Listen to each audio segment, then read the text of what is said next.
Testing.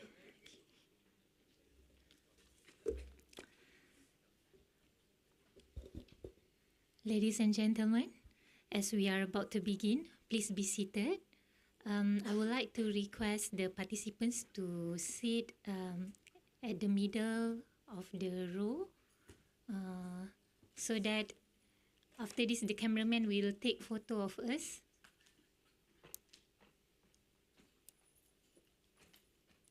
Thank you so much.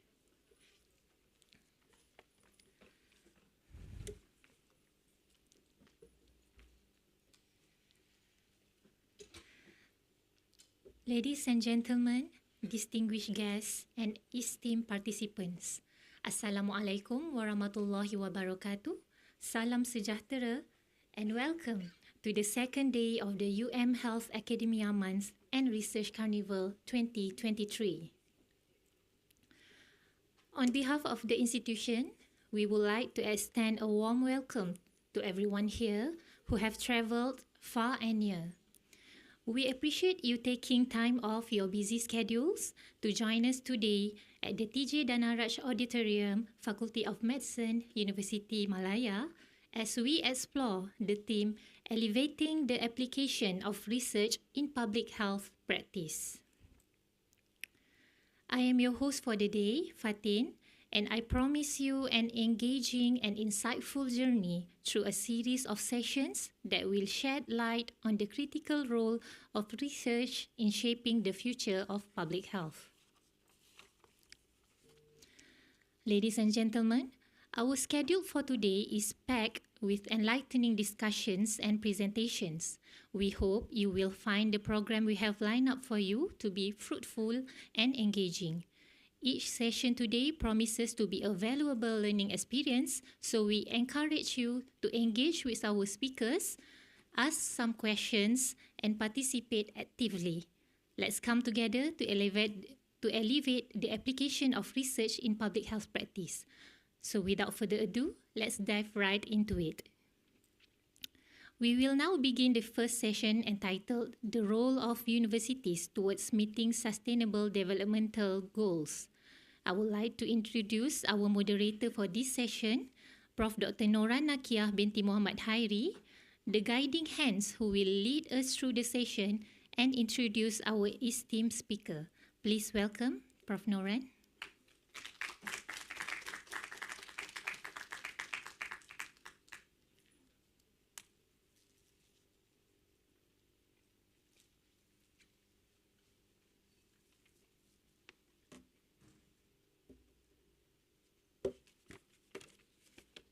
Thank you, Fatin.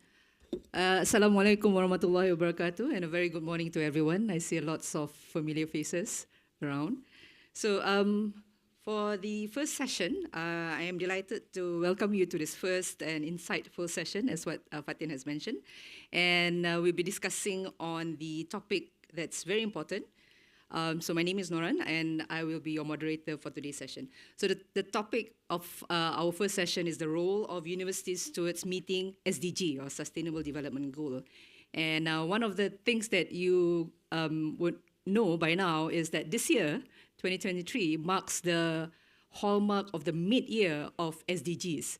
So meaning that SDGs was developed somewhere in 2015, and it is aimed to achieve its target in 2030. So meaning that if you count the years, we are actually at the midpoint of the SDG. So that's really, really a good thing that we're discussing this topic. And I think all of you by now, if mentioned SDG, you have that image in your mind, right? The one with all the squares. It starts with number 1, and then it has that 17, and then you always know the number 3 just because we are health and well-being, right? Okay, so 1, 3, and 17 will always be in the mind. Okay, so this SDG basically is an urgent call to action by all countries in the world to tackle global challenges. And we'll be hearing from our esteemed speaker, Professor Dr. Victor Ho Chiwai. He is a person who brings wealth of experience and expertise to the morning session. So may I introduce, he's a professor of occupational and public health, as well as a public health physician based in University of Malaya, Kuala Lumpur, extensive experience in research and published numerous articles in various scientific journals. Currently the head of department for social and preventive medicine at the Faculty of Medicine. With regards to APAC, he is currently the Vice President too of the Asia Pacific Academic Consortium for Public Health. He's a Vice President too. And for APAC Kuala Lumpur, he is one of the committee members. Very highly qualified in medicine, public health, occupational medicine, occupational safety and health, as well as engineering. So for those who do not know his CV, just check him out. He has 4 masters, 1 PhD, and I really don't know how he does it, but he has done it. And not just that, he also climbs the buildings, okay? So for those who will be interested in his experience during COVID, when UMMC was transformed into a COVID hospital, so he was one of the doctors who actually climbed up to the roof just to see how our ventilation was and to prepare us for the COVID-19 pandemic then. So he brings a lot of experience to this topic, and without further ado, let me welcome Prof. Victor, and let's start the session.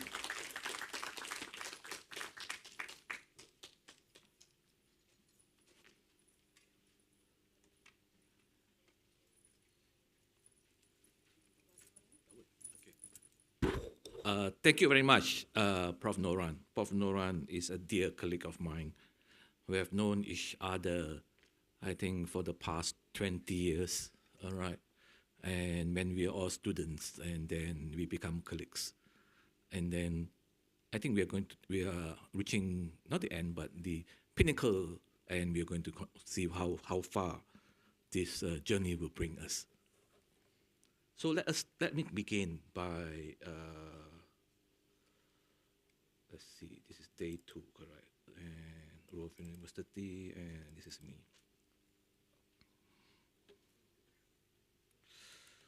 All right. Okay, great. Okay, so today we talk about the role of university towards meeting SDG. All right. And let us start by looking at, basically I'd like to acknowledge Professor Dr. Masna Dalwi and also Professor Nazira Hassan. I'm actually what we call in medical term bidan terjun. I was asked to actually present this based on what Masna have actually agreed to do. And of course, I did take my time to actually personalize it in my flavor. But most of the information provided here is actually from Prof. Masna Dalwi and Nazira Hassan. All right. Just to recap, on the 25th of September 2015, the United Nations actually approved the set of 17 goals and 169 targets to end poverty, protect the planet, ensure prosperity for all, parts of a new sustainable development agenda. Do you remember that? Do you remember the moment that the SDG was launched and the 17 goals and the 169 targets was presented? All right, where were you during that period of time? All right, and how far have we come? And the idea is what can we do from the university perspective of helping out to achieve this goal? So these are the 17 goals, all right?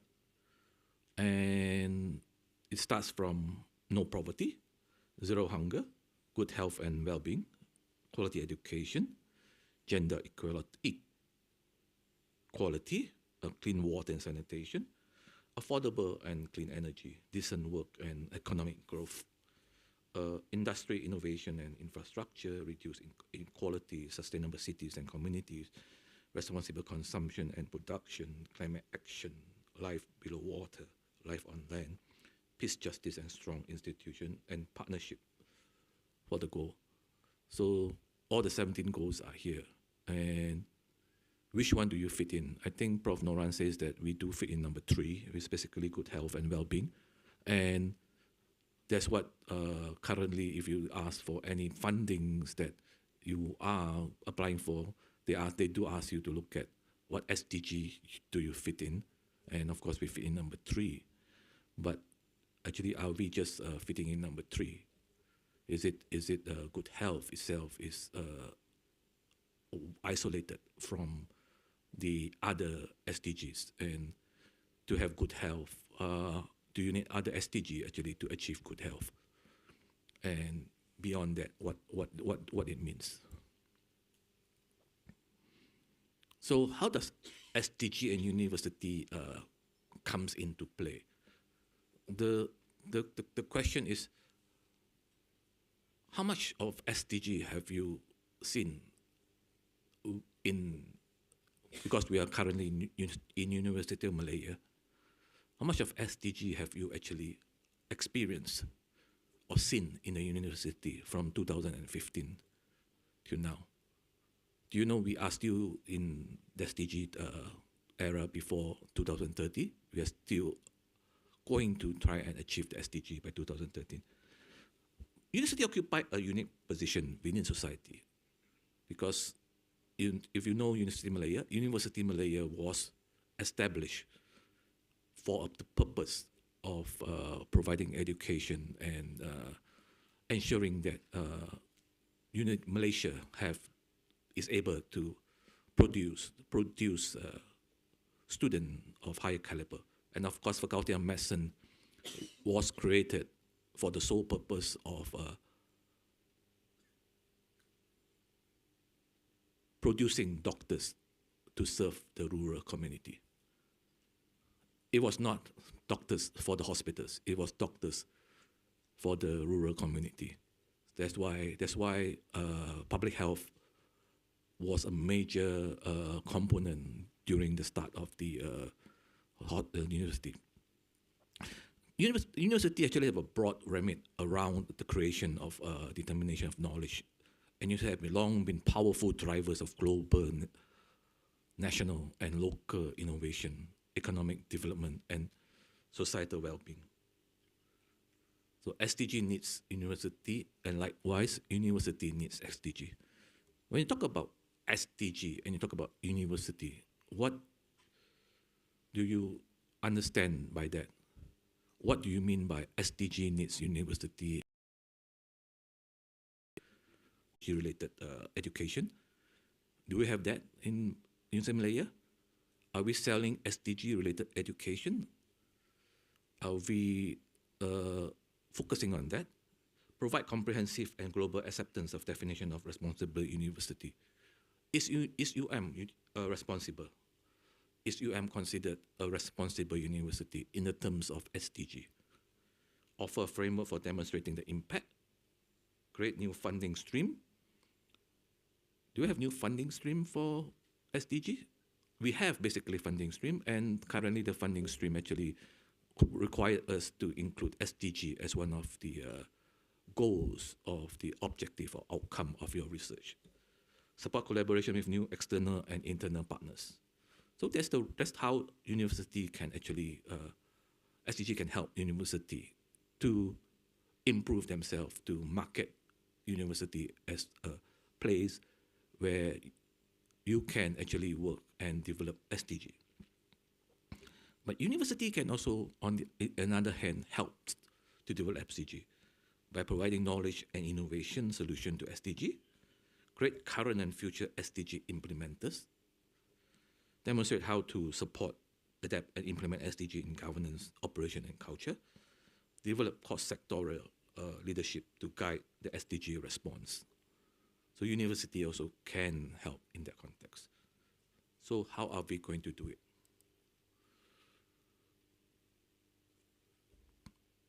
Of course, we can, as I mentioned earlier, just focus on one goal, or we can look at it from multi-goal perspective.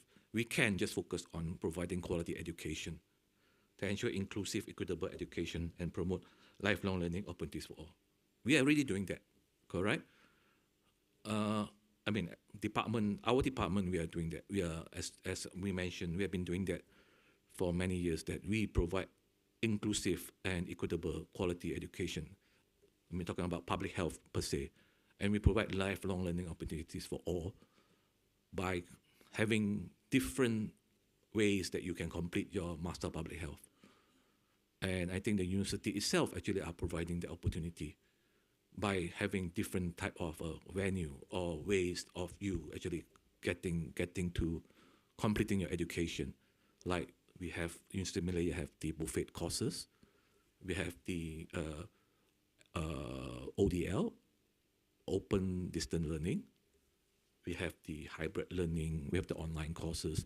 So we do provide all these things and all this education perspective. And of course, if you look at it from the public health perspective, our department do provide part-time learning for master public health program. So those are the things there. But is that all that we can do? Is that all that we need to do? Or is that more that we can actually focus on? So let us discuss SDG, how can university contribute SDG, based on 4 activities that I think the university are famous for, or always. We are a research institution, correct? As this is the research carnival. And what is research for? Why do we do research? I mean, have you think about it? Of course, you do research because you need to complete your graduate program, correct? You need to complete your PhD, you need to complete your master's program. In the master's program, there is a research, Of course, you need to do research because you need to have your KPI, your key performance indicator, so that you can actually get promoted. But why do we do research? Have you think of it, whether your research actually affect change, your research bring changes, or your research is SDG? Then, of course, we are an education institution. We provide education. And we also can look at it from our governance perspective and also for our external leadership. So from research perspective, we can look at the research on SDGs, interdisciplinary and transdisciplinary research, innovation and solution, national and local implementation method, and capacity building for research. So this is for research expertise. Basically, we look at it from research perspective. Of course, we also look at it from education, all right? Educating for sustainable development, jobs for implementing SDGs. Are we developing courses that train people to actually implement SDGs or develop SDGs or focus on issue of SDG? Capacity building and mobilizing young people to act on SDGs. We can look at external leadership by being a leader in the field. I think all of us were leaders during COVID-19, where especially in my department, everybody starts and come and ask us everything about public health, everything about things. So we are a leader. We also look at cross-sectoral dialogue and action that we can take. Public development and advocacy. Advocacy for sectoral role and demonstrate sectoral commitment.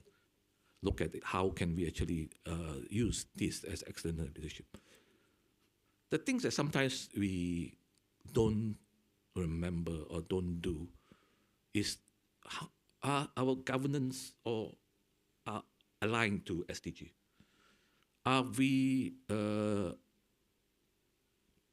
incorporating how we work, what we do in SDG into what we do, or how we work, how we govern the university? How much of the SDG is included in governance? This is just to show the education for meeting SDG needs. Of course, there's many things that we can do, but research has actually shown that by educating people, we're actually preventing war. So we are preventing one of the SDG. SDG also is an inclusive, equitable education to promote lifelong learning opportunities.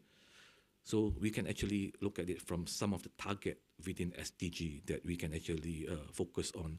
And I think each faculty have different target that they need to focus on. And actually they can focus on different target out of the 17 targets. Of course, for the Faculty of Medicine, we are looking at target 3, but we also can look at target 1, target 2, target 6, which is on clean water and sanitation, because we have the issue, and that is basically some of the issue that we do focus on and discuss on in the classes that we teach, also in the discussion that we talk about. So it's not just on one goal of SDG, but you can focus on many goals of SDG. So tertiary education and scientific research sectors are explicitly recognized in several of the SDG. However, university contribute is needed much in the broad achievement of all SDGs. We need to look at it from all SDGs perspective. How can we, as the university, look at it from that perspective?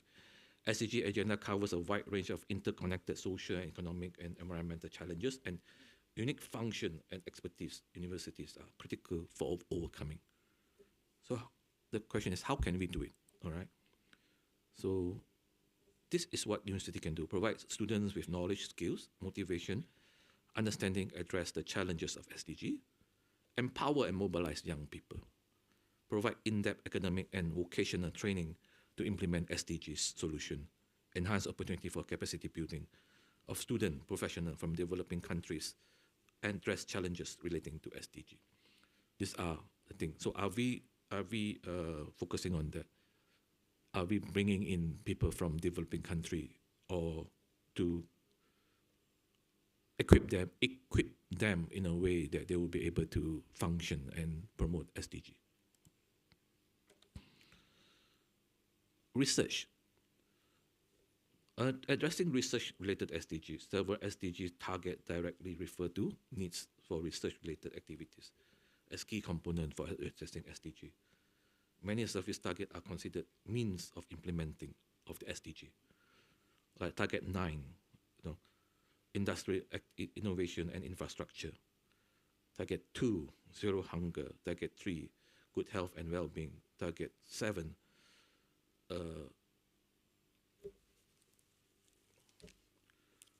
Target 7 refers to need for scientific research and input for sustainable agriculture, vaccine development, and sustainable consumption and production, especially SDG 14.3, 14.4, 14.5, 13.5, for need for scientific input for addressing ocean and fishery management. So those are the things that are there that the research can focus on.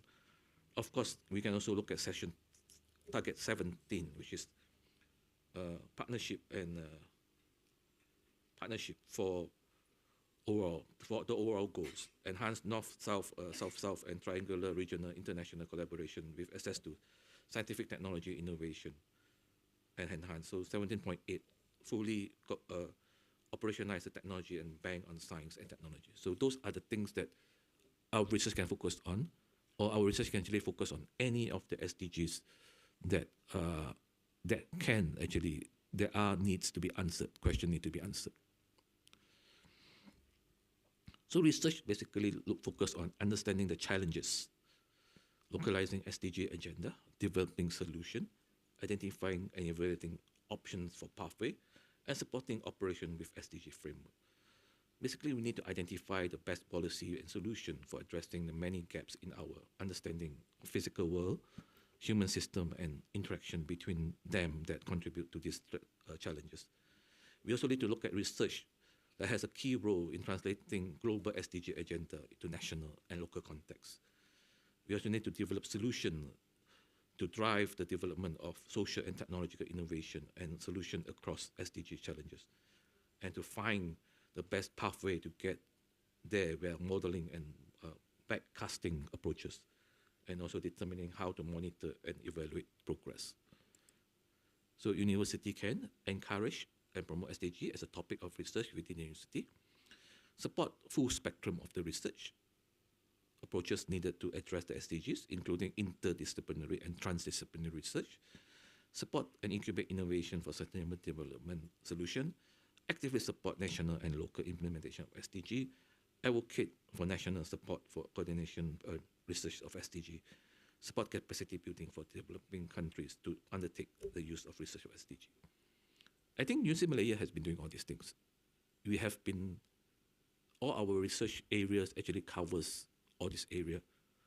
And I mean, we actually have been promoting SDG in a bigger context, but I don't think that we have been selling that we are actually doing SDG research in the context. And that is the thing that, some of the things that we need to focus on or need to enhance or improve in our moving forward. How can we actually relook at research that we do as SDG, to focus on SDG. And why do we focus on SDG? It's not that it's not a fleeting trend. It's not a what we call a KPI that we need to achieve. It's not the ranking that we want to go, but it is what the world needs.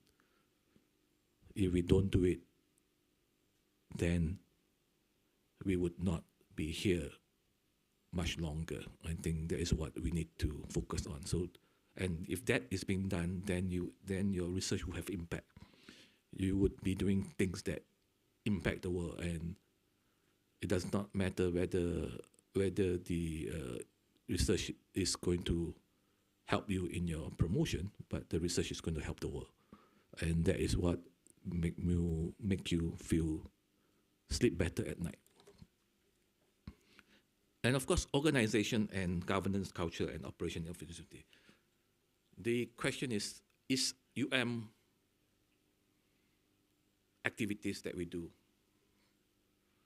are part of SDG? Are we governed? Are we doing things to SDG? So university, because especially major university like University of Malaya, which is what we call a full a university that offer all programs, all right, and is a major university. So we need to look at it. Are we basically having significant impact on social? Are we doing things enough? So universities are often large entities and can have significant impact on social, cultural, and well-being within the campuses, communities, and region. So are we influencing the communities and regions in this area? This impact directly relates to all areas of SDG, and by acting responsible, university can make significant contribution to the achievement. To the staff, student, and campuses and neighborhood, and also supply chain, they have a significant social, economic, and environmental footprint. I will give you some example for what each of the things that university, from governance perspective, that means from the governance perspective, what the university can do based on each individual SDG goal, like no poverty, to quickly ensure fair trade and ethical supply chain, investment in policies that promotes environmental, social governance. ESG is not a buzzword, right? ESG is what we call is what is needed moving forward, and a lot of financial institution, a lot of banking institution, even our Bank Negara Malaysia, are actually currently focused on ESG. So if you have to get a loan for development, if your loan does not include ESG, then it would be difficult to get the loan, or you get the loan as a higher, what we call higher interest rate. All right. So a lot of companies are looking at it from that perspective. All right. So provide support for structure for students for living poverty, such as scholarship and assistance program. Then zero hunger, providing sustainable, nutritional, and affordable food chains on campuses, food choice on campuses. We are doing that. I think yes, ICA is working on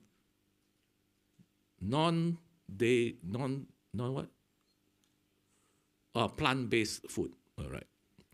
So ICA is they're trying to develop a plant-based food that is good for the campus, but also make money for the faculty.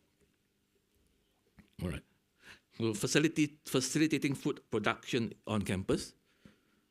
Do you have a garden or do we have food production in campus? Offering fresh food markets on campus, introducing measures to reduce food waste on campus. Good health and well-being. Provide access to affordable health and well-being services on campus, providing well-being programs for staff, students, reduce incidence of non-communicable disease and promote mental health, implement no smoking policy on campuses. Anyone knows that we have a policy on smoking policy, which was launched last year? Prof. Fariza was one of the key players in making sure that we have this program launched. And what does that actually encompasses? That doesn't only encompasses no smoking in the campus, that actually encompasses that smoking, we don't get funding from secret company for our research, for our activities.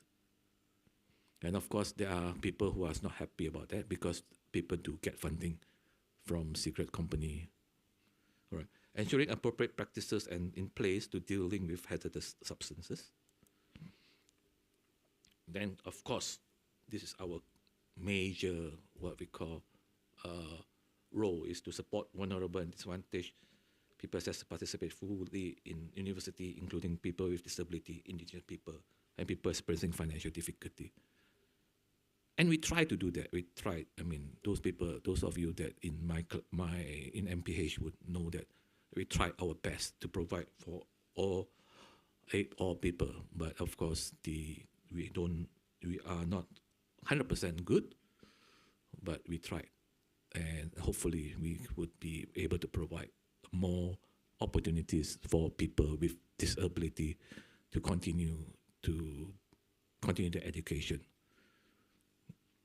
Not just people with disability, but people with difficulties also. Providing programs to enhance literacy and education in communities and schools, university, local area and beyond. I think we are doing that well. Providing facilities that promotes, encourage inclusive learning. We are trying to do that. We are trying to establish that in the context. Of course, then we have gender equality. So are we doing gender equality? This is a lot of things that we can do, but actually we are actually doing that already. We have the last two deans are female, correct? But the problem is all the deputy deans except for one are male. So we are not. But all the funny thing is almost all the deputy VCs are female, except for one. But the VCs is the male. And we do have enough opportunities for everybody, correct? Our Pengarah hospital is a female, so we are not that bad. We don't, and we do offer what we call. There's no gender gap, pay gap. Is there gender pay gap in the university? No, I think I earn less than some of the so there's no gender pay gap. And provide childcare on campuses and promoting workplace flexibility. I think we do provide that, and we do allow work from home, and it is actually the head of department prerogative. And if you have a good head of department, we do allow certain work from home that you can do. You still can work from home currently.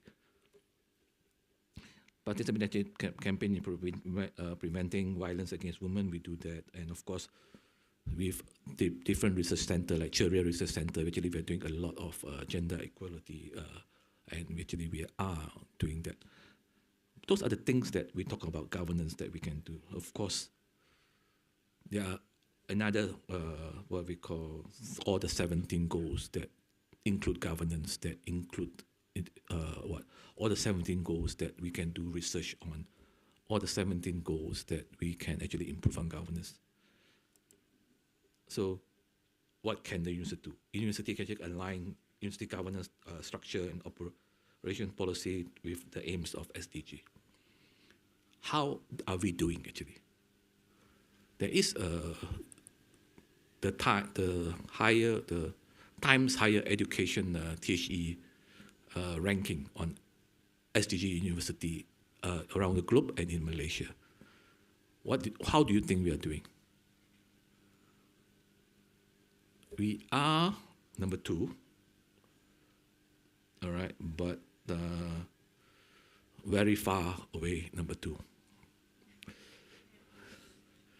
Okay, so are we not doing enough? I'm not sure whether we are not doing enough or not, or whether we are doing it, but we are not actually thinking of it as an SDG. But USM is doing very well, and this is global ranking. USM is one of the top 10 global ranking in SDG impact ranking. So it's on all the 17 SDG, and of course it focuses on governance, education, and also research. So university as a leader in mobilizing people, and you must understand that we are all leaders. Doesn't matter if you are a professor, you are an associate professor, you are a senior lecturer, medical lecturer, or even a student. You are all leaders, and I've been seeing a lot of my students leading a campaign or leading activities that is dear to them, like the nicotine issue that arose last year, this year actually, when they removed nicotine as a poison from the Poison Act. It moved our students so much that our student actually went to the parliament and presented the paper in parliament. I think that is what university are supposed to do, supposed to allow and train and provide a platform where leaders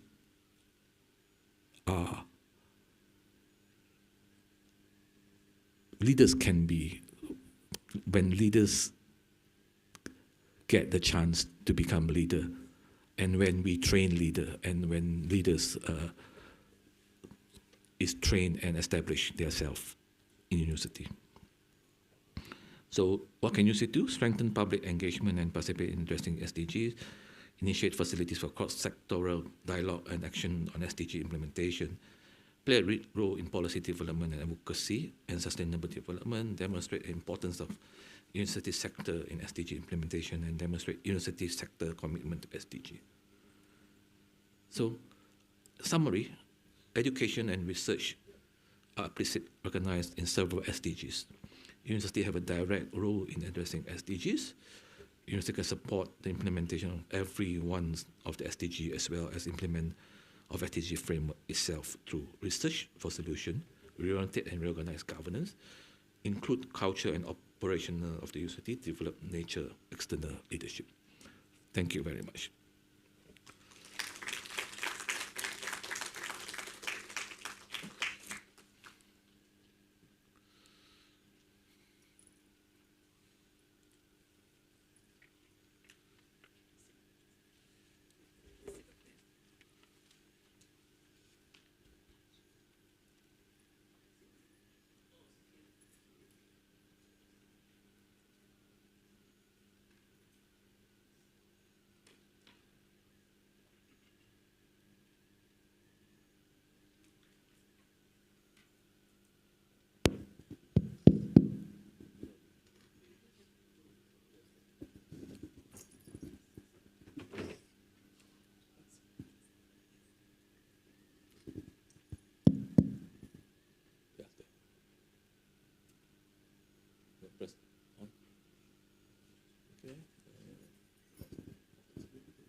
Thank you, Victor. Okay, Thank you, Victor. I think that the presentation was really interesting and eye-opening. He started off with universities playing a very crucial role in shaping and influencing the trajectory of SDGs.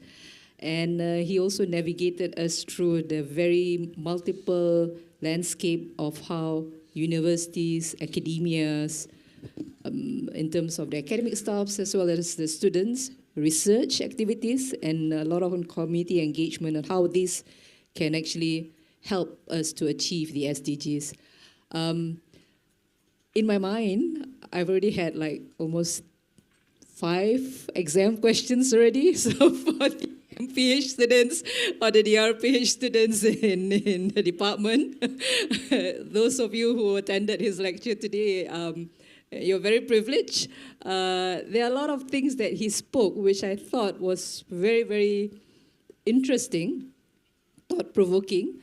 And I'm not sure whether you get this, but one of the things that it hit me was whenever we looked at a picture of SDG, this one especially, right? So you see the 17, and it looks as though that they appear in... God. It looks as though they appear in isolation, right?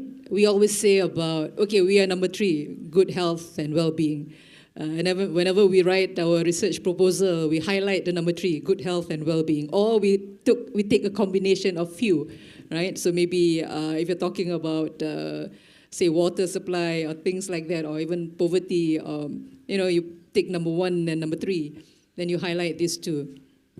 Or you talk about gender equality, then you take another one, and then you highlight the 3. But in reality, one of the things that what Victor mentioned was the interlink between all this 17, which is very important, because you can't do number 3 without talking about number 17 or number 16, right? So these numbers are just there to help us to think through, but in actual implementation sense, does it make sense to just do or work in isolation? That is one of the biggest things that I found listening to what he talked about just now. So I don't know whether all of you get it, but I thought that was a very good exam question anyway. So maybe to open up the floor for the discussion, any questions from the floor? I've got a few already, but I suppose let's hear from the audience. Any questions? Yes. Can you get a mic so that the others can hear? Oh, you can use my mic actually. Maybe introduce yourself first. Oh. Yes, I'm Sheree from Department of Surgery, pediatric surgeon. And I think I've had email conversations with Dr. Victor regarding the importance of sustainability and the environmental impact of our healthcare, and I've been doing some research on the operating theatre. Now, I think that we know what the goals are. UN campus has a no single-use plastic policy, right? And you get emails on that. But on the table beside both of you, there are clearly single-use water bottles. And I think that seems to me always to be the disconnect. We know what should be done. There is a campus policy. But today, talking about SDGs, they've got those things beside you. I was at a student workshop on surgical skills as one of the facilitators. And they're being very respectful. They're providing us breakfast, which are in water bottles. And little plastic containers with single-use plastic containers with the kueh inside, right? How do we bridge that disconnect? Okay, Victor, all yours.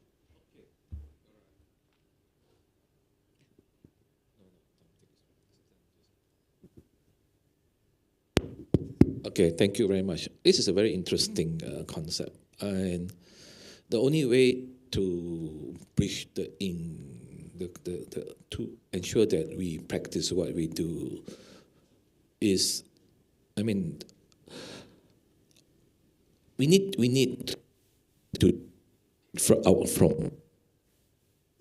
we need to do it ourselves in the context. So I agree with you, but if you look at it, have you been to hotels recently? Have you stayed in hotels recently? Have you have any activities in hotel recently? What do you notice? There's no more bottles. Have you been to hotel recently where they still have this thing? I've been to three hotels, all right, and I mean the big ones. The big ones, they basically have stopped providing. Right. And why do they do?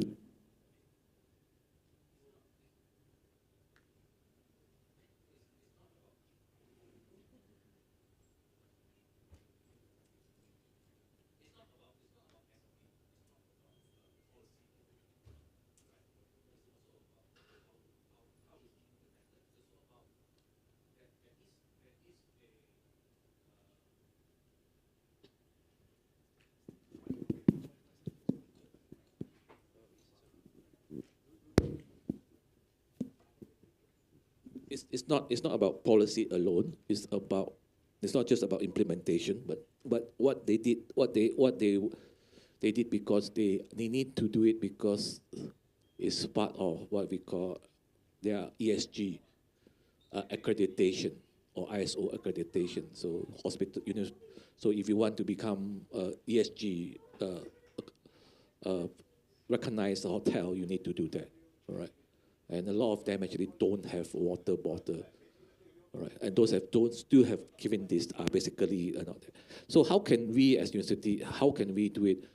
I mean, we can do it from individual perspective, we can do it from department perspective, we can do it from faculty perspective, which is that the policy needs to be clear that if we have this, we don't in the what we call that in how we what we call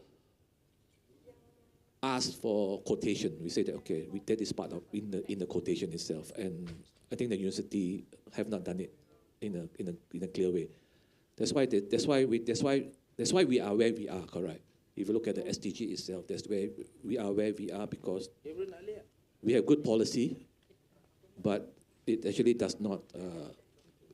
The implementation is the problem. I have a lot of these bottles in my room also, which I don't use, because I do have my own water supply. All right. So I think that is the thing that we need to discuss. Maybe I can ask you back the same question. How do you suggest we do it? I think that's much more better, you know, because I think we are not listening, correct? One of the things that we sometimes sit up here, we don't listen. I think it's better for us to listen. How should we do it? Sorry, was that a question to me or the audience? To you, or the audience. Sorry. So definitely on a personal level is very important. So I bring around my own water bottle and my own little fork and spoon also actually. And then people kind of laugh at me. But then I think that provides an awareness that you can do this. And the university gave us, all the staff gave us a little pack, right? So there's actually really no excuse.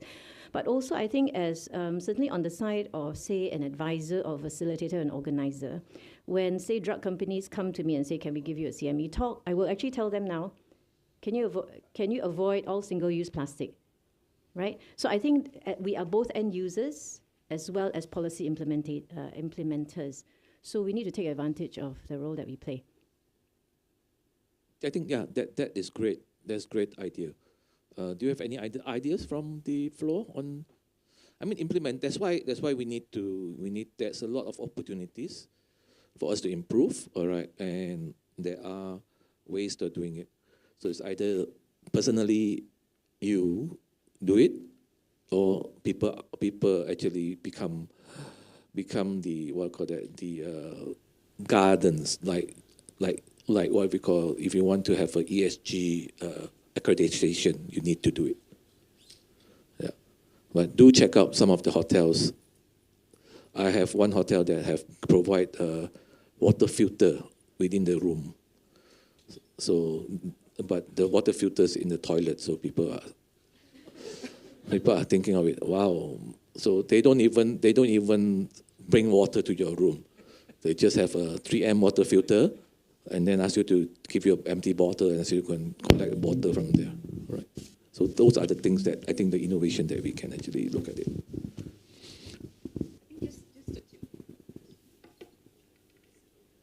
Just to chip in, the last big celebration that Yunus Malaya organized for, I think it was Hari Raya, was it?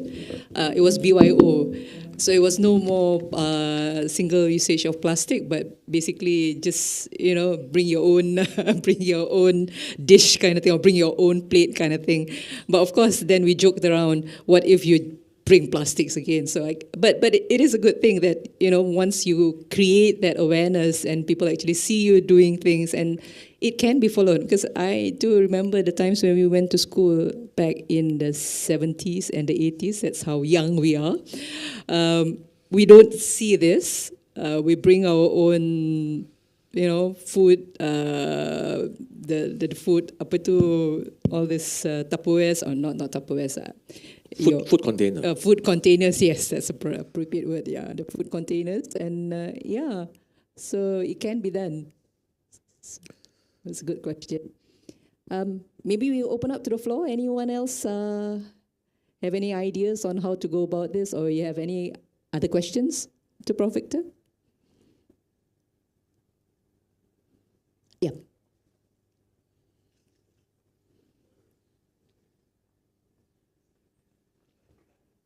Hi, good morning, everyone. I'm Fairuz. So I'm really glad that I came, and thank you, Prof. Victor, for presenting this really interesting topic. I think, like you mentioned, UM has done a lot, and the role of UM or universities in general in implementing SDGs is huge. And I'm wondering what you think the future holds for UM. For example, you've mentioned there's a lot of things that we've done, but what does the future hold in terms of SDG and its implementation? And are there any specific actions that we are going to take in the next 5 years or 10 years? Like our fellow colleague has mentioned, there's a lot of issues in terms of implementation. We know that single-use plastic is bad. We know there are a lot of things that we do now kind of go against of what is being researched, the evidence, right? We were talking about conferences where there's all these plastic bottles and stuff. So just to weigh in, besides that question about the future, just to weigh in about what can we do in terms of addressing this, I think it's all about mindset. When we grew up, well, myself particularly, we felt that all these single-use plastics is more of a hygiene thing. Like, we don't want to share things. We want to use them, and throw it away because of hygiene. So my suggestion, or I'm thinking of, is looking into the education system. We need to bring our children up in a way that not of using things and throwing it away, but reusing. And yeah, that's what we should start looking at the children and teaching them what we should be doing. Yeah, that's my take. Thank you so much. I think you answered the question that you asked. All right. But I think university itself, we are doing quite a lot, but not as the university management in the context. All right. Because we do use plastic in our meetings, all right, and we do provide food that people don't eat in our meetings. I mean, I'm talking about the meeting that I attend, which is the top level meeting at the Senate level. So we do provide that. We do have a cup and a cover, which is plastic. Cup is paper, So we don't do that. I mean, of course, at the end of the day, we say we don't use it, but we do, and we still continue to use it. So I think, but there are a lot of individual researchers, individual people actually are doing quite a lot on the environment. And I think our UMCare actually provide us the opportunity to actually embark on doing research that, or activities that actually can improve the environment. And that is what they used to doing. But it needs to be thought of as what we call part of what the university need to do. That's why when the university focus is on ranking, I think, is that correct? And the ranking is based on the not the SDG ranking, but on the other ranking, which is your publication, your research, and your impact. Unless the Times Higher Education ranking, instead of having so many, just have a single one that include SDG, and then it would be much more. Not have an SDG ranking. I don't understand why you have the SDG ranking of university for what. You know, I think that's just to make money, definitely. All right, but I don't think that is. I mean, as university should be ranked on one ranking, and SDG should be part of the ranking, and that then it would basically make us more happy, correct? Because we can do the things we love, and the thing you do, which is going to be good, and that will be included in the ranking itself. I mean, that's my view, correct? I am just head of department. So I'm of course also a Senate member, but I can't really change how the universities run. So, but I think that's my view. Maybe just to chip in, actually our transformation plan, which is on the website for all of you, do have a look.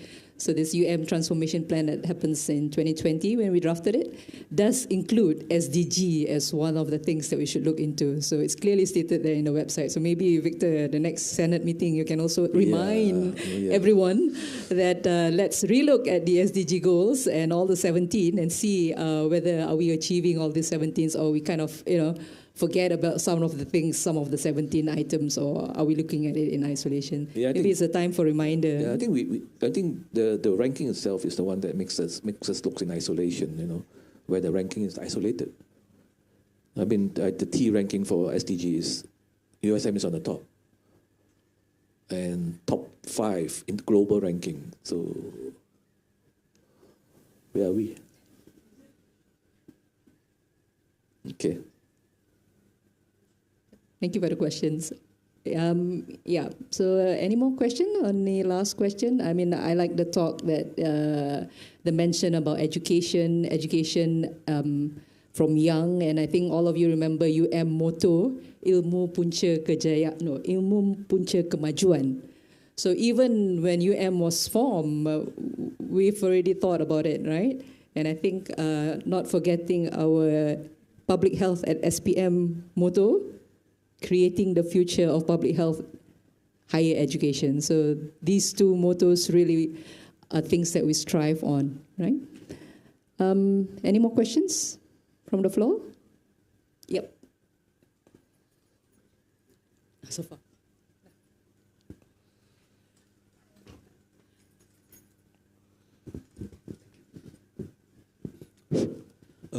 Hi, Prof. I'm Wen Chao Lee from Department of Pastorology. So this is a question for both of you. Now, all the top universities in Malaysia seems to be investing a lot of effort and funds towards the achievement of these SDG goals.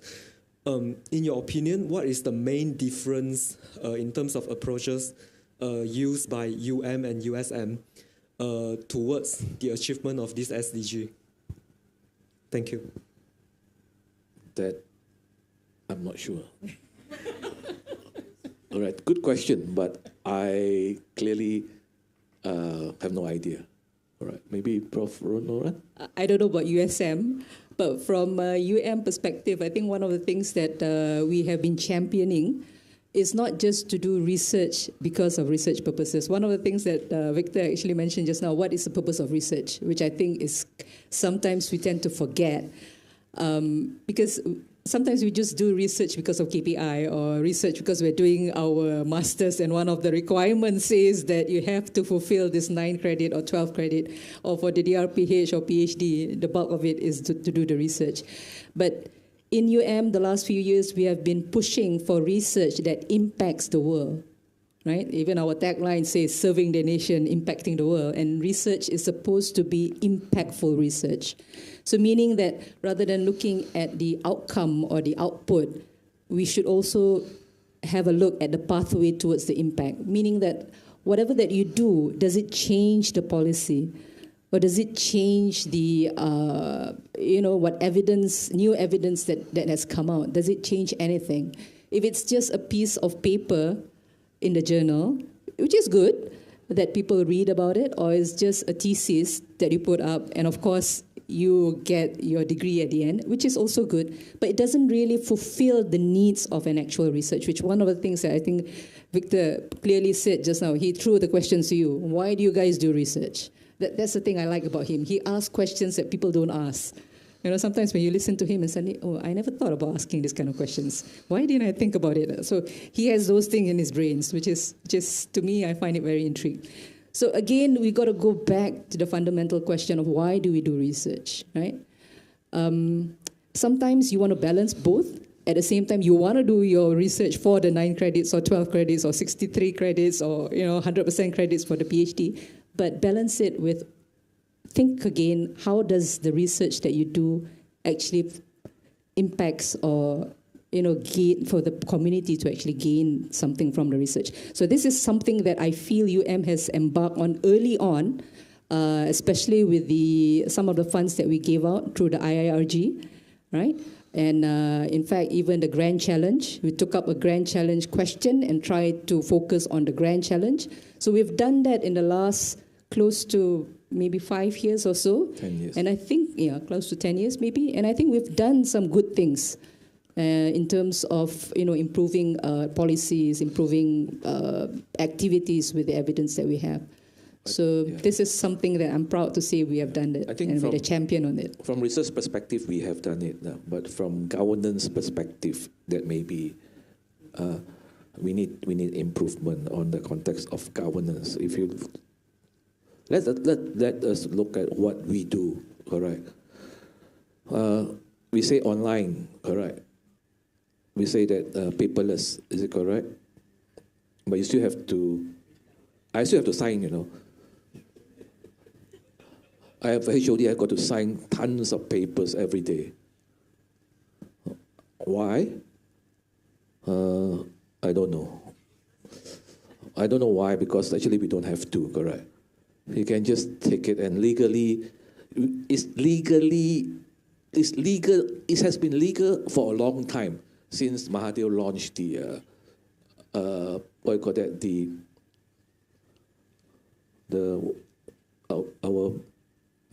cyber giant time, since Mahathir launched it during that time, where it says that, Multimedia super corridor. Yes, since that time, actually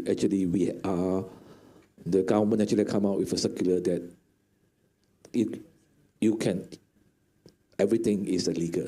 Email is legal because you don't have to put in your ink signature there, all right, or your what we call your ink signature. Yeah. So those are the things that I'm not sure why it's still there. Of course, all right, and we do provide paper. We do provide program in paper form, correct? Although we can actually do more than that, But some things, traditional people like me, if I don't put it on paper and I don't write, I don't feel that it goes inside my head. So, sorry, whatever points that he said has to be written on piece of papers. But paper, when you talk about paper, all right, basically people don't understand. It's a tree. It's cutting down a tree. Is cutting down a tree actually what we call a sin to the environment?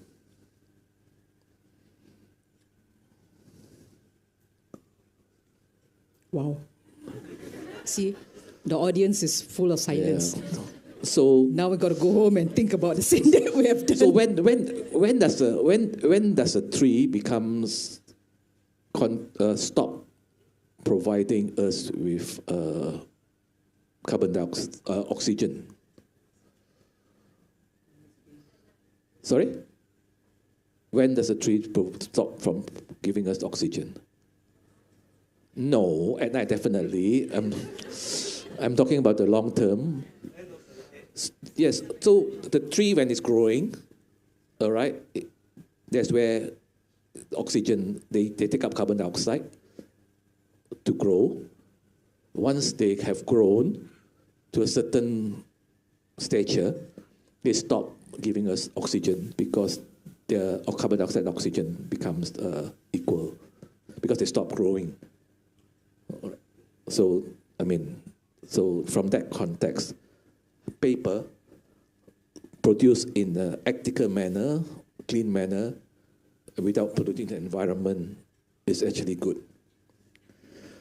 So tak ada rasa bersalah sangat lah. Balik ni boleh bertaubat tapi masih okay. So the context of going to the extreme, going to the extreme of environmental protection is to understand also when we talk about the environment, how much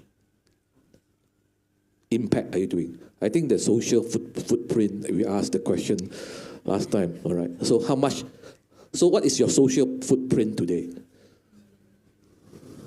Not your carbon footprint, your social footprint, all right? That you have contributed to the environment today.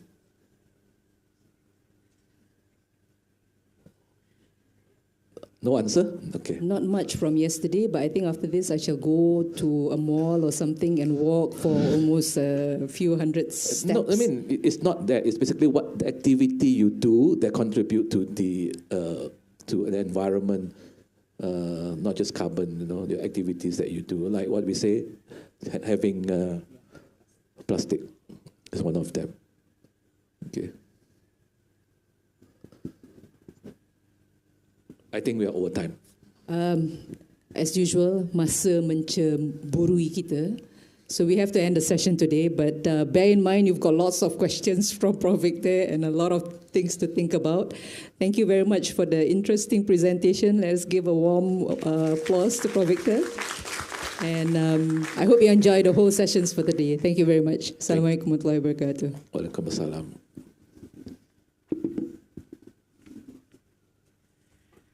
Thank you so much, Prof. Noran, for moderating the session, and thank you, Prof. Victor, who has shed light on the pivotal role of universities in achieving SDGs. So, what an insightful discussion we just had, right? So, to express our gratitude and appreciation, we would like to present Prof. Victor with a token of appreciation. I would like to request Prof. Noran to present the token of appreciation on behalf of the institution. I would also like to invite Dr. Rama Krishna to present a token of appreciation to Prof. Noran. Thank you so much, Prof. Noran, Prof. Victor, and Dr. Rama. So, ladies and gentlemen, we will now have a brief 20-minute break for you to stretch your legs, maybe network with fellow attendees, and maybe even grab a quick refreshment. There is also a poster presentation going on at the center point, so you guys can go and have a look at that. And then the next session will start promptly after the break at 10:30 a.m. So please be sure to return promptly at 10:30 a.m. as we continue our journey of elevating the application of research in public health practice. Thank you.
Very awkward, isn't it?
Testing.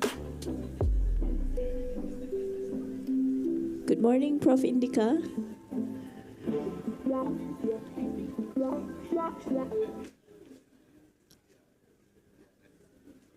Hi, can you hear me?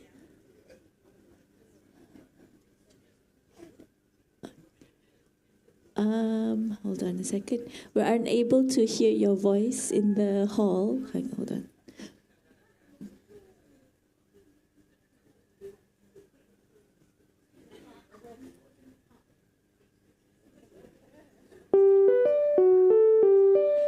Yep, we can hear that one.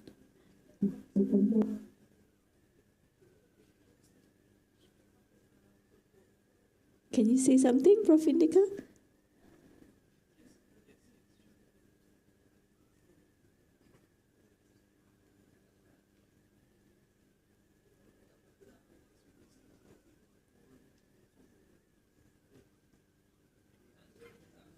Prof. Indika, can you say something? I can see the stage with the chairs, and I can see you also. All right, Yes. excellent. Okay, we can hear you loud and clear. Yeah. Okay. Hope it is Oh, clear. the camera is here. Okay. Oh, the camera is here. Right. Okay.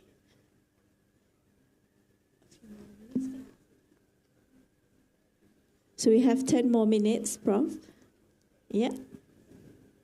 Sure. Sorry. We have 10 more minutes Okay. before we Great. start. Great. Okay. Yeah.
This is actually for my students. I developed this because all our lectures are basically online.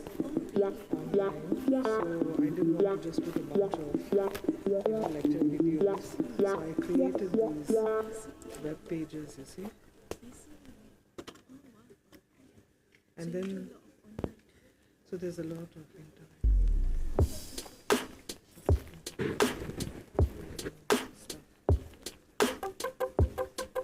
yeah, it's just an example. I can just show some pages.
Testing, 1, 2, 3.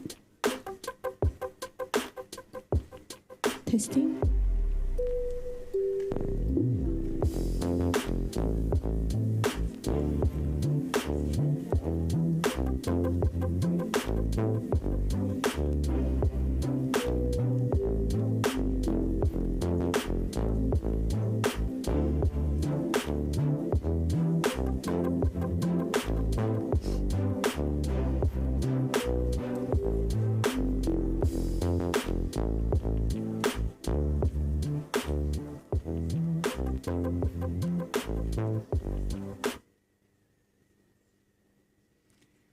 May I have your attention, please? So, ladies and gentlemen, please take your seats.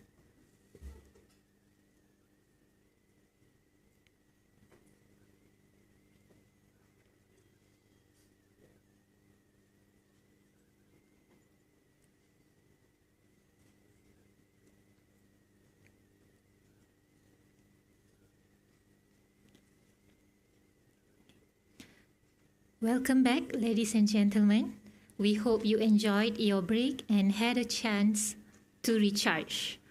So we are thrilled to have you back as we resume our exploration of elevating the application of research in public health practice.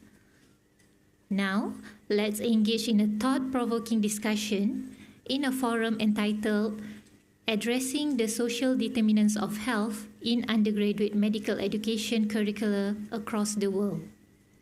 To guide us through this enlightening discussion, please join me in welcoming our moderator, Dr. Tengku Amatullah Madiha Tengku Muhammad from University Sains Islam Malaysia.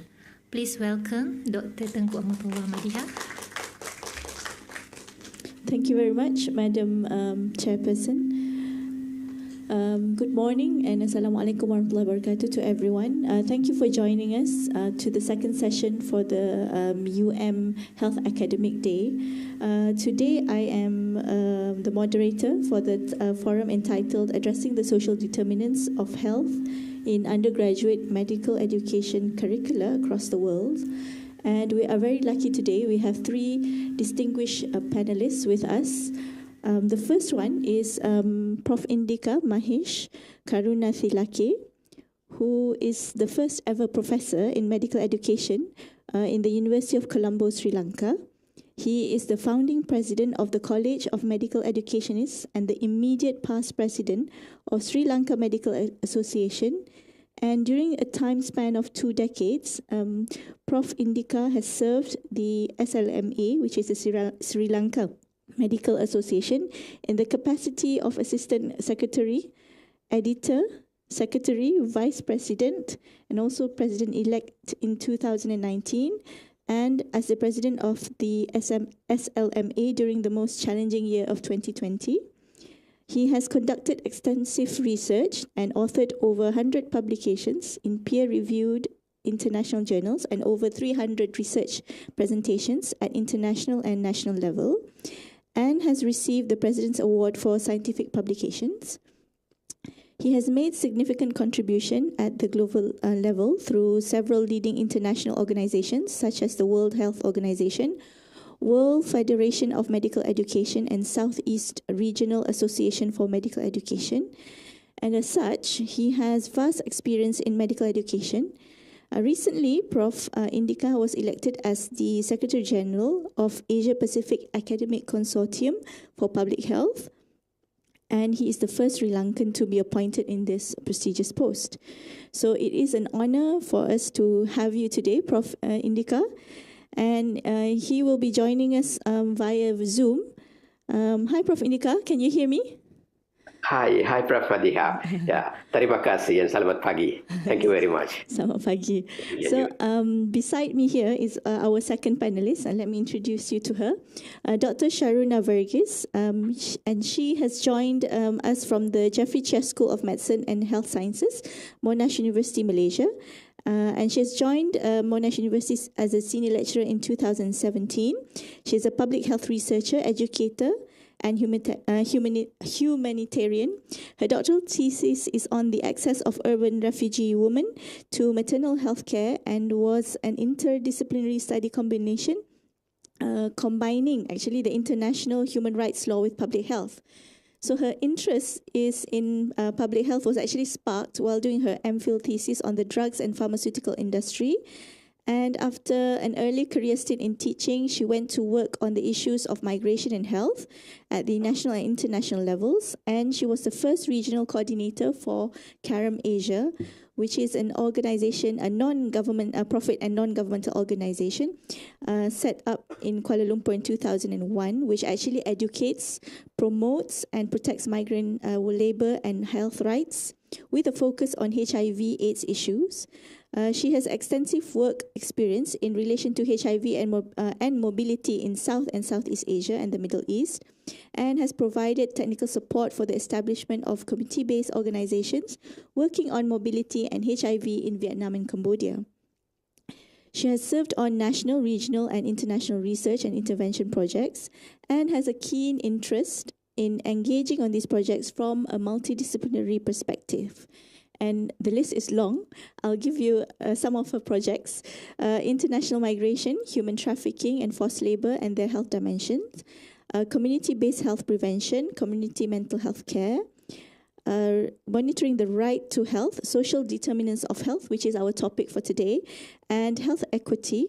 And also she told me just now that she's very interested in doing a lot of implementation research and also participatory research approaches. So thank you, Dr. Sharuna Varghese. And our final panelist from University of Malaya itself, Dr. Lim Yen Cheng. So he is an alumnus of the University of Malaya, and he graduated as a medical doctor from the University of Malaya in 2019, earned his Master of Public Health in 2014 and his DRPH in 2019, with a distinction for his thesis entitled Health Impacts of Night Work Among Employees in Malaysia. And after graduation, he went back to the Ministry of Health and served in the Selangor State Health Department and the National Institute of Health Malaysia before joining UM as a senior lecturer. Currently, he's a public health researcher and occupational health physician at the University of Malaya itself, and he was appointed as the coordinator of the University Malaya Medical Program in 2022.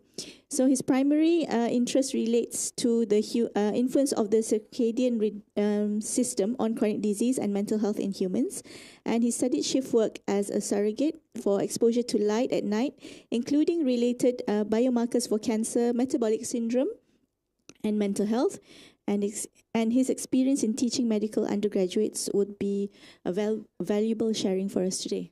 Hi, Dr. Lim. Okay, so with regards to our topic, the World Health Organization has defined social determinants of health as the conditions of which people are born, grow, work, live, and age, and the widest set of forces and systems that actually shape the conditions of daily life. And actually these forces, which include economic policies and system, development of agenda, social norms, and also social policies and political systems, these actually have an impact on the livelihood of human beings and also community itself. And addressing this social determinants is actually important in terms of longevity, the well-being of life, and also is a primary strategy to attain health equity. So therefore, it is actually important that we teach these social determinants in our medical undergraduate education. So I think without further ado, I would like to proceed to the first round of questions. So the first round, I was thinking on the lines of what are the methods that we actually use for teaching our medical undergraduate students social determinants of health, and what are the different settings or that are available, and we want to see from different countries and different settings what is there for this particular topic in terms of social determinants of health in undergraduate medicine. So can I start with Prof. Indika first? Yeah. Thank you, Prof. Madiha, for you have given a very good overview. Yes. So, first of all, as you have mentioned, social determinants of health are a very important topic. Actually, it is related to the concept of social accountability of medical schools, that there is a growing understanding and a concept that medical schools should have a role in social accountability. It was a concept that was initially introduced by Professor Charles Boland, and later currently it is growing interest, especially in our region, in countries like Sri Lanka, Malaysia. There are a lot of social, cultural, economic issues, and they are inseparable from healthcare. So therefore, the importance of social accountability of medical schools, and also similarly, and thereby the social determinants of health is important. So how can we teach? How can we basically move away from the traditional approach? What are the new ways of teaching social determinants of health to the medical students? So I would like to mention few principles. The two key principles, as far as I see, related to social determinants of health are: one is the equity, the second one is social justice. So in those two concepts, it itself provides a challenge when it comes to medical education, because traditionally we are more used to the biomedical approach, more scientific, more fact-based approach, rather than the issue-based approach. Because when we talk about equity or the social justice, we actually talk about issues, social issues, and politics, economics, inequities, so on and so forth. So that itself is challenging. Therefore, we need to take a different approach. We have to move away from the very traditional, maybe the teacher-centered or the lecture-based approach, because you need a different contextual approach to inculcate the social determinants and the related competencies among medical students.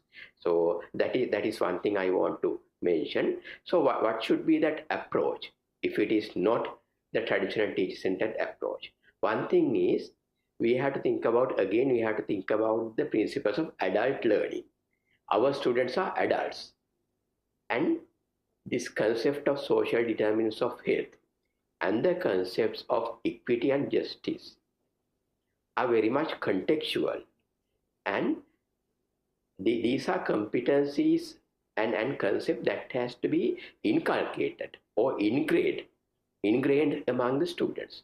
So again, the traditional approach would not work. So what should be the broader approach? So when we think about the modern trends of medical education, we talk about integrated approach. We talk about active learning. We talk about student-centered learning.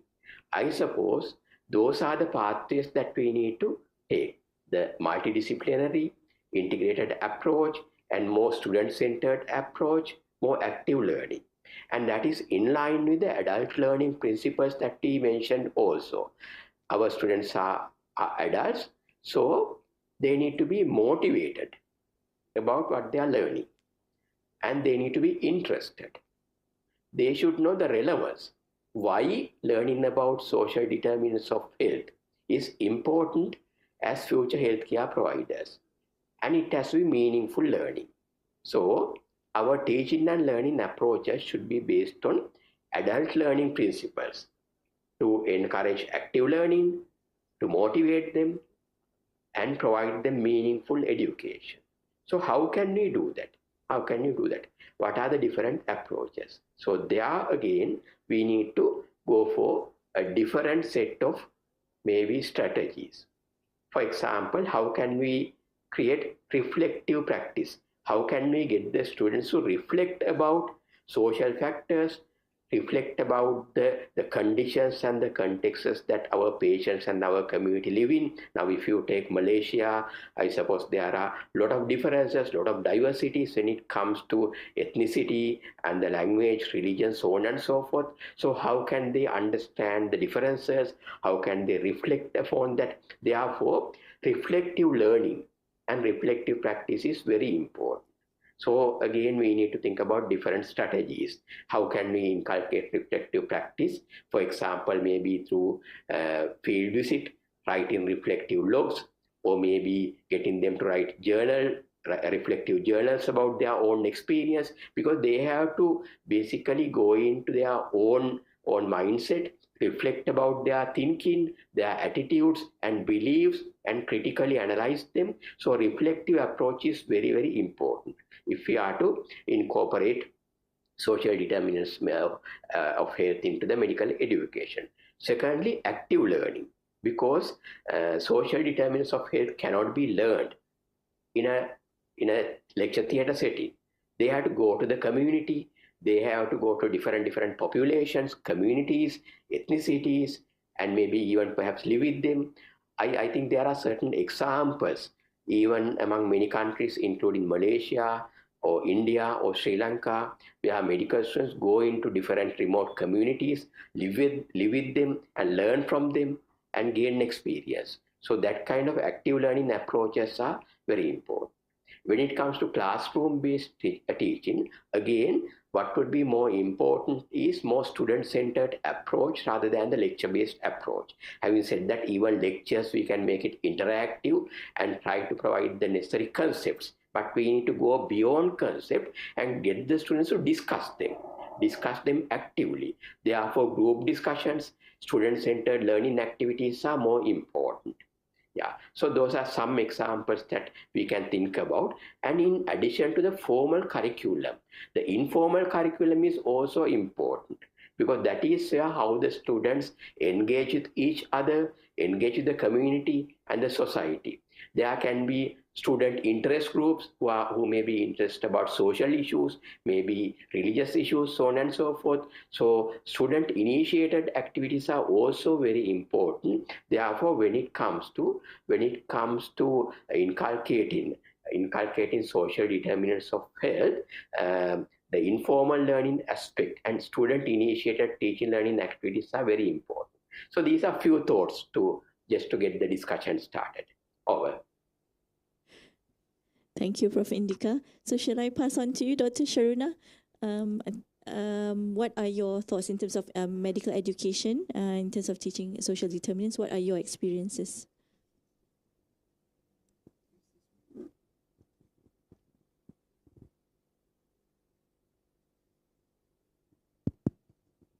Thank you, Dr. Madiha. I'm going to share from my, can you hear me? Yeah. So, I'm going to share from my experience of teaching the social determinants of health, which is in year 1 of the preclinical phase here in Sunway. And in addition to the social determinants of health, we also have several other topics like refugee health, indigenous health, equity and access to healthcare, which take the approach of the social determinants of health. Typically, since COVID, all our lectures are asynchronous and they are online. And then we have a 2-hour active learning activity where the students sit in their PBL groups, so it's small groups of 10, and we engage them in an activity.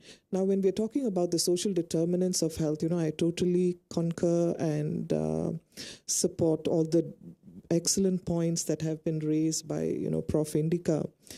But so when we talk about the social determinants of health, it's not just the determinants of health, but the critical issue is about social justice. It's about equity, inequity, and how these impact on health outcomes. And typically what we want to achieve in terms of our learning outcomes, our objectives, for me, it is 4 things. One is the building of knowledge and perspectives. And that includes that complex perspective of how historical factors interlink with contemporary structural issues, how forces and systems at the global, national, local level, how they intersect, again, in terms of mediating health outcomes, and even the clinical encounter. But we don't want this just to be at a head level. This has to also translate into practice. So building of skills is very important. How does this perspective taking impact on their future role as medical practitioners in their ability to integrate it into history taking? How do you integrate social history taking with the medical history? But also, how do you integrate all of this in the treatment management plan? And the third is that all of these can only come to fruition if the right attitudes are built. because when we talk about justice, there is a strong normative basis and a foundation to the discussion of these issues. And so what we are seeking to achieve in our teaching and our learning is also building those attitudes of empathy, and that perspective taking builds those empathic connections that them as future doctors are making with their patients. And finally, as the Lancet Commission on Medical Education, I think more than a decade ago, highlighted, one of the core competencies that is required of doctors of the future is the ability to also be physician advocates. And so this is something that we also strive to achieve in our teaching of social determinants of health. So doctors are just not looking at behavior modification strategies, but they're also able to effectively intervene within the scope of their clinical practice in how social and structural factors shape the health outcomes of their patients. Personally, some of the methods I have used, and if you don't mind, I'll just use the... So I have used several methods. For me, the two most, I would say, effective, which even the students have given good feedback to, is the use of film and the use of, and I've also used photo essays as a way of active learning. Do I have to share screen? Hold on a second, yep. Is there a possibility that we can share the screen from the...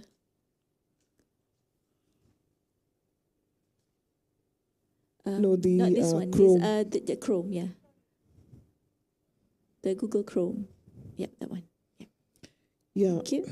Oops. Yeah, so when we switched to this, to the online asynchronous format for our lectures, I was just not so satisfied with dumping a bunch of lecture videos on Moodle. So I decided, because you lose that continuity of thought and the flow of ideas. And so what I did was to set up a web page for every lecture. So this is the dashboard, and this is your web page on the health determinants. You can download all the learning resources, and the lectures are interspersed, the lecture videos are interspersed with a host of interactive learning activities. I don't want to go into that now, but to give some examples of how I've used film. So for the lecture on the social determinants of health, I use this film called My Migrant Soul. I have collaborated with the Freedom Film Network and other award-winning documentary filmmakers to curate films that will help the students process in a very accessible way these dense, abstract concepts related to social justice and equity and these global national systems, and how they actually come and present in the symptoms and in disease when patients come to them in the clinical space. I've used this film many years ago. I used to do for a couple of years a lecture on migration and health using the social determinants of health approach for the DRPH program here, and this has always had a huge impact even at that level. And this is a very powerful story produced by the award-winning documentary filmmaker Yasmin Kabir.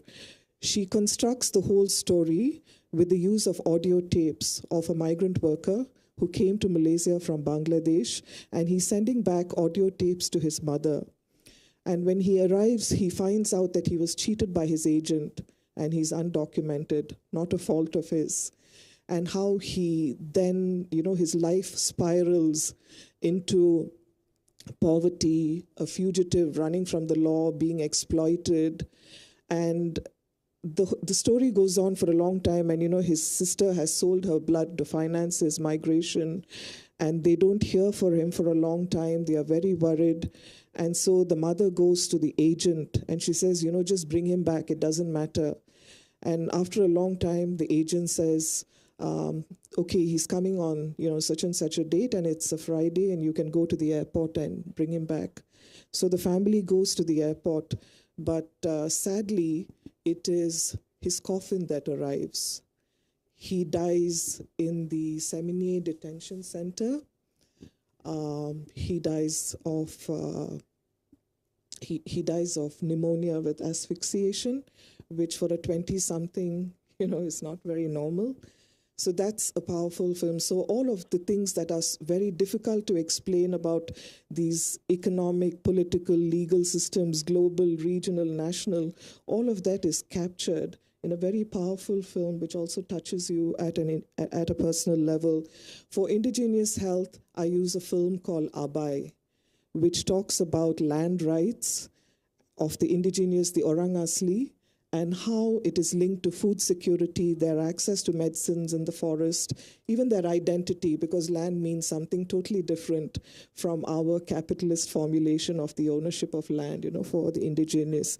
For equity and access to healthcare, I use a film called Kam Agong, which is the story of a woman in Sarawak who, after 8 children, she dies of postpartum hemorrhage after a C-section because of medical negligence. So these are very powerful films, and I found this to be very effective. Photo essays are also very effective because you can't use words, and when you just have to rely on visuals to communicate that complexity, you have to think very hard about how you're going to translate concepts into the ideas you want to communicate, and how you want to foreground the contextual factors, which are what the social determinants of health are about, which inform then the manifestation of disease and the presentation of disease. I've also used case studies. I think many of us have used that.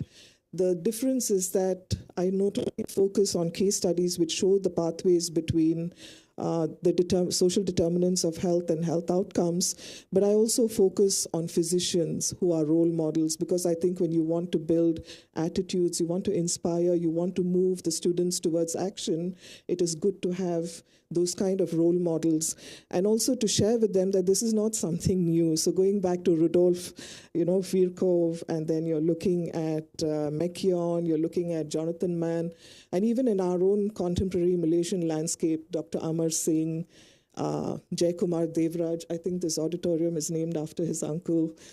So examples of physicians, that show the light of who they could become, who they could be. Community engagement has also been very effective. I think Prof. Indica talked about it, but because in our unit we cannot bring our students to the community, what I have done is to bring the community to the students. So refugee speakers, I have found that immersive learning experience can be tremendously powerful, especially when there's bias and prejudice. And usually there's bias and prejudice when we don't know people. Once we get to know them as human beings, those barriers tend to drop. So bringing in refugees who are talking about how, because of their ethnicity, which is something they have no control over, they had to watch their father and their brother die. They had to watch the mother being raped, things like this, and that's why they are here. Sexual gender minority health, that's another unit I do. Bringing sexual gender minorities to sit in the small groups, and we don't want to talk about discrimination and violation of rights. What we want them to share is, what was that struggle, personal struggle of identity? And what was that experience of internalized stigma? And this has always been very powerful experiences. So small group discussion, and then rounding it off with a simple assignment where I give them 2 questions. One is the application of concepts, so they watch the film and they have to link the concept in the lecture to the case study in the film. The second is a reflective question, and that is to help them to start forming their perspectives, their attitudes, because the evidence is also that as they progress in their medical education, empathy dies. And so how do you keep that spark burning? So I just wanted to share these as some examples. Thank you, Dr. Sharina. Actually, it's an eye-opener also for me after what Prof. Indica shared, and also Dr. Sharuna shared. So there are, many numerous ways on how we can actually teach social determinants of health. And I think from those two talks just now, in terms of active learning, and we're talking about immersive learning just now. So I pass on to you, Dr. Lim. Yeah, sure.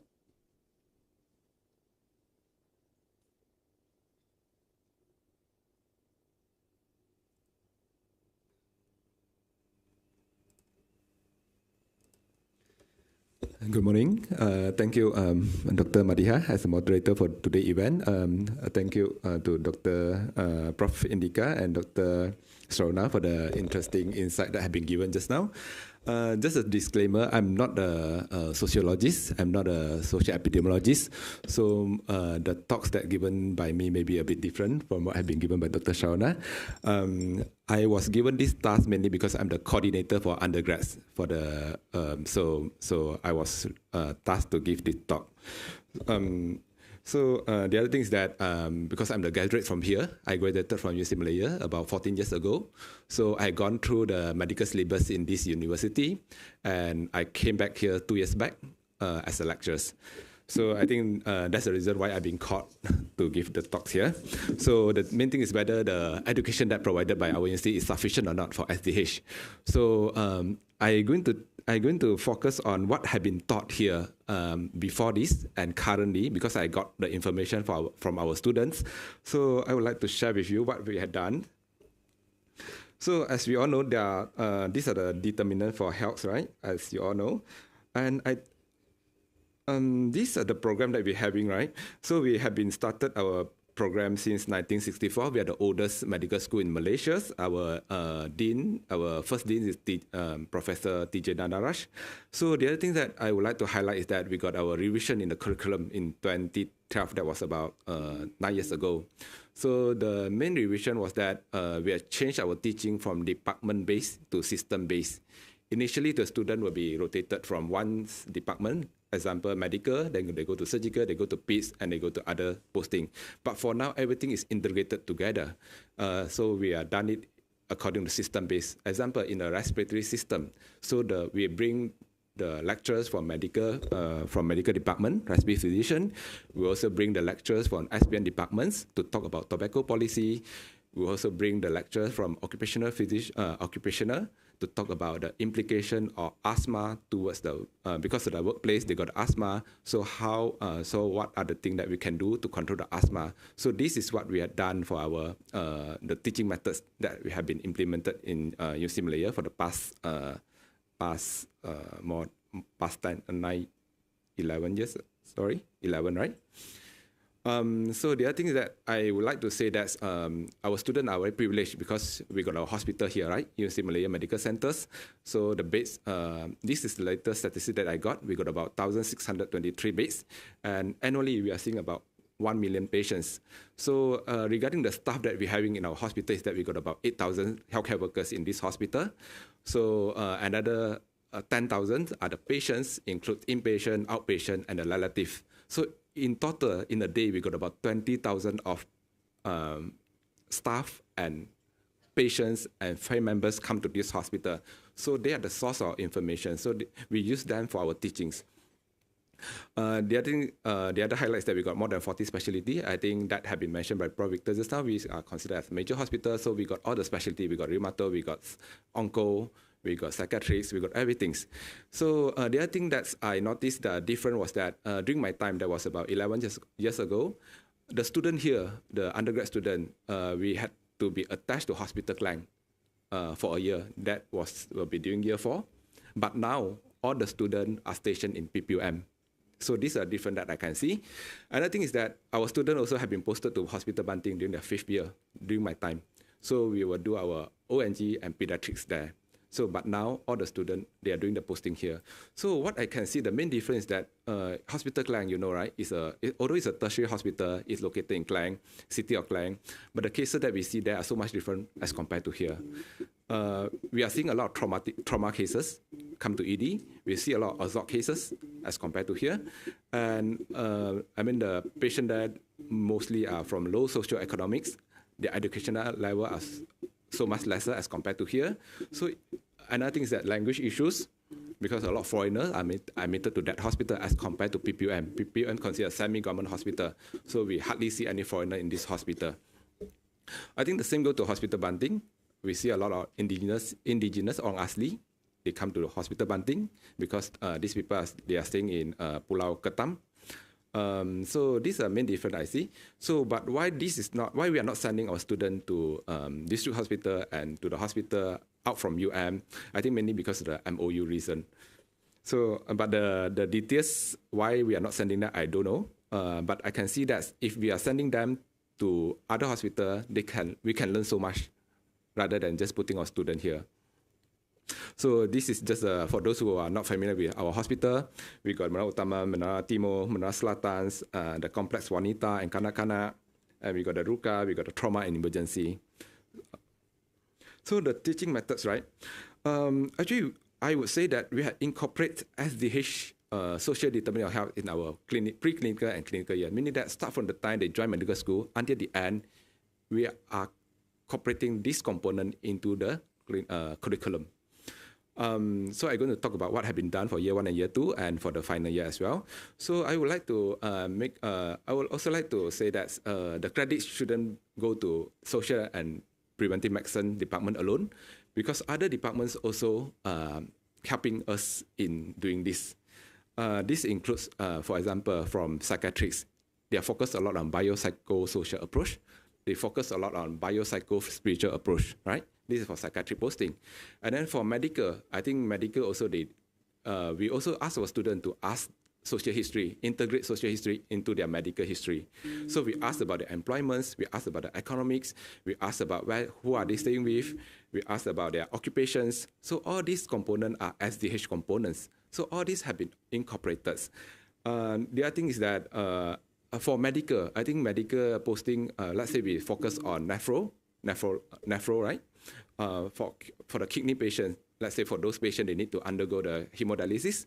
I think the nephrologist will ask regarding the financial status, because for hemodialysis, one session is about 300 ringgit.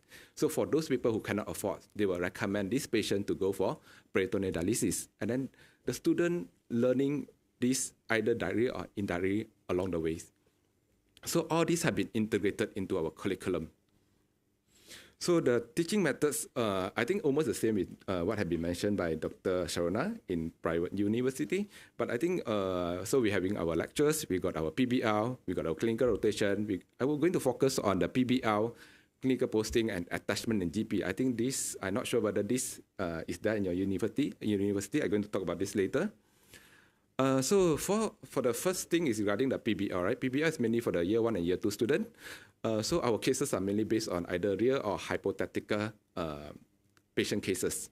So example, what have been mentioned by Dr. Rajun Sharuna just now regarding the Kam Agong, actually we use that as our case study. So it's the same thing. We come up with the triggers, and the student need to answer regarding what history to be taken and what physical examination to be done, what investigation to be done, and how to manage it. So we look into the social perspectives as well. So the aim is that we want to stimulate our students to think critically. We want them to apply the knowledge that they learn, and then we want them to approach the patient using biopsychological and social approach. So the other thing that this is, I think, something different from UM from what had been mentioned by Dr. Sharona. You bring community to the university, right? For us, we bring our students to communities. So we got our community posting program. This is mainly for year 4 students. So this posting is mainly organized by my departments, SPN departments. So we bring our students to communities. So in total, right, we got 8 district health office that have been working together with us. 4 in under the Jabatan Kesihatan Negeri Selangor, and the 4 is under Jabatan Kesihatan Wilayah Persekutuan. So in total, we got 8 PKD that have been working together with us. So we put our student there. So they will be there for 4 weeks. So they learn about what are the functioning of district health office. They also work along with the communities, because they are required to come up with the projects. So these are the aim for our community posting. First, we want them to understand the principle of disease prevention, and then we want them to understand the contribution of family, community, and environmental health. We want them, I think, we also want them to know the function of healthcare system, specifically for the PKD, and what are the issues that they're facing in community. So we want our students to conduct a situational analysis in that sense.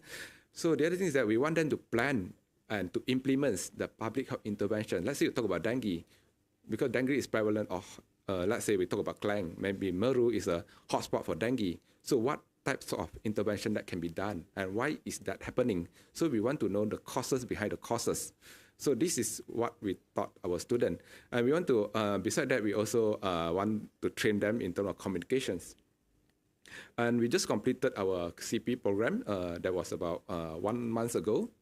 But the thing is that what I can see the difference was that during my time, we used to bring our students to Kelantan, to Melaka, to Perlis, but now all the CP was done in Klang Valley area. So these are something that we are lacking. So the reason why I try to understand why we are not sending our students to Kelantan, to East Coast, or to other parts of the Malaysia. So the reason being because of financial issues.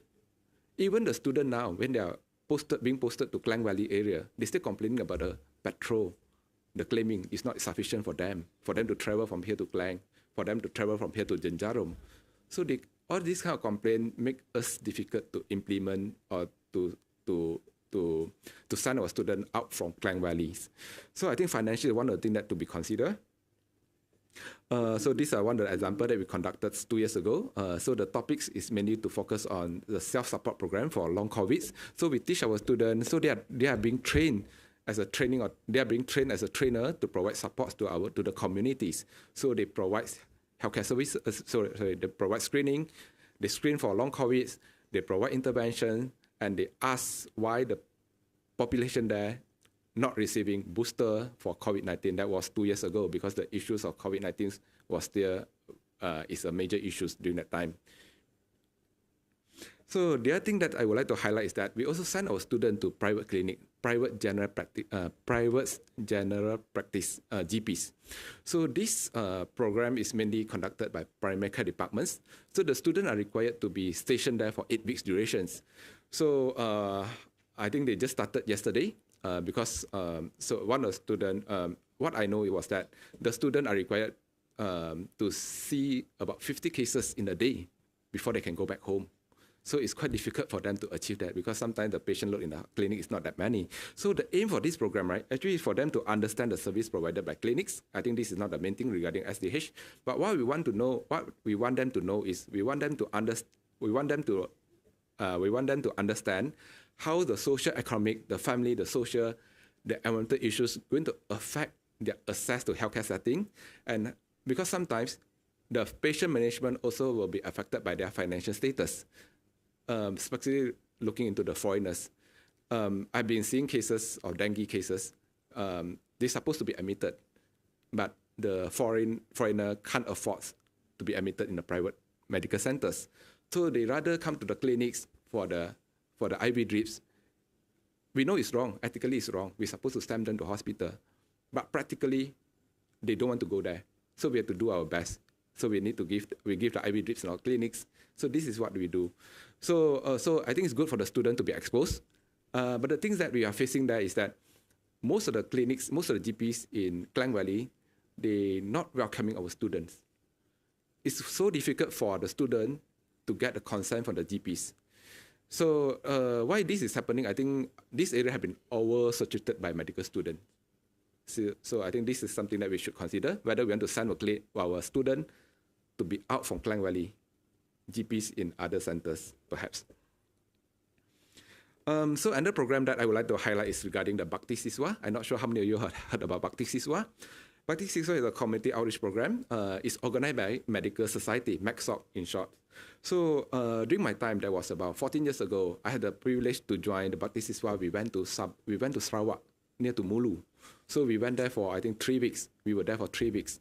So the aim for this program, right? Actually, we want to reach out to the community. We want to stay with them.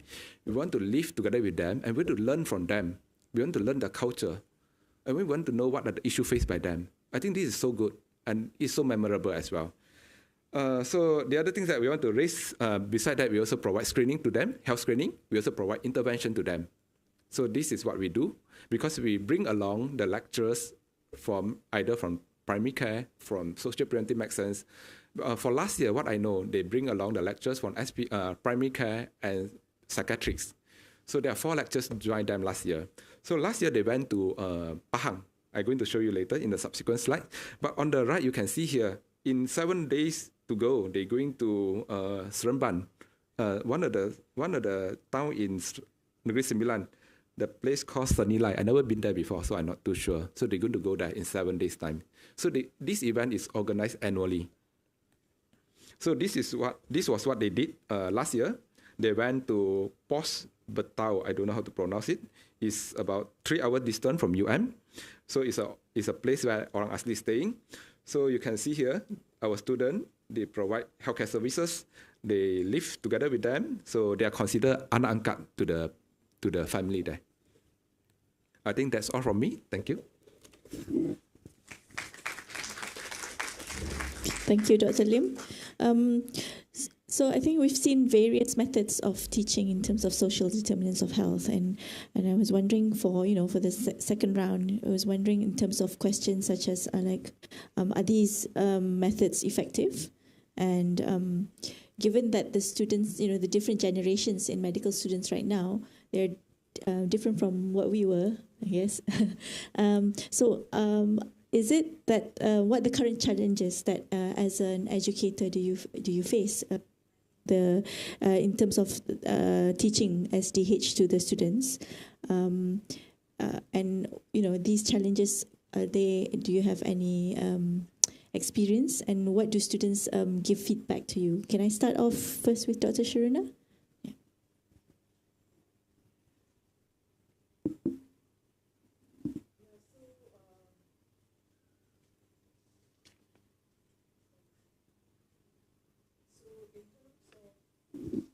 Effectiveness and challenges.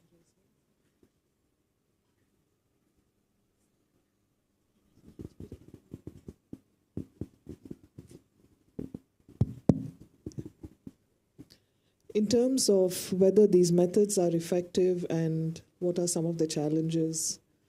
So in terms of effectiveness, I think there is also, for me, I tried to implement there's a method to the madness, because there's just so many multi-methods are being used in teaching social determinants of health. So when many ages ago, when I was a young student leader and young youth activist, we had this strategy of mobilizing other students and young people, and we had a three-point kind of formula of contact, content, and commitment.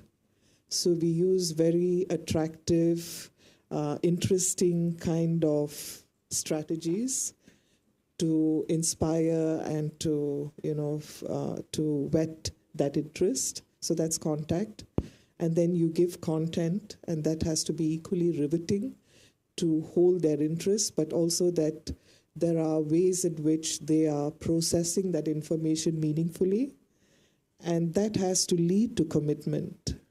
And that's something I've tried to use in also in my teaching. And that's why, those attractive web pages with a lot of interactive learning activities. So, typically I have students coming in and saying, why do I have to learn this? I came thinking I only have anatomy and biochemistry, and why do I have to learn all of this stuff? I have no idea about this. So it is our responsibility to really make them excited about what they have to study, because it is very important for their later practice. So having those attractive web pages, those interactive kind of learning activities, it gets them. And once it gets them, then we push them towards thinking about it meaningfully, not only in terms of analyzing, applying it to possible real-life scenarios, but also what it means for them. So encouraging reflection and reflexivity. That's, I think, also a critical competency to take away. And what I see in Monash, and I think Prof. Indica also talked about it, about student initiatives. We have the MUMMEDS, which is the Medical Student Society, and within that there is a group that focuses on refugee health. They started off as 25 students, now they are more than 100 strong. And every year for World Humanitarian Day, they have a big outreach where they are, reaching out to others. They do advocacy through social media. They work with refugee communities and, improving their health outcomes through health promotion. We also have students working, or making their own initiative in terms of working on indigenous health with the Orang Asli. So I think that it seems to be working, but some of the challenges of teaching the social determinants of health, at least in our medical school, is that the majority are very affluent. They have never known poverty, and some of them literally say in their assignments, their reflections, oh my gosh, I never knew, people were living like this in such dire straits.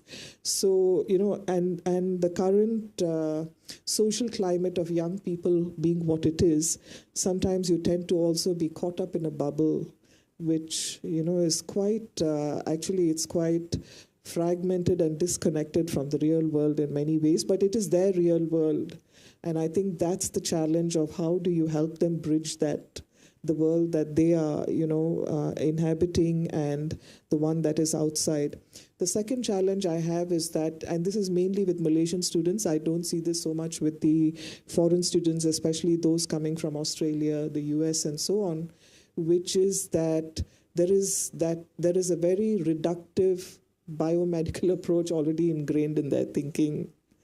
So rather than, no matter how much you emphasize the structural elements, their focus is still on the intermediary determinants of education, of, something like that. And therefore, you get this disease, or this is how it impacts health. But at the heart of the social determinants of health is that maldistribution of power and resources.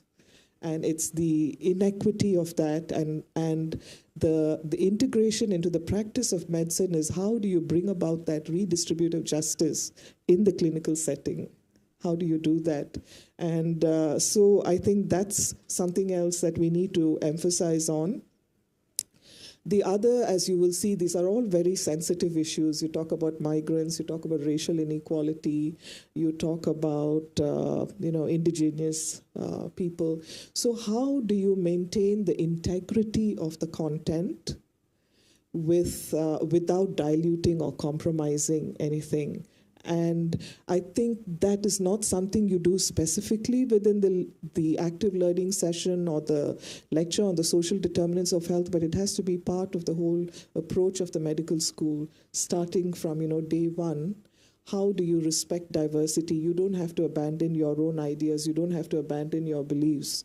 But how do you have that respect for diversity?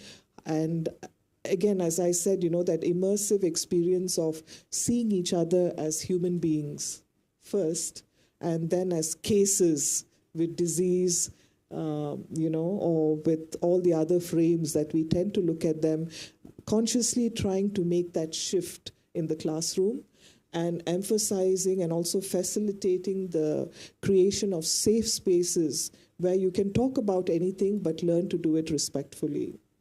So I think that's the other challenge. And the third one, or the last one, as we know, is, we know that as they progress through their medical education, this whole empathy, it decreases. And how do you sustain that as a lifelong norm, of compassion towards your patients? And how do you also help them be conscious about what they have learned, their own belief system, integrating that, the reflexivity, but also things that will keep coming to them from the hospital or the clinic environment that they are going to be working with. Things that are being said in the corridor, things that are being said in the ward, especially by senior clinicians, doctors, who may have a very dismissive attitude towards certain types of, populations. How do you be aware of these things, and how do you develop that courage to live from your values and, your beliefs, which are predicated on the respect and dignity of all human beings? It's Okay, thank you, Dr. Sharuna. So there is, from the points that you've given just now, there is a lot of challenges that we have to overcome, and especially bridging the gap between, you say that, the bubble and with the society. Prof. Indika, I was wondering, what are your thoughts on in terms of what your experiences are in the Sri Lankan setting? Do you think that the methods that you've mentioned just now in terms of field work and active learning with the students, do you feel that this method is actually effective, and what challenges do you see in terms of us being medical educators and also training future doctors that you see in your setting? Yeah, thank you. I think it's a very important, we are moving to a very important part of the discussion because it's challenging, definitely it's challenging. If I think of the Sri Lankan context, I can identify three main areas. One is logistical, and secondly it's mindset, and thirdly it's conceptual. Why logistical? Because conducting say very teacher-centered didactic education is not too difficult. But if you move beyond that, if you want to provide more interactive discussion, more reflection, more engagement, it's logistically challenging. Even conducting maybe an interactive lecture needs more planning and more thinking and more designing, more innovative approach to make it more interactive and more engaging. And maybe if you want to get student-centered learning, like small group discussions, problem-based learning, again, there may be implementation logistical challenges. Finding venues, or maybe finding trained tutors who can guide the students towards this, and also how can we implement reflective learning among students, because you need them to be guided by the mentors. So there are a lot of logistical challenges, and more so if you really want to provide them contextual learning. If you want to take them to, say, maybe faraway areas, rural communities, or underprivileged communities, there are a lot of logistical issues, and there are a lot of planning issues. So that is one challenge that I can see, which has to overcome. Yeah. And secondly, the mindset, because among the traditional mindsets, sometimes teachers may feel the time available for medical education or the curriculum is very limited. So why should we waste our time when we utilize that time in the wards or for clinical training, time that can be utilized to teach them the signs and symptoms or maybe patient management. So why should we waste a lot of time and effort and energy to teach them about the culture and the discrimination, equity, so on and so forth? We may be wasting our time and resources. So that kind of approach also there, that is very much there in our context. So I feel that maybe they are in Malaysia and other countries in the Asia Pacific region as well. So that kind of mindset. And also there may be a feeling that when we talk about social justice and the equity, we may be moving into the areas of politics, which is correct, because politics and social justice are inseparable. And sometimes talking about the political approach and the equity and social justice sometimes may be taken like, say, taboo or maybe inappropriate for medical students. So that kind of mindset. And also thinking that medical students should be only thinking about individual patient care, which is important. Individual patient care is important, and considering social determinants of health when providing healthcare is again important. But can medical students move beyond that? Or can doctors move beyond that? Can doctors become leaders? There are many countries where doctors have become leaders at national level, political level, administrative level, or maybe planning level, and guided the country and the nation. There are a lot of examples from the region, maybe Malaysia, maybe Singapore, many other countries. So can doctors move beyond their traditional role of the healthcare providers, which is important, but there are other roles as well. So that's a conceptual aspect as well. And also when we teach in medical education, we focus mainly about teaching the facts. And that traditional approach, our comfort zone, comes into the teaching social determinants also. We tend to think about, say, gender facts and facts related to the ethnicity or the culture, but we don't really talk about the issues. For example, issues like oppression, discrimination, stigmatization, and inequity, so lack of justice. Those areas, we sometimes, as teachers, as medical teachers, sometimes we tend to shy away from the issues because we are rather uncomfortable about talking about this, or we are rather uncomfortable about creating a discussion. But without creating a discussion or a dialogue among the students, it would be very difficult. It would be very difficult to get them the ownership and the leadership. Therein again, I think previously also, both resource persons, Prof. Sharuna and Prof. Chen mentioned about student-centered activities, student-initiated activities, where the students can initiate activities on their own enthusiasm. So those things, sometimes we are rather uncomfortable about that informal curriculum about the medical course. I can share one example that we have conducted successfully in Sri Lanka. One is during COVID time, when the whole health system was on the verge of collapse. We trained over 200 medical students to provide voluntary telemedicine care, to respond to the patient's telephone calls over 24/7 and advise them and guide them and triage them. And that volunteerism has worked very effectively. So we can actually make use of the opportunities that are arising as well. So we need to go beyond our mindset and conceptual mindset and think about teaching social determinants of health, other than just merely teaching facts or the principles. It goes beyond that. It moves into the reflective practice. It moves into creating empathy. So all these are important, and changing attitudes, which are very challenging. So all these are challenges. So as I have mentioned in summary, there are a lot of challenges in logistical and infrastructural, and the mindset and conceptual. So we have to think in a new way, an innovative way to face these challenges. Over. Thank you, Prof. Indika.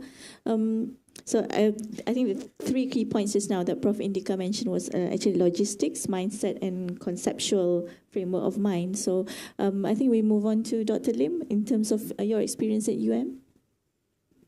Thank you, Dr. Madiha. If you ask me whether the education provided by UM is sufficient for SDH component during my medical school time, when I did my medical school 14 years ago, I would say yes. Is the current system is better? I would say yes as well. I think it's better as compared to 14 years ago, because now in the lectures, we invite lecturers from 2 or 3 different specialties to come and give a talk on the same topics. I think this is a good move. I think the only things that we are lacking is that we didn't invite indigenous group or minorities group to come and give a talk as what had been done in Monash, right?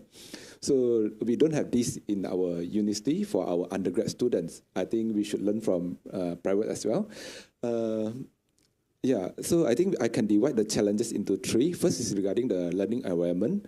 I think it would be good if we can send back our student to secondary hospital or the hospital out from PPUM. That would be a good move rather than just put our student in PPUM alone, because otherwise it would be too homogeneous. So it would be good for our student to be exposed to diverse patients with diverse background, diverse education level, diverse socio-economic status, so they can learn better. But it comes to the budgets in the end, whether we have enough budget for this. Then second is on the student, whether the student are interested to learn SDH. We are focusing on medical student. Because I was a student here, I know most of the students here, their aim is to be a clinicians. So they don't want to know why stroke happens among youngsters. They don't want to know why stroke is higher among Malays or higher among Indians. What they want to know, signs and symptoms of stroke, how to manage it, then what the further investigation to be done. So these are the mindset that our students are having. I think, so because the mindsets and the aim are different, so how to change it, I don't have the answer for this. Then thirdly is regarding our expertise. Do I have enough expertise to teach this subject? I mean, for my departments, we only have one social epidemiologist, Dr. Hawi, And we do have another one, Dr. Ika, mainly focusing on social behavioral. I think these are the only 2 lectures in my departments to teach on SDH components. So I would say that the expertise are still very lacking because we got a lot of students, our undergrads, our master, our PhD student. So with the number of students that have been increasing so many, so it's quite difficult for us to cope with the demands. Yeah, I think that's all from me. Thank you. Okay, thank you, Dr. Lim. So I think we're going to the final round, and I think we do have a question and answer session. So please think of creative and interesting questions that you want to ask the panelists today. So I think for the final round, I think I shall start off with Prof. Indika.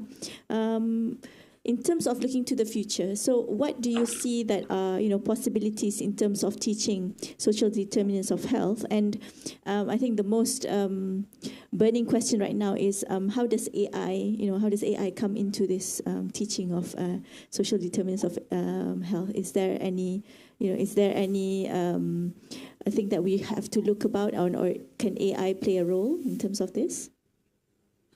Yeah, I think definitely in the future, when we think about the future, it's very important that we take a more concentrated and more determined approach towards teaching social determinants of health. That's more so important when we think about the social accountability of medical schools and also about our graduates. Now, just think, I mean, there are so many medical schools coming up, and sometimes there may be medical schools mushrooming and so many medical graduates coming up. So now we are experiencing an era where sometimes even general public may be challenging the role of the medical profession as never before. I mean, this is a situation we experienced in Sri Lanka. I don't know whether it's the same in Malaysia, probably yes, or maybe in a region. So we have to think new because the situations are changing, and we are living in a era where socio-economic issues are very much prevalent and increasing and very, very complex. Therefore, if you want to ensure the social accountability of our medical schools and the graduates, we need to have more focused emphasis on teaching social determinants of health, definitely in the future, if you want to basically adapt and survive in the new era, in the new normal. So that's important. And we have to take different approaches, especially how to inculcate reflective practice and how to inculcate self-directed learning, and more importantly, how to ignite the passion and make them compassionate, make them think about the patients. So that is where the secret lies. All right. So regarding the AI, it's a tough question because internet itself can create division, isn't that so? I mean, if you take a country like Malaysia, which is so diverse and geographically as well as ethnically and religiously, sometimes internet can be a division. So when you are talking about social justice and equity, there are challenges to be faced, especially if you want to implement, say, online learning, blended learning, or artificial intelligence. There can be challenges. So it would be very challenging to see how we can make use of AI in teaching social determinants. Because again, there is no escape. When it comes to future, you can't escape from AI. Artificial intelligence is there, so you can't escape. So how can we utilize AI in teaching social determinants in health? One area I see would be to better understand these complex interrelationships. Because when we talk about social determinants of health, it's very complex. It's a complex interplay between the social, cultural, ethnic, economical, and also it's about human behavior. So it's a very complex situation. So AI would be a good tool to use or to understand these complex interplays and understand the social situations better, and maybe even to predict the future. So in that way, it would be a good tool for analyzing and prediction, which could be used in training our medical students. So there are approaches. Definitely AI would have a role. One would be analyzing and prediction. And if you take technology in general, for example, telemedicine, and telemedicine can be combined with artificial intelligence. And that can be one area in the future, especially in countries like Malaysia and Indonesia or Maldives, where the geographical diversity is so much. You need to have this technology to ensure equitable access in healthcare. So in those aspects, I suppose artificial intelligence comes in big way. So again, my suggestion is you can't move away from AI, and AI would be an integral component of medical education in the future. And same with social determinants of health, which has to be an integral component, an important component in medical education in the future. So yeah, so my suggestion is use it judiciously in a well-planned way. We need to use AI. Thank you. Over. Thank you, Prof. Indika. Dr. Shiruna, what do you think? How would you incorporate AI then into your future teachings of SDH? I think, as I shared earlier, information communication technologies have been used quite effectively. They make very complex information accessible. They reduce, we talked about telemedicine just now, Prof. Indika, so they also help us to bridge physical distance in many ways. I'm not a techie. I just learn enough as survival skills that I require as an educator. So most of the use of technology that I have used has been around ICT. But I see that there is a potential for AI in terms of simulation and gaming. I've seen this done very effectively in refugee studies. And I think we could transfer or transpose some of these methods to social determinants of health to give that experience vicariously or virtually to students and to pique their interest in pursuing the issues around social determinants of health. But I think at the end of the day, for something like social determinants of health, human interaction and exchange is critical.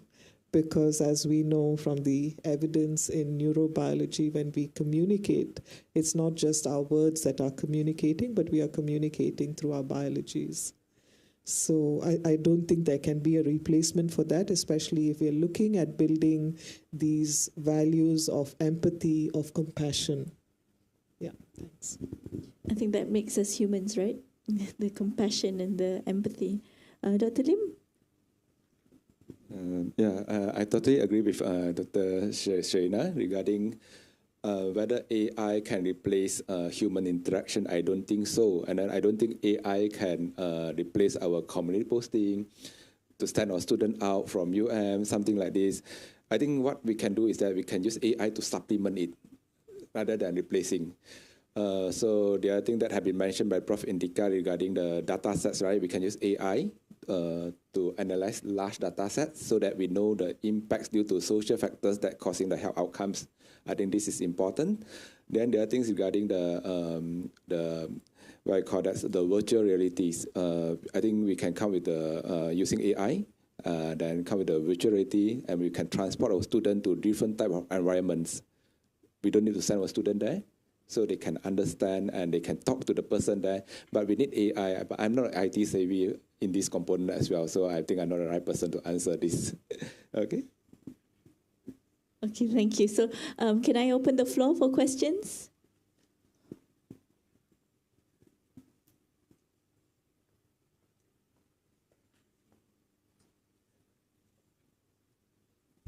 Hi, good morning. Yeah, I'm Maslino from Department of Social and Preventive Medicine. So long names. Okay, I just want to add up lah. Actually, not a really question, and just want to share with Prof. Indika and Dr. Sharina. We have in Malaysia Sulam, starting from initiated by Ministry of Higher Education, in view of to make sure that Sulam stands for Service Learning for Malaysia, University for Society. So it's not meant for Faculty of Medicine only, it also meant for all faculties, whereby they have to engage in community. So they have to look at the SDH in view. That's why they started at 2015 in accordance with the SDG. No? So I am very actually proud of my own country because we started that very early. in view of the SDG and in view of recognizing SDH as important for health and everything, prosperity, peace, and all that. So we have all faculties must have students. It's a compulsory thing, okay, and they are supposed to engage with community, and it will go with the constructed opportunities. So they will have to be exposed to, and then it's constructed learning. And then at the end of the day, they have to learn and they have to come with like, what will be the solution for that faculty or for that whatever learning purposes. Let's say a faculty of law. Okay, how can they help with that, whatever the community have, in order to bring up the community? Okay, so in faculty of medicine, what will you do? How do you recognize problems in that community? What are the SDH that are related to? And then, so our community posting from social and preventive medicine applies that. So that's all. Thank you. Dr. Sharon? Oh, okay. Do you want to comment? Okay. Prof. Indika, would you want to say anything? It's a very important initiative. I mean, all of us have highlighted the need for the community engagement and use it in an innovative way. And I'm aware of many examples from Malaysia where the medical students go to the community and sometimes live in the community and gain experience. There are experience from several universities, Sabah and Sarawak, so on and so forth. So it's, and also like it was mentioned, the multidisciplinary approach again, because this is a very integrated multidisciplinary concept. So therefore, getting engaged with other faculties also is a novel concept, because if you take public health or the social determinants of health, it's not limited to medicine only, it's very multidisciplinary. So I think that was very important, that to get other professions involved when we think about social determinants of health. I mean, professions like legal or maybe management, maybe financing, maybe engineering, all these professional involvement is very important if we are to understand these social issues deeply, and also to make meaningful action or maybe even meaningful, say, lobby to make a change for the better. Thank you. Thank you, Prof. Indika. Do we have another question? Yes?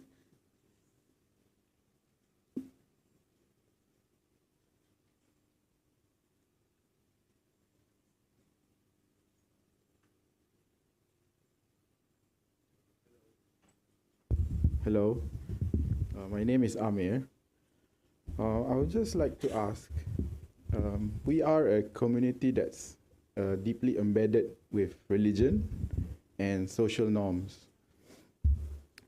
So when you talk about gender equality or migrant population, it's not very, I notice, not very well received in our population. So I would just like to ask you, how do you approach teaching about these subjects to students who are from undergraduate or postgraduates to, I would say, empathize with what these vulnerable population are facing, so that we can educate our students to be more compassionate. That's all. Thank you. Do you want to start off, Dr. Lee?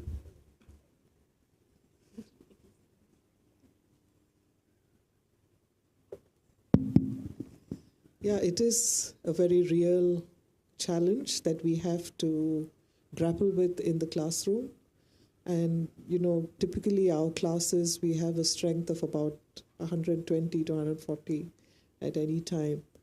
And these can pose barriers because they influence the normative framework or the lens through which we look at issues, our behaviors, the prejudices, biases that we have.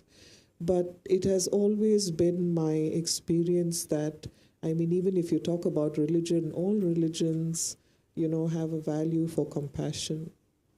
I don't think there is any religion that, it propagates something that defies.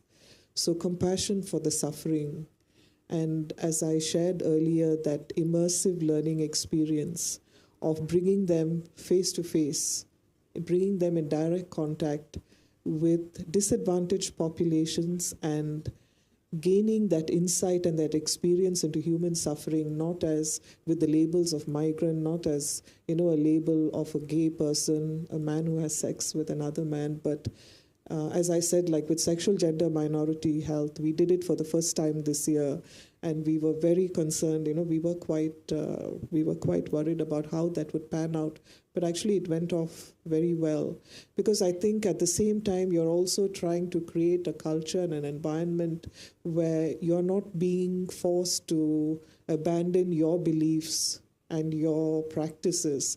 It's just that you have respect that this is another person's life. And when that person is not able to live out their own identity the way they want to, then there's a lot of suffering in that. And that's what we try to do, which is why with the sexual gender minorities, we just moved away from the whole rhetoric of rights violations and discrimination, but rather just the human experience of just who am I, and can I just be me, and can I just live my life in freedom? And how does, when I'm discriminated, that internalization of the stigma, how that impacts my mental health, how I conceive and conceptualize my identity, how it inhibits me from becoming and flourishing as a human being, even just accessing resources. So I think it's multiple things that, has to be done in the environment, but most of all, it's also role modeling. I think that's very important, that students are also able to see that that integration and congruence. And they know that this is, and I think exposing them right from year one, which is what we did with sexual gender minorities. They sat in their PBL groups. We had one person from the community sit in each group. And the whole objective of that exercise was not really to come away with some, fantastic knowledge, but just that human connection. So after the community members spoke, we asked the students to make a response. It should not be a false response, but it should just be like, what did I think of your suffering and, what your experience, what moved me the most? So we gave them kind of probe launch questions of how they could think and respond. So at the end of the day, they go away thinking, I can do it. I've done it. When I'm a doctor, I can do it. I hope that answered. Prof. Indika, would you like to add on? Yeah. I think that's a very challenge. That's a very challenge that we have, and that's probably the challenge that you have to overcome as well. I also completely agree with Prof. Sharuna. So basically, this is about changing attitudes. I mean, how can we move the students from ignorance to internalization? Because that's when we think about changing attitudes, we take internalization as the highest level. So how can we get the students to internalize and empathize? So key attributes that we are talking is actually, one is compassionate, and secondly, the empathy and compassionate through internalization. So that is where the engagement is important, that is where the reflection is important, and that is where the immersive learning is important. So I think we have to move away from our traditional way of thinking and think innovatively and think new. Thank you. Okay, Dr. Lim. Perhaps I just want to add on. I fully agree with what has been mentioned just now. But I think we need, it's a challenging issues. I think we have been seeing this case, the cases, let's say we talk about dengue, right? Dengue among the Rohingya patients or Rohingya. So we know that only 12 or 14 diseases are covered by our government for the foreigners. They're to be classified under communicable disease. Let's say we talk about dengue. Dengue is not classified under this communicable disease. So for those Rohingya who got dengue, they are not covered, so they need to pay. They need to use their own pocket money to pay when they get treatments. So the thing is that how we want to balance between health equities and taxpayer money. I think there's no definite answer for this. But the thing is that this is not under my forte, SDH. So I have I don't have this kind of experience in dealing with it. Thank you. You don't mind if I may just ride on that thing, because of my work on migrant health and healthcare financing for a long time. I think we also have to look at it in terms of the contributions they make to the country, both in the informal sector as well as the formal sector. And in fact, studies by the World Bank have shown that in states in Malaysia where we have a higher migrant population because of employment, there is an increase in the employment of male Malaysians because it also triggers economic activity. And migrant workers pay more in income tax than the average middle-class Malaysian if you look at the levies that they pay. They also contribute towards medical insurance. And I did a study on this actually. I'm not going to go into that, but if you look at the principle of risk pooling and cross-subsidization, there is a huge amount of money that's being collected in terms of the medical insurance, but it is not going to the government, which has all those unpaid hospital bills. It's going to the private insurance companies. And so what we need is actually a better alignment of the mechanisms and structures that we have so that it will be a win-win on all sides. That's a really good point there. Any other questions? Yes? Hi, thank you for your presentation. My name is Ika from SPM. So I think in terms of our public health department, our public health program, our strength is that we are opening this up to non-medical doctors. So I think we have a fair mix of doctors and non-medical doctors in our department. But I still feel that we have a lot of medical doctors. No offense to the medical doctors in the department. You know, I adore you. But how can we kind of expand our public health department to people in social science, especially to provide important perspectives that would potentially address SDH? What is the way forward for our public programs, public health programs, to kind of ensure that we are attracting diverse people, not just in UM, but elsewhere? Thank you. Is that for me? Yeah. For you, or maybe Prof. Karthik? Yeah. So, first of all, I didn't know that you had now opened up for, non-medical. A few decades ago, I had wanted to do, MPH here, and then it was only for medical doctors. So that's something maybe you want to put it out there, that people don't have this information. But I think also the feedback to the program is what will also attract students. So making sure that it is a holistic program, and I think having a lot of, whether it's like electives or projects that people are able to do, because at that level it's not just theory, but how can you ground it in practice, and offering that kind of diverse experience, and the feedback I think that comes to that will probably draw, students. Prof. Indika, would you like to comment in the Malaysian setting in terms of public health? Usually the departments are consisting a lot more from medical doctors rather than non-medical doctors. So what are your thoughts?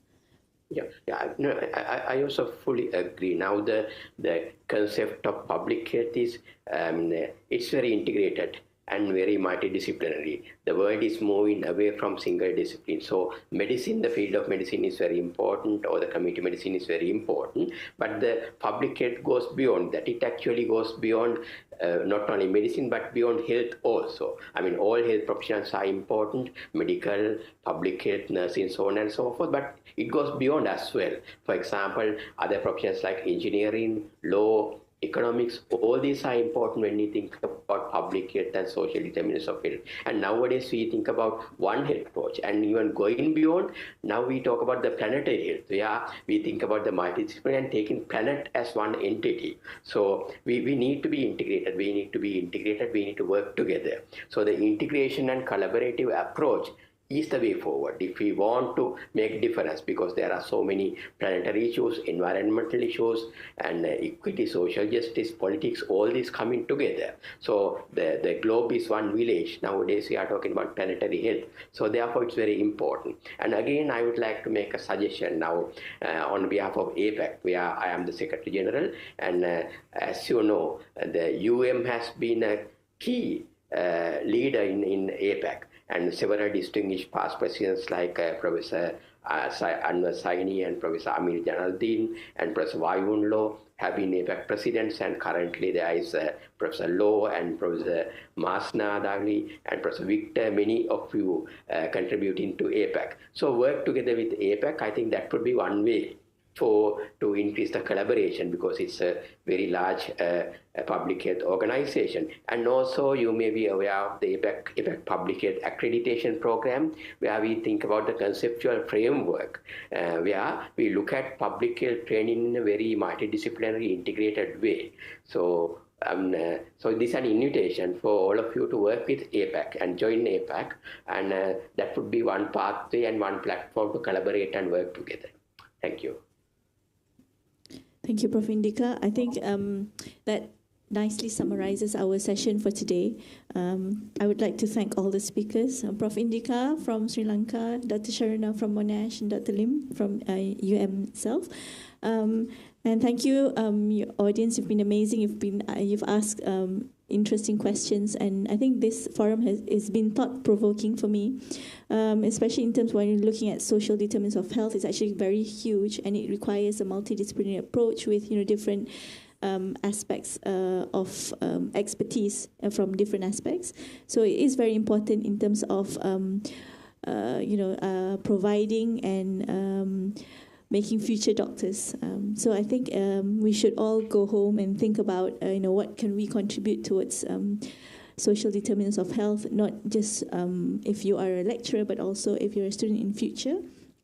So thank you, everyone. Can we have an applause for our panelists? And I pass back this session to Madam Master Ceremony.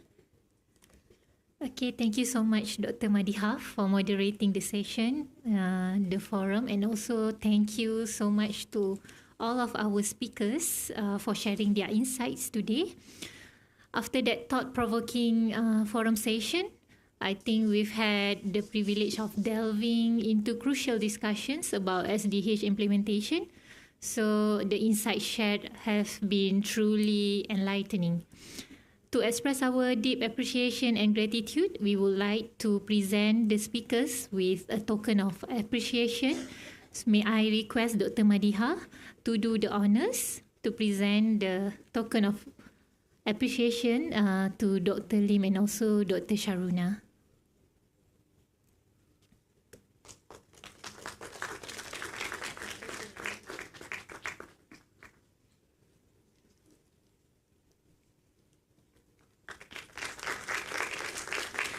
I would like to invite Dr. Rama Krishna to present the token of appreciation to Dr. Madiha for being our moderator today. And not to forget, I would like to take a moment to acknowledge one of our speakers, Prof. Indika, who joined us virtually from Sri Lanka. Although you are not here with us physically, your presence virtually has enriched our discussions. Thank you so much, Prof. Indika. Let's give a round of applause to all of our speakers once again. Okay, ladies and gentlemen, this morning's session has come to an end. So, and take this opportunity to network with fellow attendees. But we are also thrilled to invite you to our engaging lunch talk. So do join us for insightful discussions and presentation by our distinguished speaker. And I would like to invite our next session will be hosted by Department of Parasitology. Pathology Department, so sorry.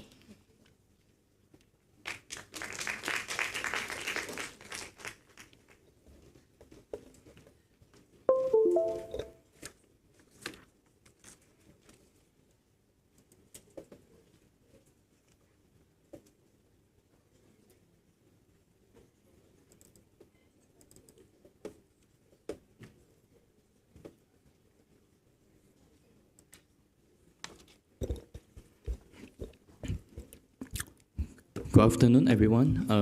Apologies for the technical error just now. So, ladies and gentlemen, distinguished guests and esteemed colleagues, it is my great honor to introduce to you today a truly exceptional individual whose contributions to the field of pathology and medicine, and as well as academia, have left an indelible mark on Malaysia and the global community. Our distinguished speaker, academician, Dato' Professor Oolong Dr. Loy Lai Meng, stands as a paragon of excellence in the world of healthcare, research, and education. Her illustrious career spans decades, and her impact resonates far beyond the boundaries of her remarkable achievement.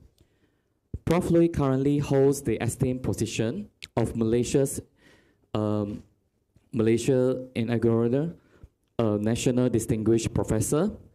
She is not only a revered academic, but also a senior consultant histopathologist at the University Malaya Medical Center, where her expertise and dedication have set new standard in the field of pathology. Throughout her tenure at UMMC, Prof. Loy has taken on various significant roles, including serving as a Deputy Dean for Postgrad Studies. Her leadership extends to chairing UMMC Medical Advisory Committee, demonstrating her commitment to advancing healthcare practice and standards. One of Prof. Loy's noteworthy responsibilities is her role as the chairperson of the UMMC Medical Research Ethics Committee, reflecting her dedication to ethical research practices. She is also the helm of the National Postgrad Pathology Curriculum Writing Group and the MMC Specialty Education Subcommittee for Anatomical Pathology, where her expertise in medical education shines. In addition to her contributions to Malaysia's medical landscape, Prof. Loy holds the distinction of being the founding president of the College of Pathologists, Academy of Medicine Malaysia. Her visionary leadership played a pivotal role in establishing pathology laboratory accreditation in Malaysia and the Pathology Act, marking a milestone in the country's healthcare system. On the international stage, Prof. Loy's influence knows no bounds. She served as the president of the World Association of Society of Pathology and Laboratory Medicine, a testament to her global impact in the field. Her co-chairmanship of the Inter-Academic Partnership for Health for 6 years expanded the horizons of medical academies worldwide, delving into global health, the social determinants of health, urban health, and nurturing young physician leadership. Prof. Loy is a distinguished fellow and senior fellow of the Academic Science of Malaysia. Her leadership extended to chairing the ASM Newton Unku Omar Fund committees for bilateral research programs with MRC UK from 2015 to 2018. She also chaired the 2019 MRC Malaysia Joint Panel on Non-Communicable Diseases.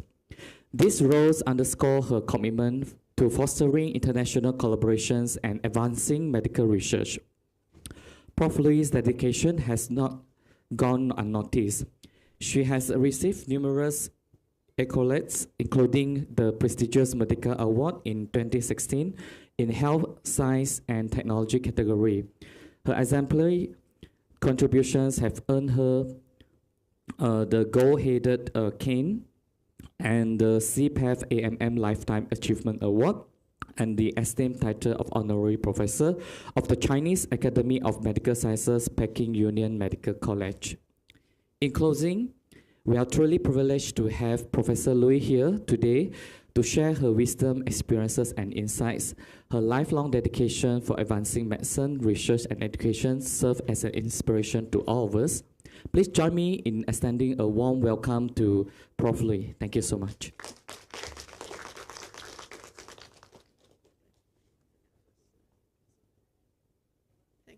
Alex, for that very kind introduction. I don't think I'll take any more introductory remarks, but go straight into this talk, and I'm very honored to be asked to give this, to share my views regarding pathology and what it can do in the medical field, in the healthcare provision, as well as in, let's go forward, as well as in research and innovation. We had seen this slide just now when Alex was talking. I'm very pleased about that because it helps to introduce what pathology is all about. To many of us who went through medical school, you think pathology is just one subject that you have to pass in your exams, otherwise you cannot move on to the clinical fields. And there might be some reason for that. Of course, that's not the best reason as to why pathology is important. But if you look at pathology, considering its roots as a Greek word, pathos referring to suffering, and logos to study, pathology actually translates to the study of suffering. And in the modern context, it refers to the study of disease. And at the structural level, in terms of what goes wrong with organs and tissues, in genes, and in the proteins. And it is actually because we understand what goes wrong that the therapeutic decisions are made on how to treat a patient. And it's for that reason that the major Royal Colleges of Pathology, such as in the UK or in Australasia, have behind them logos like pathology is the foundation of medicine, or pathology is the science behind the cure. But in fact, the best value statement on pathology was made by a Canadian physician, Sir William Osler, who's shown here, who says that as is your pathology, so is your medicine. So if your pathology is bad, your medicine will be bad. And if your pathology is good, then your medicine will be good. And that's a very important value statement when we talk about the issues of the value proposition of healthcare. And these are just pictures to show some famous pathologists who have made a lot of difference. That's Rudolf Virchow, more than 200 years ago, who was a pathologist but also a politician. And he pushed forward a lot of new things you see in pathology today because he's able to interact with policymakers. There's Robin Cook, who is the Nobel Prize winner for the Helicobacter pylori. He looked at the bug and he talked to David Marshall and said, there's a bug in here.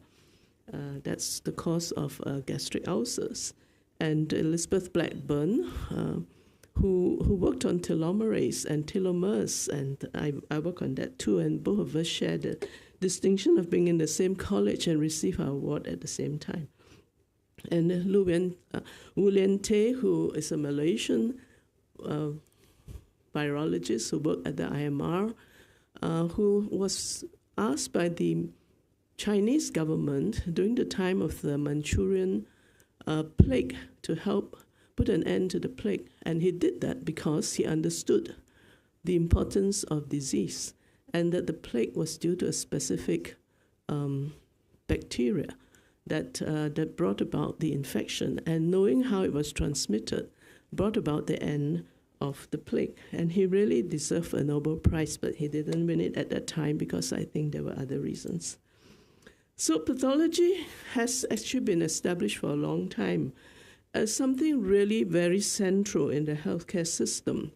If you have to take back one value statement from this, you have to understand that 70%, and there are studies to show this, 70% of medical decisions are dependent on pathology tests.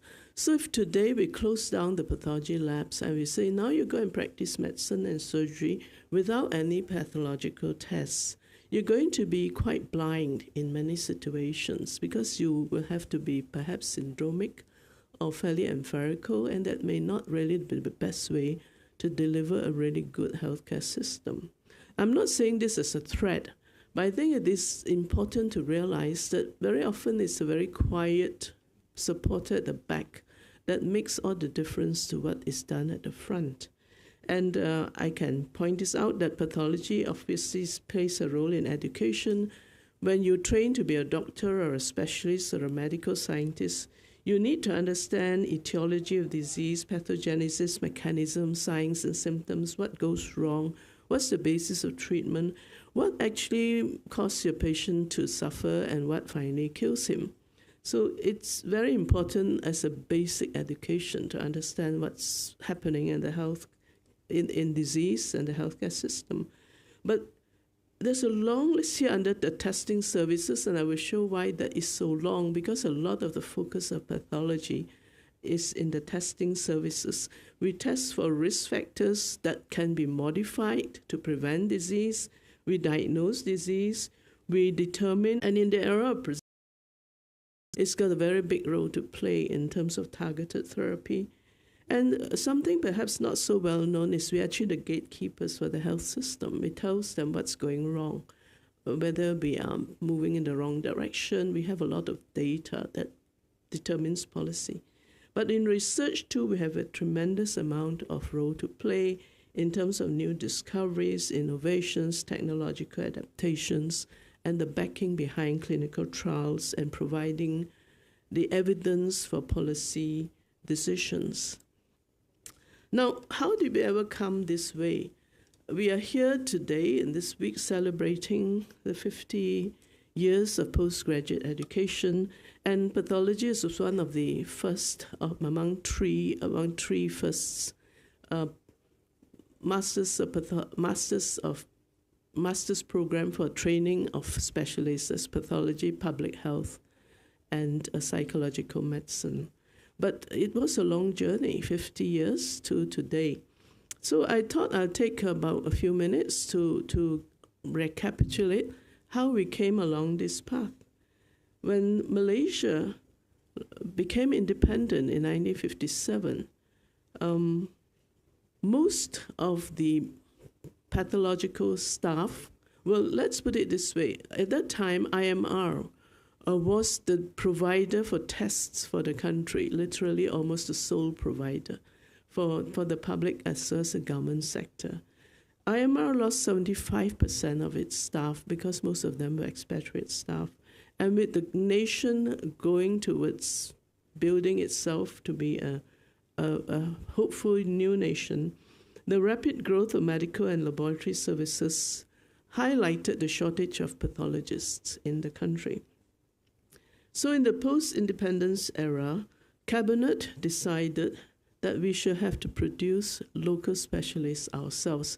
Because imagine sending people over to the UK or Australia to train as pathologists, it's hugely expensive and highly ineffective in terms of really keeping up with the needs of the country. So the Master Pathology Program started in 1973, as far back as that. And that was literally 10 years after the University of Malaya admitted its first medical students. So 10 years after started the MBBS program, Master Pathology was born together with public health and psychological medicine. Cabinet made that decision because there was then a teaching hospital with diagnostic patient care services in place, has to be in place. There was already an academic and research environment, and there were teaching facilities like lecture halls and laboratories and so on. So it was a good backing to have for that. So pioneered the postgraduate programs with pathology as one of the pioneers. Of course, we know later UKM, USM, UPM, UITM joined and started master pathology programs. And we'll come back to that again later. The first master's courses were 2-year programs. The first master pathology was 2 years. And by 1987, it converted to 4 years because, as you may expect, we evolved the programs as the medical practice changes. It was founded on our knowledge and our connection with the Royal College of Pathologists of UK. But as global pathology changed, so did our practice in the country change, and so did our training change, and we changed to a 4-year program with a strong monodiscipline focus. The curriculum was reviewed every 5 years. It evolved to adapt to real-world practice. And by when the 4-year program started, a mandatory research report came into the requirements, and I will also give you some insight into that later. A landmark in the postgraduate teaching or the training of pathologists was in 1995, when all the 5 universities were started with 3 universities actually, but later on UITM and UPM joined in. This agreed on the common training and assessment and the creation of the National Pathology Conjoint Board. And I think this is, in a way, a common story for all the postgraduate programs, so I will not delve with that much further. The purpose of training was actually threefold. And right from the outset, when pathology training, postgraduate pathology training started, we had already focused on 5 main monodisciplines, and that was anat-path, hematology, chem-path, microbiology, and forensic pathology. But the aim of all these 5 programs was firstly to meet the national needs for diagnostic pathologists, but secondly, to also meet the needs for academics in the university who will sustain training of postgraduate students, and thirdly, to produce medical researchers in pathology, because without the pathology research, there will be a great deal of gap in terms of providing the evidence base for medical practice and for innovations. It would be amiss of me in this celebration week to not mention who are the early teachers and mentors of the Master Pathology Program. So I'd like to take a few minutes to introduce in some names and faces whom many of you may not have seen, but whom I'm very fortunate to have seen and to have met, because they were my mentors. Prof. Lau Kam Singh here was a hematologist. He was the head of department, but he was also the dean of medicine at the time the first postgraduate programs were developed.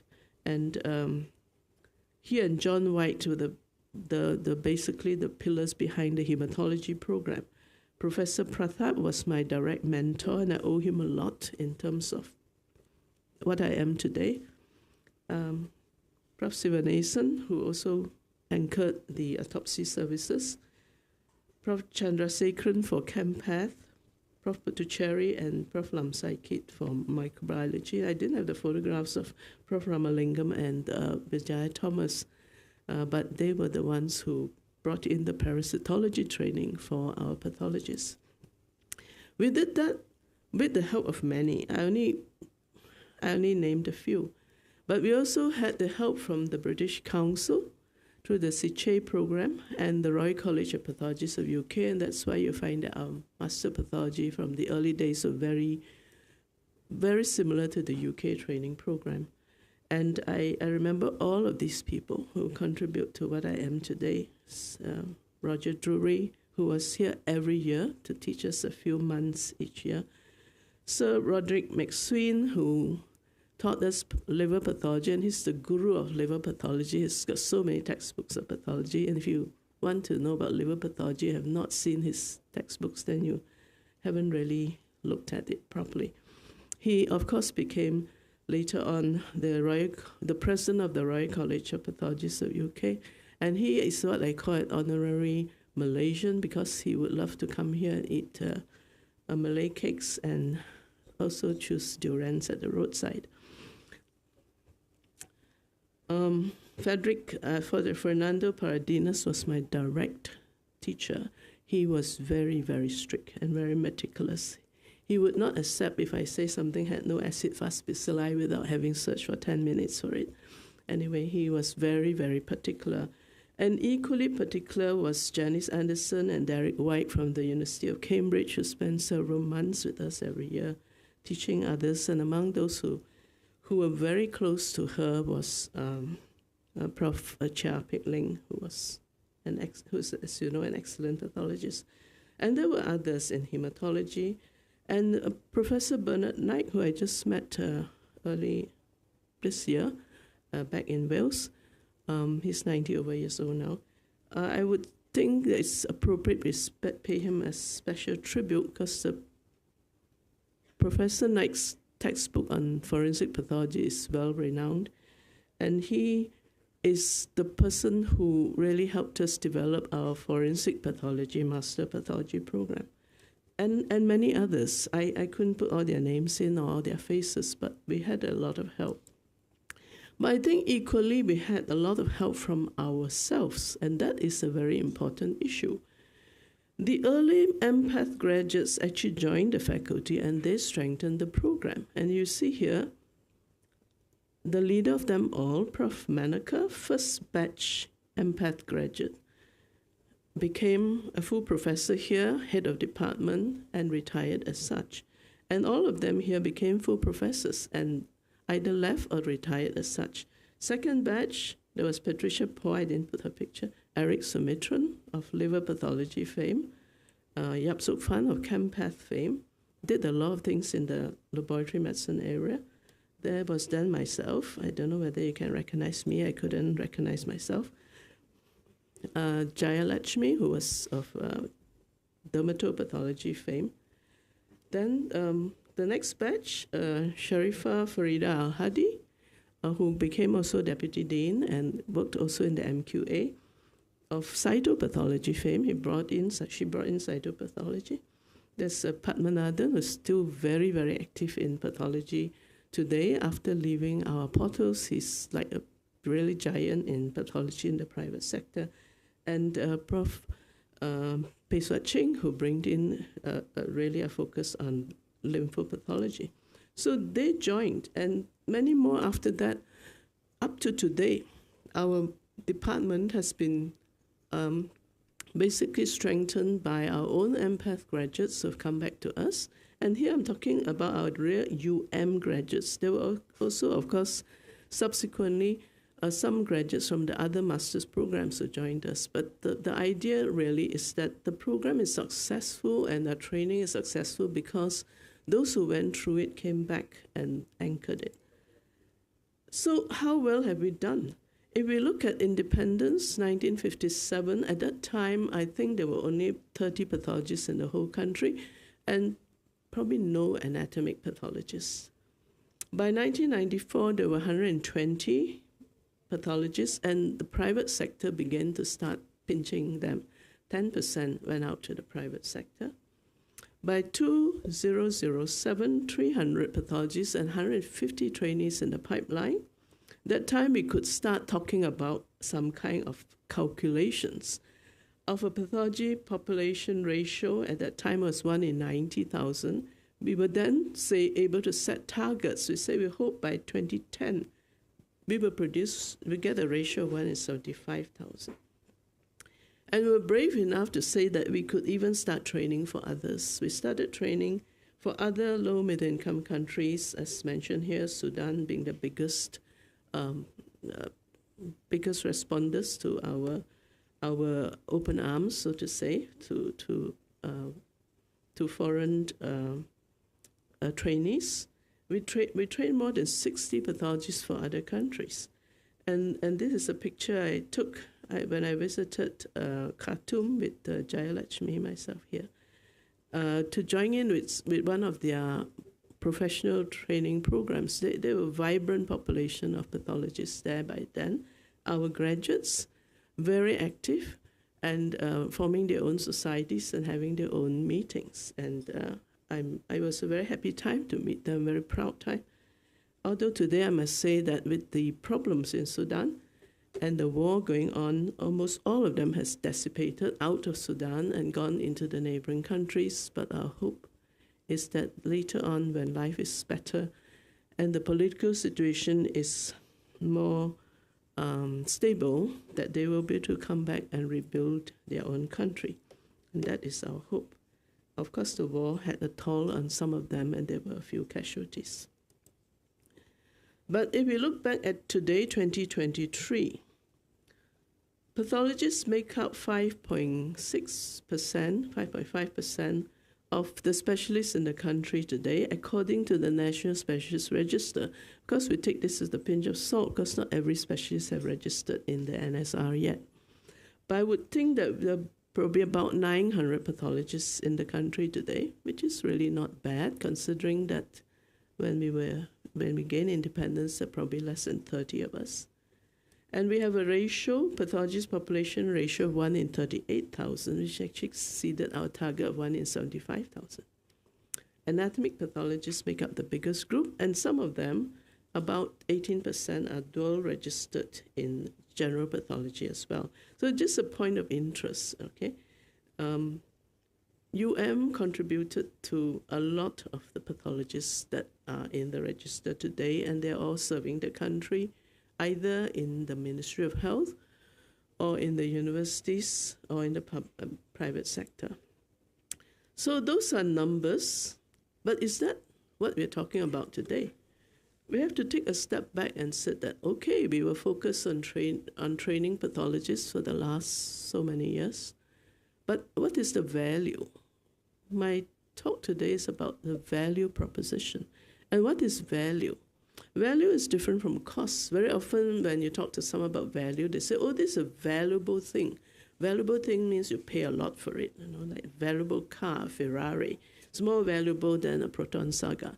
But is that really true?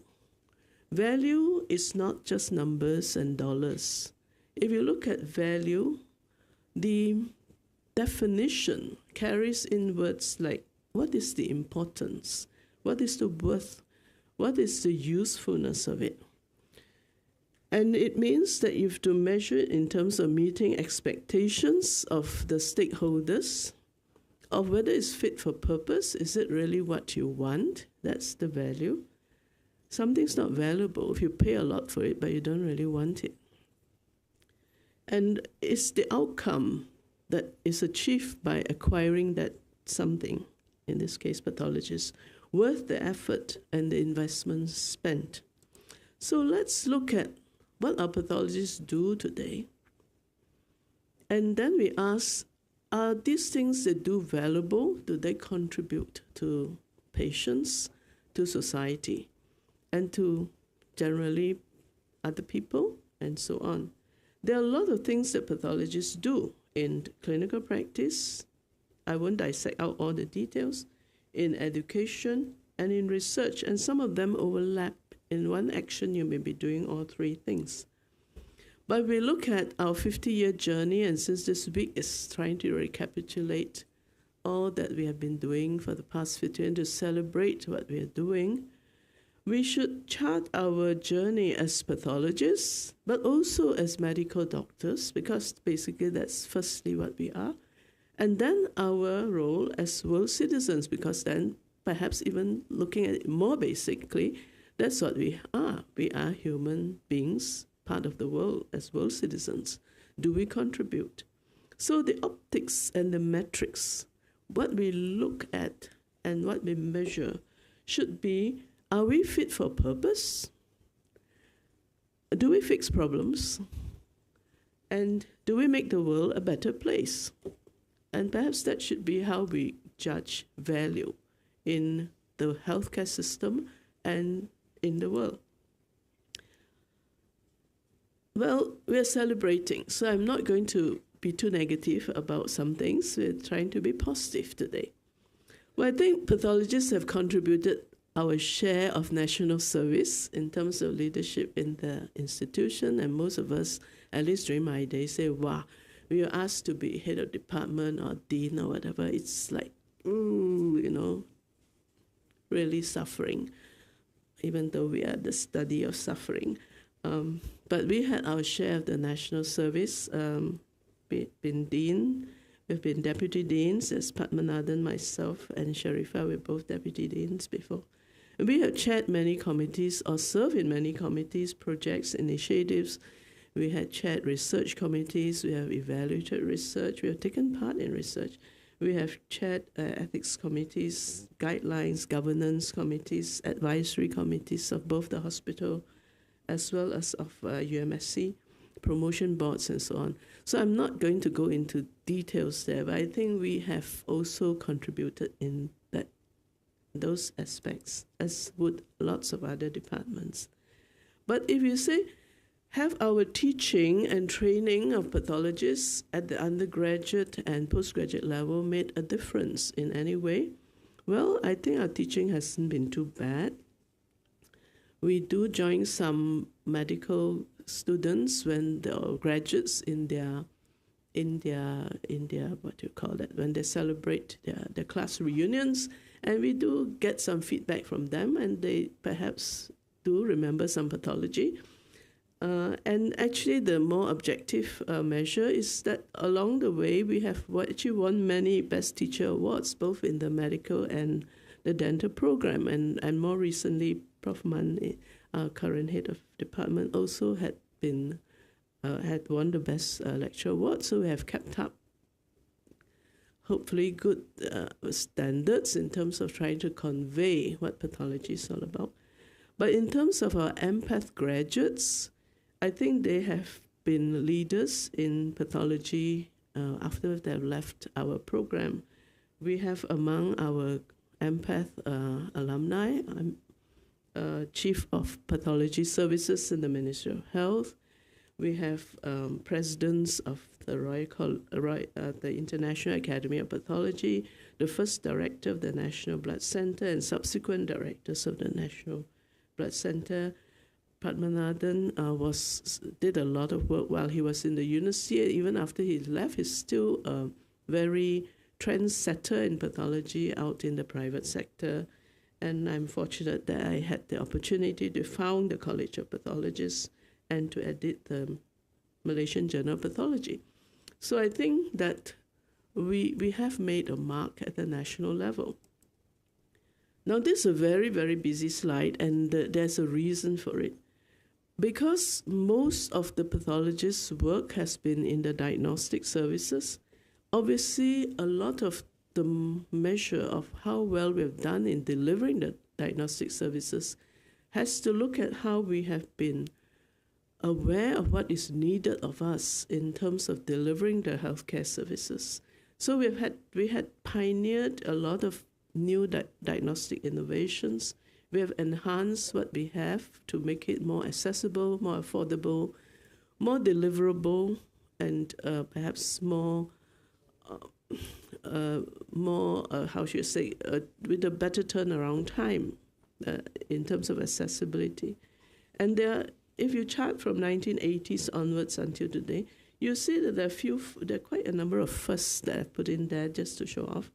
The first to introduce an in-house lab system, because at that time, lab information system did not really exist. But in the 1980s, Prof. Yap Fan, the chemical pathologist, was one of the first who really said we should start our own lab information system, and we did.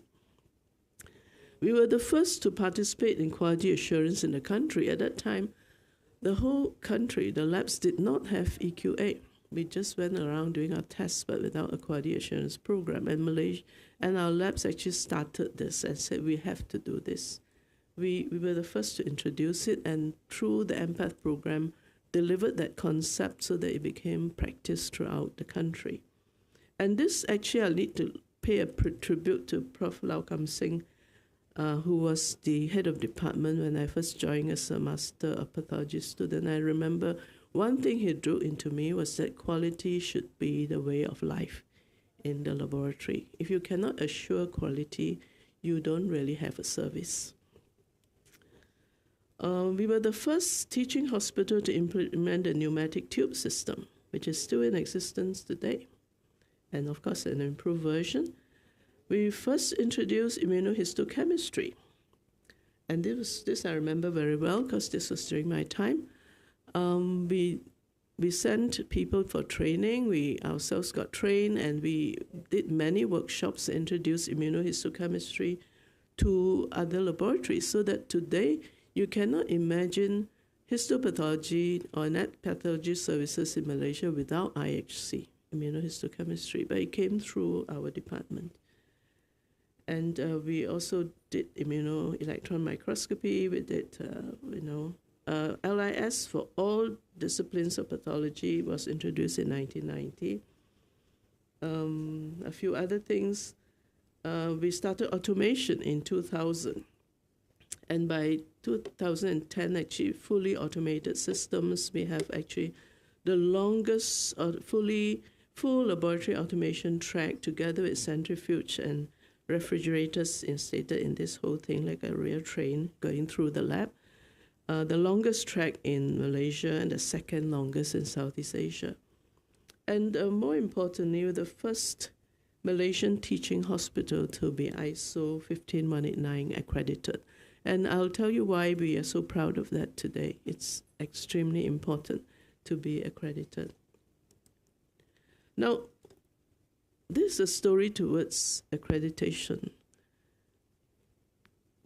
The platforms on which we do testing of samples sent to us, whether it be tissues or blood or fluids or swabs or whatever, the platforms will change over time. In the early days, we did not have genomic testing, but genomic testing is upon us today and is definitely going to be here for sure in the future.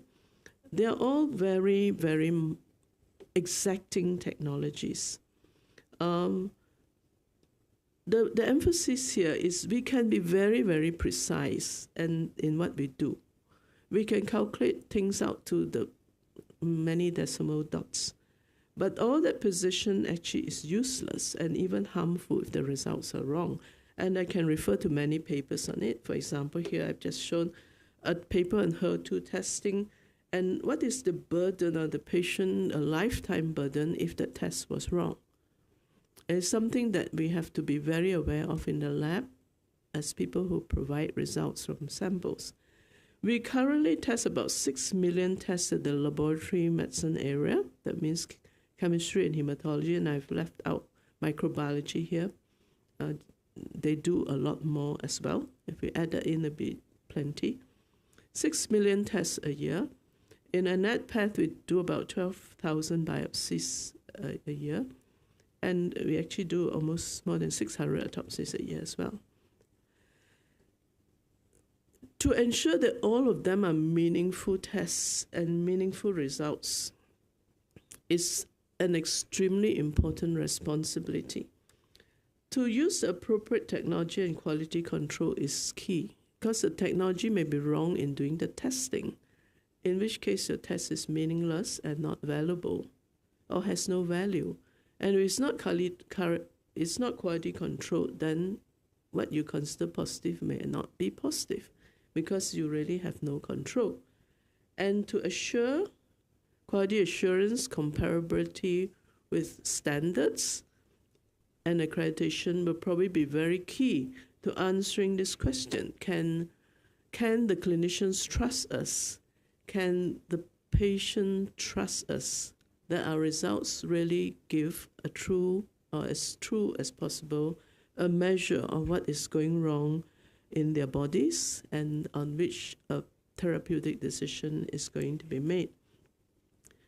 So I always remembered, as I said just now, Prof. Lau's statement is somehow stuck to me all my life, and that quality should be a way of life in the laboratory. Ensuring quality was a life journey for me, definitely. It was a life journey for many of my colleagues in pathology. It was a many, many years journey, a very exacting journey to protect basically public interest, to make sure patients get what they deserve, and the value of the pathology in giving out results is worthy of the investment that has been put into the lab. And this is just a very short part of a long journey. In the year 2002, an MOU was signed to introduce ISO 15189 accreditation into Malaysia. Before that, Malaysia had no accreditation system for testing. Although this was through the College of Pathologists, the people behind it were actually Empath graduates, I'm very proud to say. And we went through the long process of stakeholder engagement, public forum, and then a huge 1-year frenzied training of lead and technical assessors in developing the essential documents on which accreditation will be based, the specific criteria, the specific technical requirements, and the practice guidelines. And this is a picture which says it all. These were the 8 core lead assessors that were trained in New Zealand by the International Accreditation New Zealand body. And of these 8, the ones in red were empath graduates. And they anchored all the more important areas: microbiology, hematology, empath, and chempath. And the program for ISO 15189 was launched in December of 2004, literally 2 years after the MOU was signed. So we were very serious about it. I know some MOUs go on for 10 years, but this one, 2 years, we delivered it. And Malaysia was actually one of the first to adopt ISO 15189. There are many standards. There's 17025, there whatever.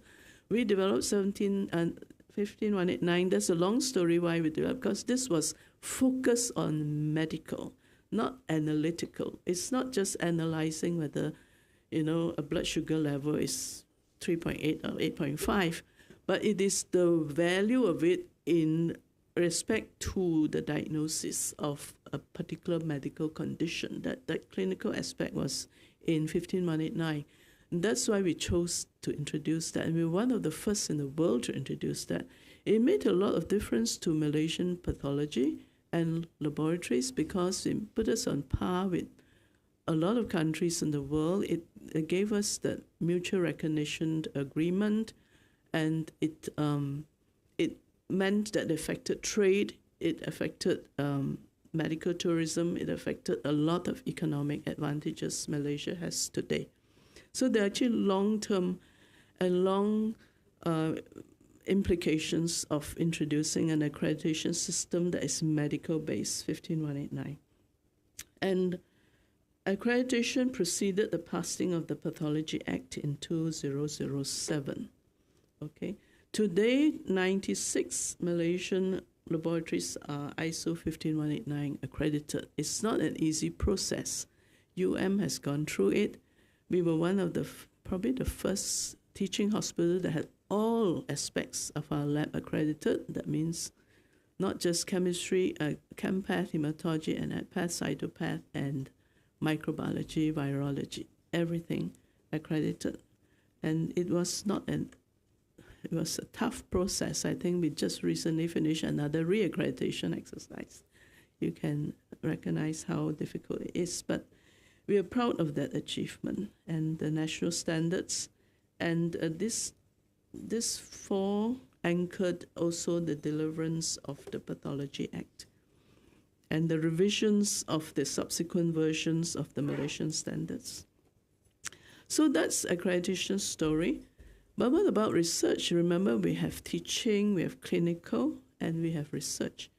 Have we also delved into that, or fulfilled our value as pathologists in research?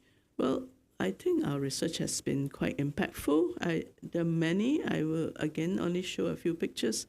Prof. Wong Kam Tong, one of our A professors, recently retired.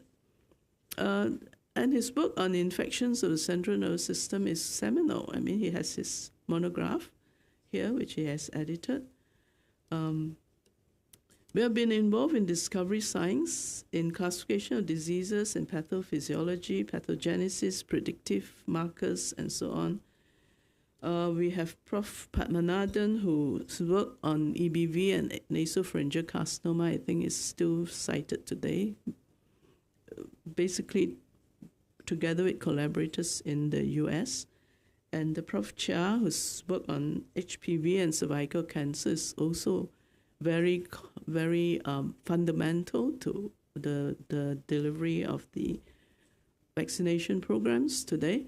And her work was backed by a very important person, a very humble Nobel Prize winner, Zuhausen, who won his Nobel Prize on HPV and cervical cancer, and actually donated probes to Prof. Chia to work on. We're grateful to him. And I was fortunate to be able to be involved with the Columbia University and the Renal Pathology Society to develop the new classification for lupus nephritis. So I think we have made impact with the research we do. I cannot pay credit to everyone who's done research in the department. We have a lot which you can look up.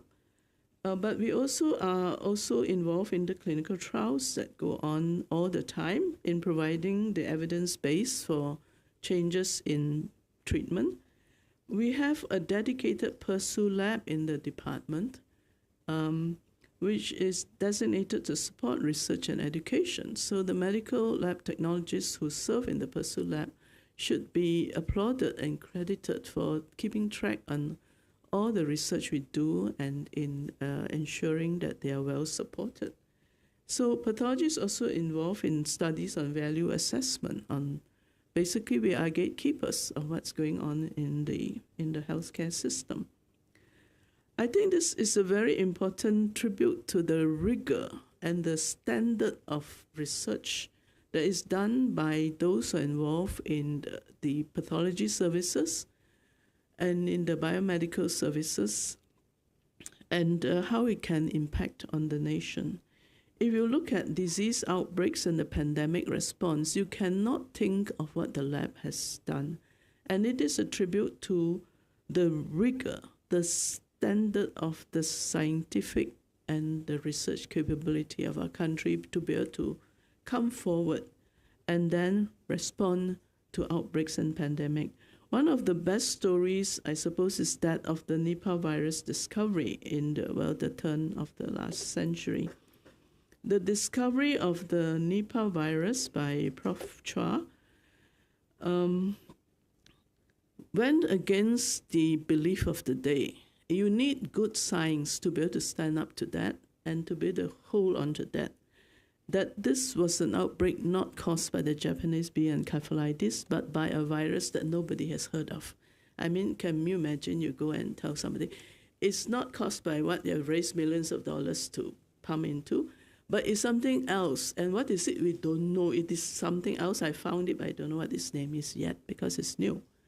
Okay, to be able to stand up and say, it is true, I have seen it, I have proved it, was really shows you how much science strength there is. He, of course, has been applauded as the pride of the nation. And with that, the Nipah virus outbreak came under control because the agent that caused the outbreak was discovered. And all the effort which tried to control the outbreak based on an element or virus that was not the correct causative virus could be put to a stop. The group, the Nipah, the group actually was recognized by the nation with the Mahathir Science Award and the Medical Award subsequently. Very well deserved. And we have helped other countries deal with their Nipah virus outbreak as well. And of course, the more recent COVID pandemic, which all of us went through. If you remember any statement from the pandemic, I remember hearing the term test all the time. It was tests all the time. Tests determine whether you're going to be quarantined. It determines whether an area is going to be locked down and sealed with barbed wire. It determined whether borders can open. It determines whether schools open or close.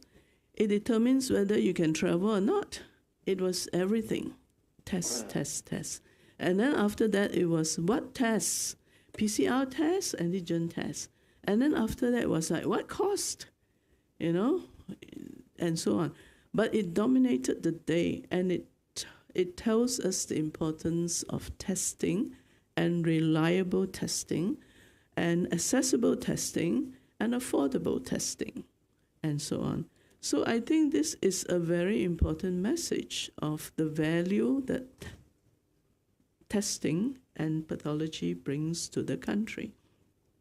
Because today we also have a very big research unit that is pathology-based, headed by Professor Zali in microbiology, the TDREC, which is also the WHO Collaborating Center for Arbovirus and a reference center for dengue. So we actually are quite in place. We do have a lot of rigor in terms of research. And we have not totally gone unrecognized. There are numerous prestigious awards given for the excellence that has been done by pathologists, which include, and in this case, I'm using the broad sense, microbiology, parasitology, virology, and so on as well. I mean, I'm fortunate to be recognized as a distinguished professor, but there have been the Mahathir Science Award for the Nipah Group, Merdeka Awards, many others awards for specific technological advances that have been made by pathologists in our departments. I won't go through all of them except to say that, you know, we have had our share of awards of which we are proud. And we have gone beyond that to the international level in terms of leadership for pathology. Among us have been honorary professors of overseas universities and presidents of different pathology societies, and we have won recognition from those societies with distinguished fellowships and so on. But one of those that I'm particularly proud of is the Lancet Commission on Diagnostics, which I'm fortunate to be involved in, which is making a world standard for pathology diagnostics, particularly that will impact on low, middle-income countries and impacting on access to diagnostics. Along the way, while we teach pathology and we run the empath programs, we have had a long tradition of with the Royal College of Pathologists of UK and the Royal College of Pathologists of Australasia. And this long tradition has started off with when we first started the empath programs, modeling it on the fellowship model of training and assessment.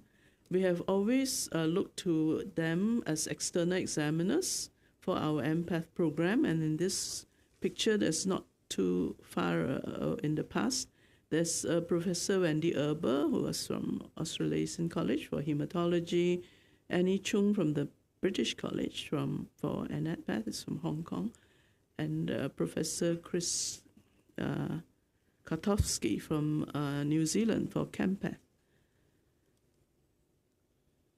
Our empath program, the time spent in the empath program is recognized towards the Royal College, towards fellowship of the Australasian as well as the British College Fellowship. So this is very important recognition of the caliber of our training, that whatever time spent in our empath program, the 4 years, is recognized by both the British and the Australasian College. So whatever additional time needed is usually just a few months or 1 year, is all that you need to gain to try their fellowship exams. And of course, many of our empath graduates have the fellowships of one or the other colleges or both. And has been an exam center for both the colleges for a number of years. Although some rules have changed recently, and the individual who wants to apply to do the exam in itself may have a little bit of changes made and may have to go to other centers instead. There is always that continuing professional development linkage that we have maintained. I'd just like to show two people here. Professor Alan Ng was head of Department of Pathology, I think the second head of department. And when he left, he went to head the Department of Pathology in the Royal Alfred Hospital in Sydney, and was really a very revered pathologist in Australia. And Professor Anthony Leong is the first MU graduate from the MBBS program of University of Malaya, went on to Australia to become really a pillar of immunohistochemistry. And he's recognized worldwide for the introduction of immunohistochemistry and antigen retrieval methods. his daughter, sorry, is the president-elect of the Royal College of Pathologists of Australasia. How much time do I have? Closing, okay. So beyond pathology, pathologists have been involved in the wider society. We've been involved in education, workshops on not just pathology, but everything else and how pathology fits in, obviously.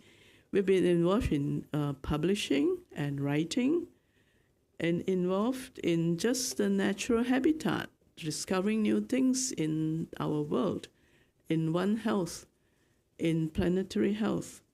We've been involved in sustainable development goals, in poverty eradication.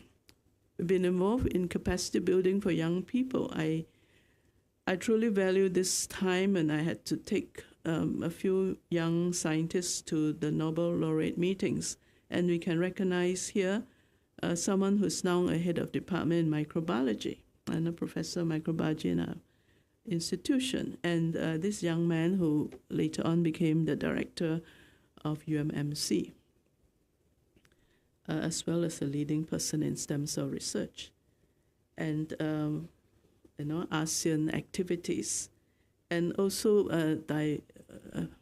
interest in ethics and making sure research ethics is a foundation of many things that is done in this place, and with the belief in quality being a way of life, our ethics, medical research ethics committee is also accredited according to international standards and WHO standards.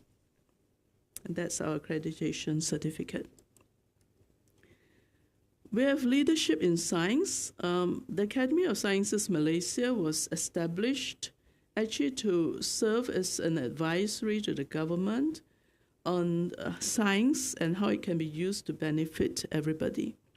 And I'm very honored to be a founder member of the Academy of Sciences Malaysia, but today I have with me 12 members of the department, including microbiology, virology, parasitology, who are fellows of the Academy of Sciences Malaysia. I think probably the largest in the medical disciplines. So they make a mark in position papers, precision medicine paper, even on obesities and so on. And the Academy of Sciences of Malaysia is in a network called the Inter-Academy Partnership for Health. I was very honored and shocked actually to be elected for 2 terms to co-chair this partnership. It really opened my eyes to so many ways whereby pathologists, medical doctors can work with other scientists, not medical scientists, but other scientists, physicists, mathematicians, biologists, and so on, to deliver good things for people, for health, and so on, and to look at global problems. And among them also to try and bring up capacity building for young physicians and young scientists, and also to address global issues like predatory journals, predatory conferences, which is one of the scourge of today's science. So these are one of my last few slides. A very busy slide, but I made it busy because basically pathologists are one of the most networked people in the world. We have to work with other people because all our work deals with other people. We are not producing tests for ourselves or anything for ourselves. It is basically for others. And in delivering our services, whether it be in accreditation or discussions, we have to be able to work with ourselves and with others. So we work, there are only about 20 pathologists in the department, and maybe at the best we may have reached 25, but there are in our portals about 120 to 150 scientists and medical lab technologists. And we have to work with them, and we have to form a team. And we have to do that very well to ensure that what we do is of value. So whether it be hard work, manual work like this, or celebrations, or running workshops this way, or running workshops that way, in hands-on form, we learn to work together. We also learn to play together. I've had to learn how to learn a new tune, some from my technologies. And one of the pictures I really most value is as a young lecturer having lunch under the trees in the grounds of the Faculty of Medicine, which I miss so much because today we cannot do that anymore because of global warming and climate change. And would like to go and do that again Monday. And then this last picture, which I also value very much, which shows Prof. Farida, a cytopathologist, and Prof. Violet Howe, I don't know whether any of you remember her, a virologist, and how we can get on so well. Okay? So back to some serious thoughts. We review our curriculum every 5 years, and in 2019, this was the most recent curriculum review. 68 participants from all the disciplines of pathology. We realized that we have to change because pathology will change, the world will change. And the change would be to go more monodiscipline and to involve our trainees in more real-life problems rather than just learning knowledge and skills. That I know we can do very well. But we need them to be prepared for the future, so in the new curriculum, they will have to be more involved in real-life practice issues like accreditation, EQA, troubleshooting, and the introduction of new technologies, genomics, digitalization, artificial intelligence, and the research to be more evidence-based. And this is in line with the Lancet Commission on Diagnostics report on transforming access to diagnostics, where it calls on innovations to transform access and democratize diagnostics and focus particularly on digitalization, artificial intelligence, point-of-care testing, and democratization, the introduction of self-testing, self-sampling. And the latest from this year, May of the 2023, the World Health Assembly, acting on the Lancet Commission's recommendations, has actually passed the resolution on strengthening diagnostics capacity.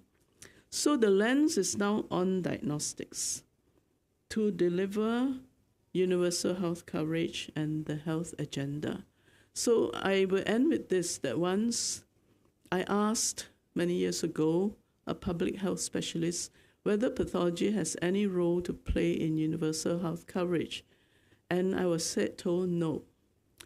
And I set out my life to prove that that was not true. In fact, today the focus is on pathology to deliver its place in universal health coverage and the health agenda. So we pass this to the next generation. And you can see here this very smiling, capable people. And their future lies with this artificial intelligence, digitalization, and so on. And I'm very, very sure that they will be able to deliver and face it because of the strong foundation and ethical standards that we have imposed. Thank you very much. Thank you so much, Prof. Louis, for shedding light on the evolution of pathology education, services, and research from University of Malaya and its impact to the world. So, in conclusion, this journey and transformation not only provide us with a rich understanding of our past, but also charts a course for future advancement. Let's be inspired by this legacy and continue our collective effort in advancing the field of pathology. And thank you so much. End the session, we would like to invite the Deputy Committee, Dr. Liu, to pass a token of appreciation to Professor Louis.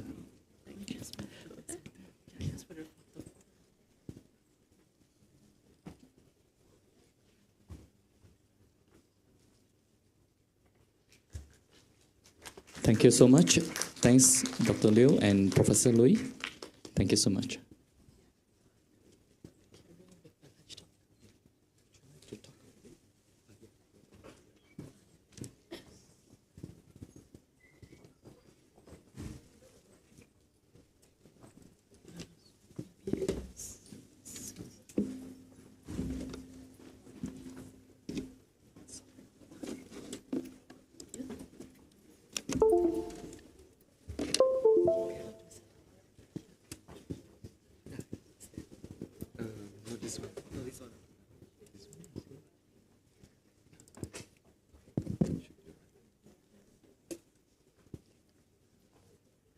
Ladies and gentlemen, thank you for joining us for the lunch talk today. So the lunch will be provided outside. Yeah, feel free to get your lunch. So this lunch talk was organized by Novatic Scientific Sdn Bhd Test Camp. So it's a pleasure to have everyone here. So let us welcome our speaker, Mr. Charles Hui, to give the lunch talk on the SEM 5th SEM Large Volume Analysis in Life Sciences, assisted by serial block phase imaging. The floor is yours. Thanks. Yeah.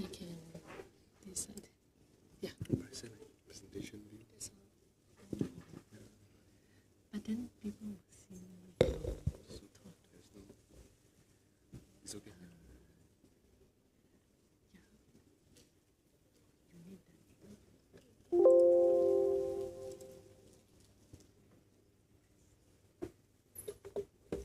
Hi. Good afternoon, everyone. How is it going? Is it tired, like listening for the whole morning? I'm going to talk about SCM. You have heard of so many clinical trials, the research, the studies, right? Yeah.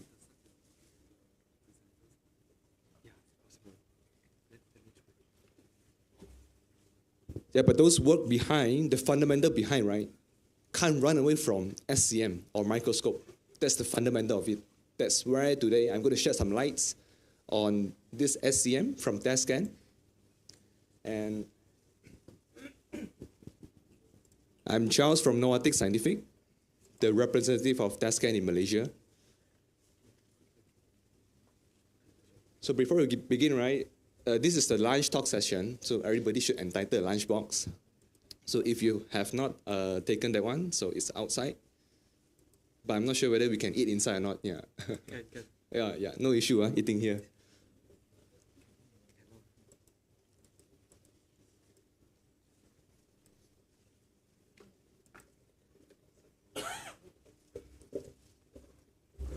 Oops.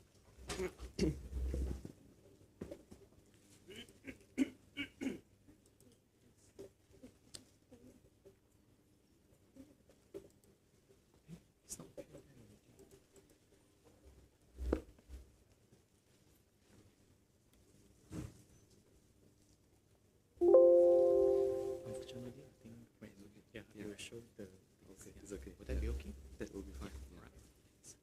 Okay.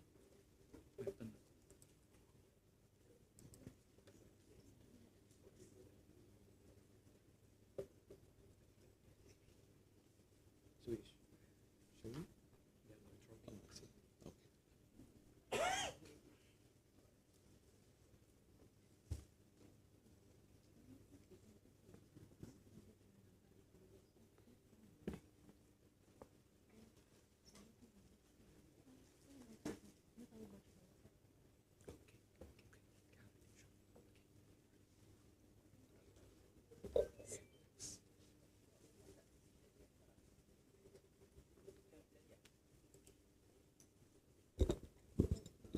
Some hiccup just now, yeah. So feel free to take listening to this slide. Yeah? Again, this is my topic, the SCM in large volume analysis. So I'm going to talk about how we can get 3D from SCM. Yeah. So this is my name card, Charles from Novatic Scientific. We are a company based in KL. I'm going to start with a brief introduction about my company. Yeah? This is actually what we are doing. We're actually specializing in imaging solutions. You can see here, SAM EDX, FESAMs, that's very common, right? I guess you know what are those. Those are the electron microscopy techniques. Yeah. So we are really into imaging solutions. And you can see we have something like a special one, Raman into SAM. Then we have 4D X-ray imagings, and so as a micro CT, the 3D, or nowadays people call it 4D X-ray imagings. So those, or TEM, yeah. So those are imaging techniques we often hear. So this is what we are doing. We are the seller and also the service provider. So in case you have sample you wish to send out, yeah, feel free to contact me. Some outlines here. Quick one. I'm going to start with an introduction about TASCAN. Guess not many of you heard of TASCAN, isn't it? Then the purpose of using SAM, of course, the purpose of SAM in life science, right? This is the life science event, the team. Then we're going to talk about the types of SAM that we have in life science segment. And we're going to talk about the cerebral block phase imaging, or in other words, it's a volume EM. Yeah. Oops. TASCAN is actually originated from Czech Republic. So in case you guys wonder where is Czech Republic, it's actually a country in Europe surrounded, sharing borders with Germany, Poland, Austria, and Slovakia. Used to call it Czechoslovakia. So it's actually the microscopy manufacturer country. Few of the microscopy products are originated from Czech Republic, specifically from a city called Brno. Yeah, BRNO, Brno over there. So they have very long history of in producing the electron microscope.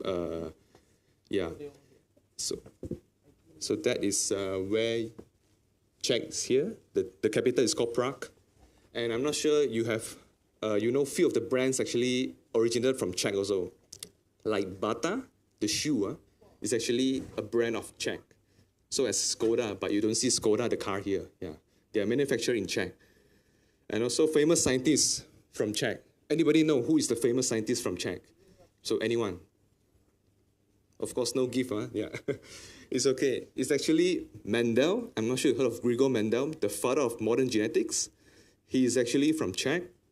You know, where he do the breeding, the breeding, right?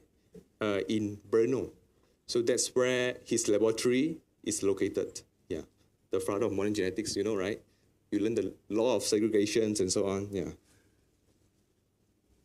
And let's talk about some history of this electron microscopy from Czech. So way before TASCAN, is actually a company called Tesla. It's not the Tesla that you're thinking now. It's nothing to do with Elon Musk. This is Tesla from Brno. Yeah. So before that, Tesla actually in Czech Republic, right? They are the manufacturer of the SCM. So these are the two SCM, right? They manufactured back then in the 1950s. So they are the first one who commercialized the TEM back then. The top one, yeah.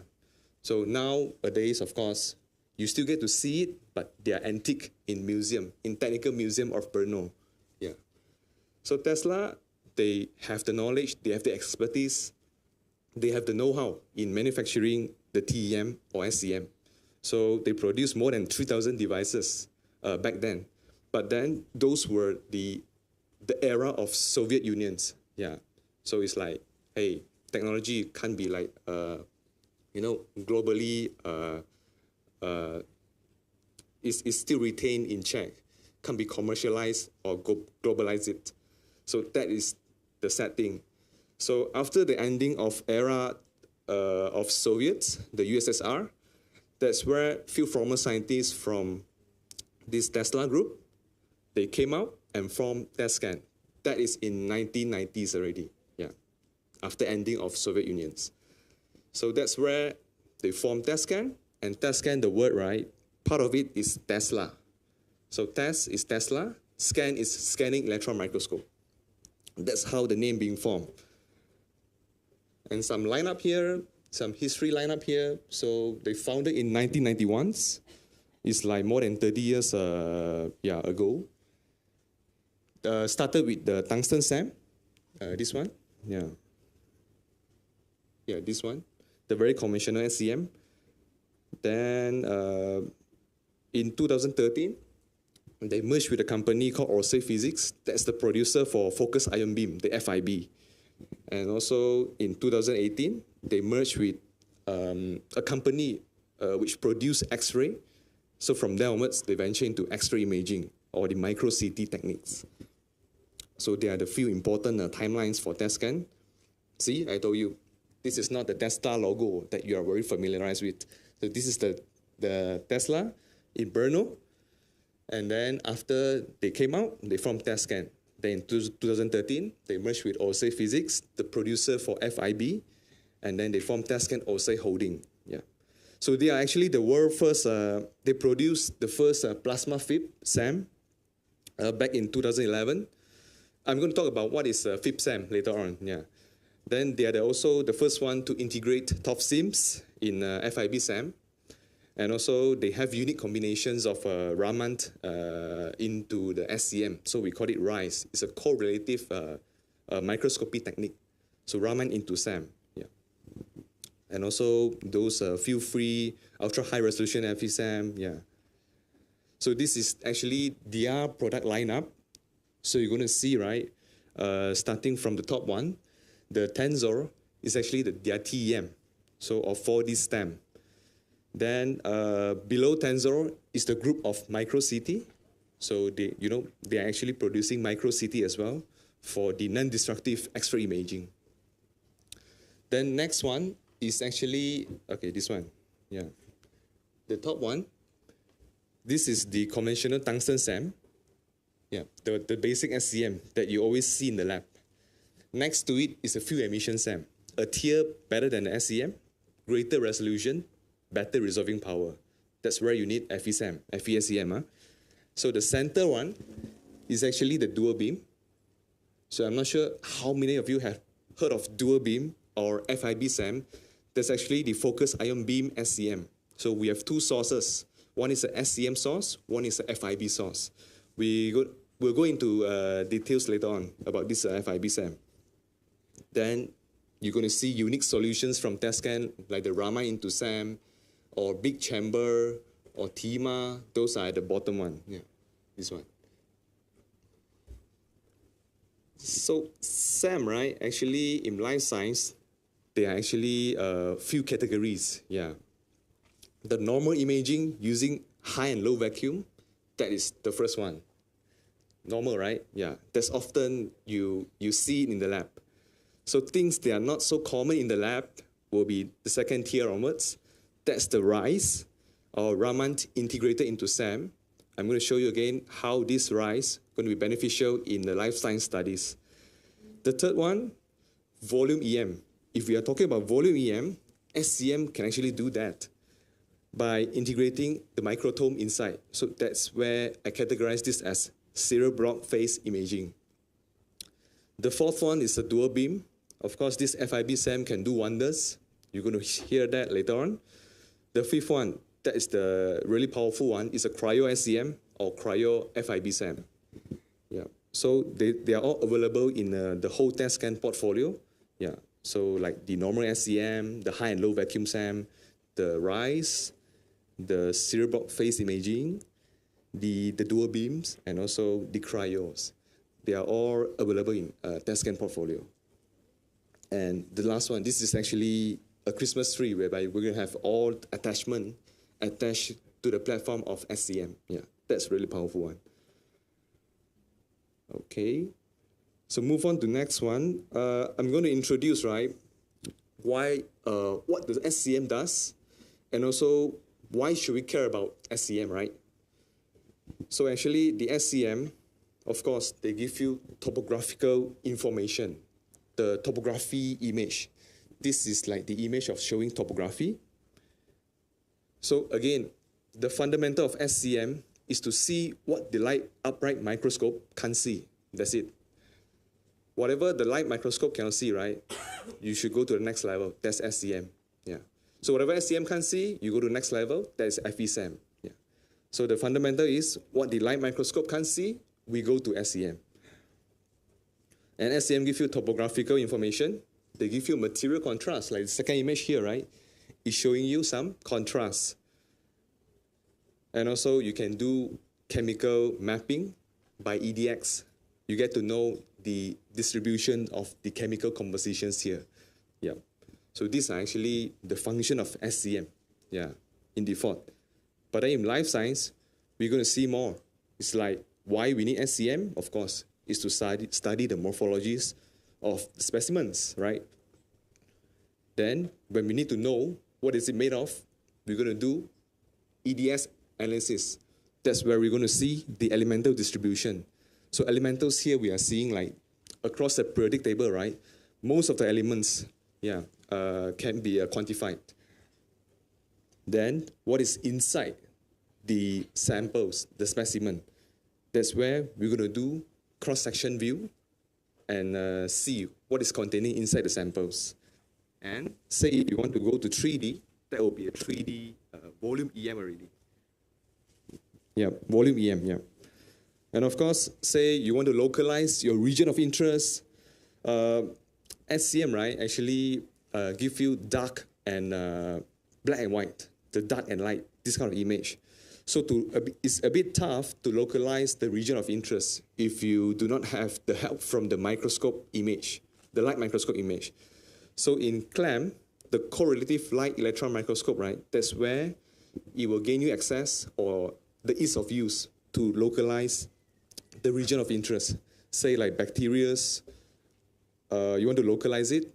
First, we have to overlay the image from the light microscope with the SCM. Then that is a bit like easier for this kind of navigation. Or else you're going to searching the SCM in the black and white kind of condition. So that's a bit tough, yeah. So these are the few applications in life science where you need SCM the most. And for normal imaging, that's where we're going to see things that go into smaller and smaller, say into nano eventually. Yeah. People who tend to venture into nano world, that's where we're going to need SCM. So we have SCM, we have FESAMs. So those are the things that allows venturing into nano world, yeah. Such as, this, yeah. You see the scales here, right? Yeah. Eventually, atomic level of visualizations, that will be by TEM, yeah. Then say people venturing into volume, they want to use SCM to see the internal structure of it, and they want to reconstruct them into 3D. So that is volume or 3D tomography. That can be done in SCM also. So we have few techniques here to do volume EM.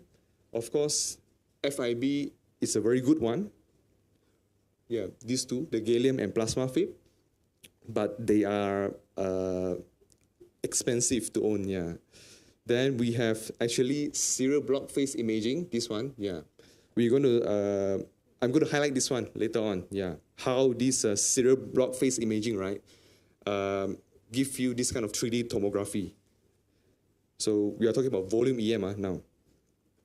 So these are the few techniques that give the access to volume EM. So again, you have seen this one. So we're going to see one by one how the categories of SCM. So we start with the normal SCM, high and low vacuum kind of SCM. Yeah. Then slowly we'll go into like the rise, the serial block phase, the dual beam, and finally the cryo. Yeah. So when it comes to characterizations of samples, if you have connective samples, so there's no worries. You can send directly to SCM for visualizations. No issue for that. Say you have something like non-connective, which is often the case in life science. You need to either code it or you can send to low vacuum for imaging. So in case you're wondering, right, what is the coating, the process like? I show you, yeah. So this is actually the phenomena where sample tend to charge in nature. Those non-connective samples, they tend to charge. Those electrons, they're on the surface, no way to run. So that's why you see charging phenomena. Then we have sputter coater. We coat the sample with sputter coater. It's actually depositing a thin layer of metals. Then we can solve the charging issue already. So that is the idea of coating, yeah. And yeah, that is the case for non-connecting samples. And also say you have water sample. Actually, SCM, right, the drawback is it can't take water sample directly. Yeah, we need a lot of sample preparations beforehand. That's where for biological water-containing samples, right, you see the examples here, you need a series of preparations beforehand. Yeah. So what kind of preparations? So I summarize a flow chart here. So samples without processings, you can go directly and image it under SCM. No sample processing, yeah. Samples that need to process beforehand, of course, you have to go through the chemical processings like fixations, dehydrations, drying, and so on. Yeah, those are the chemical processings.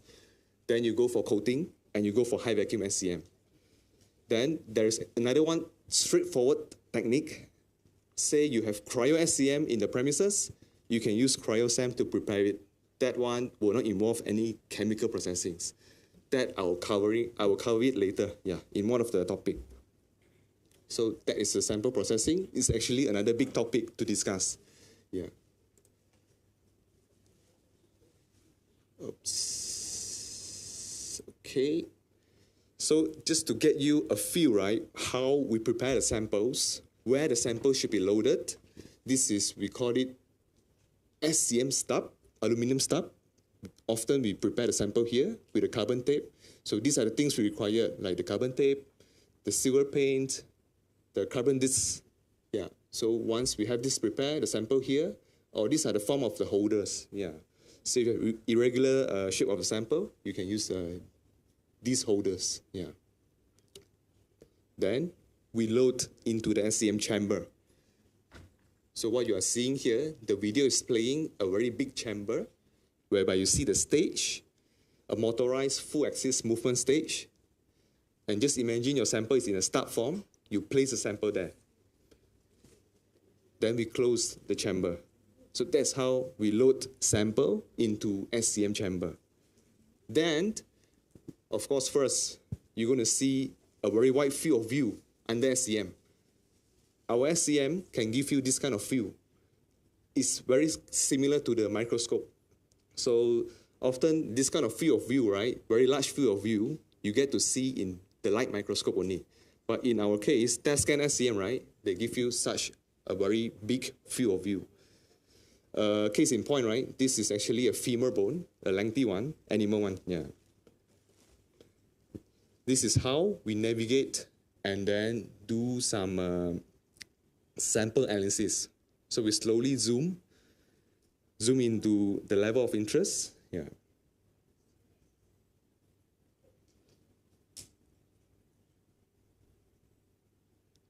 So here, right, you get to see we can do auto brightness and contrast, and say the image is becoming blurry, we can do the focusing automatically. So this is autofocus. Nowadays, everything's automated, huh? Yeah. So this is where we do the zooming, localize the region of interest, navigation, and so on, yeah. So this is for the case of the femur bone, yeah. And again, this kind of wide field optics, right, is proprietary in test scan. We get to see this kind of a large field of view, yeah, overall viewing, yes, before we zoom into level of details. Next, I'm going to show you more examples on high vacuum imaging. So some of it, or most of it, is without coating. Because coating, right, often, right, you're going to cover your samples with a thin layer of metals. So this is what we want, we try to avoid. So not all sample is suitable for coating, although it's non-conducting samples. So that's where I'm going to show you the power of test scan, right? They see non-conducting samples without coating. So in this case, this is a pollen grain. We're going to see the structures on the surface, the tiniest structures on the surface. Yeah. Those surface details, right? Yeah. Just imagine, if you get this sample being coated, you're going to lose a lot of surface information already. Yeah. So this is where we try to avoid coating on the sample. So this is non-conductive samples, nothing prepared beforehand, no preparations. This is another sample, the diatom. Yeah, the unicellular algae, the diatom, right? So this is actually investigate under our Clara. Yeah. See, I put here, the Clara here, the machine here. Yeah. This one, the Clara.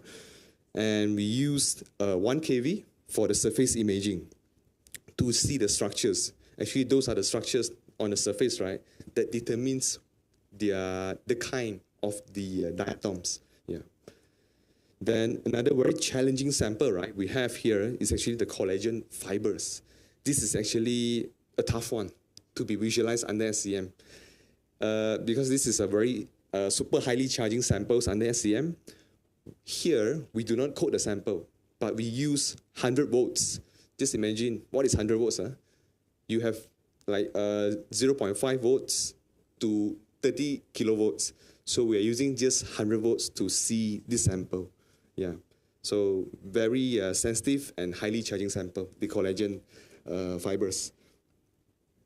And this is a zoom up image. Yeah. We go to higher level of zooming. Yeah. To see it. Yeah. If you can differentiate, right? The markers here, they tend to change already if I zoom. Yeah. Then this is actually also another charging sample. The cellular, the surface morphology of human embryonic stem cells. Yes. So we see this under high vacuum, SCM.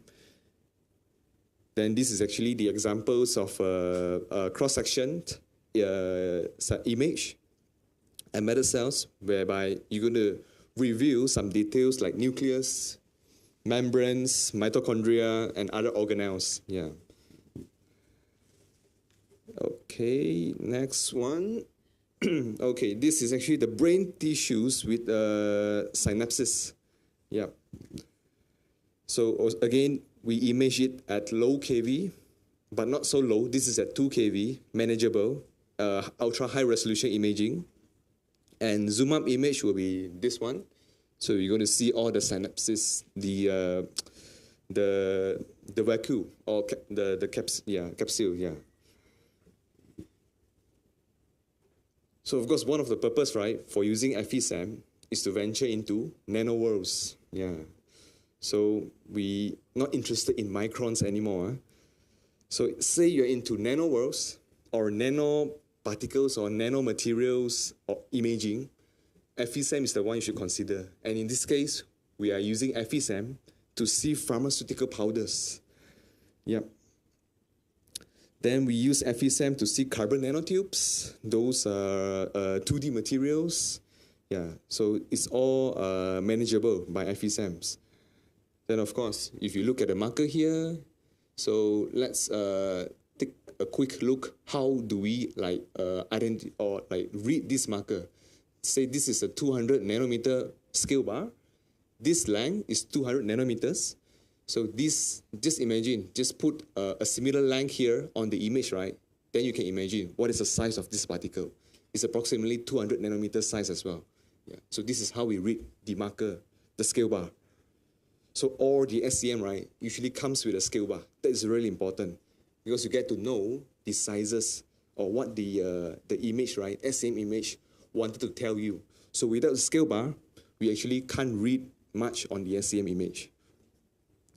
Mesoporous silica, I'm not sure how many of you know this sample in details. They actually, it's like the golden sample, right? We use for FESAM to check its performance or capability.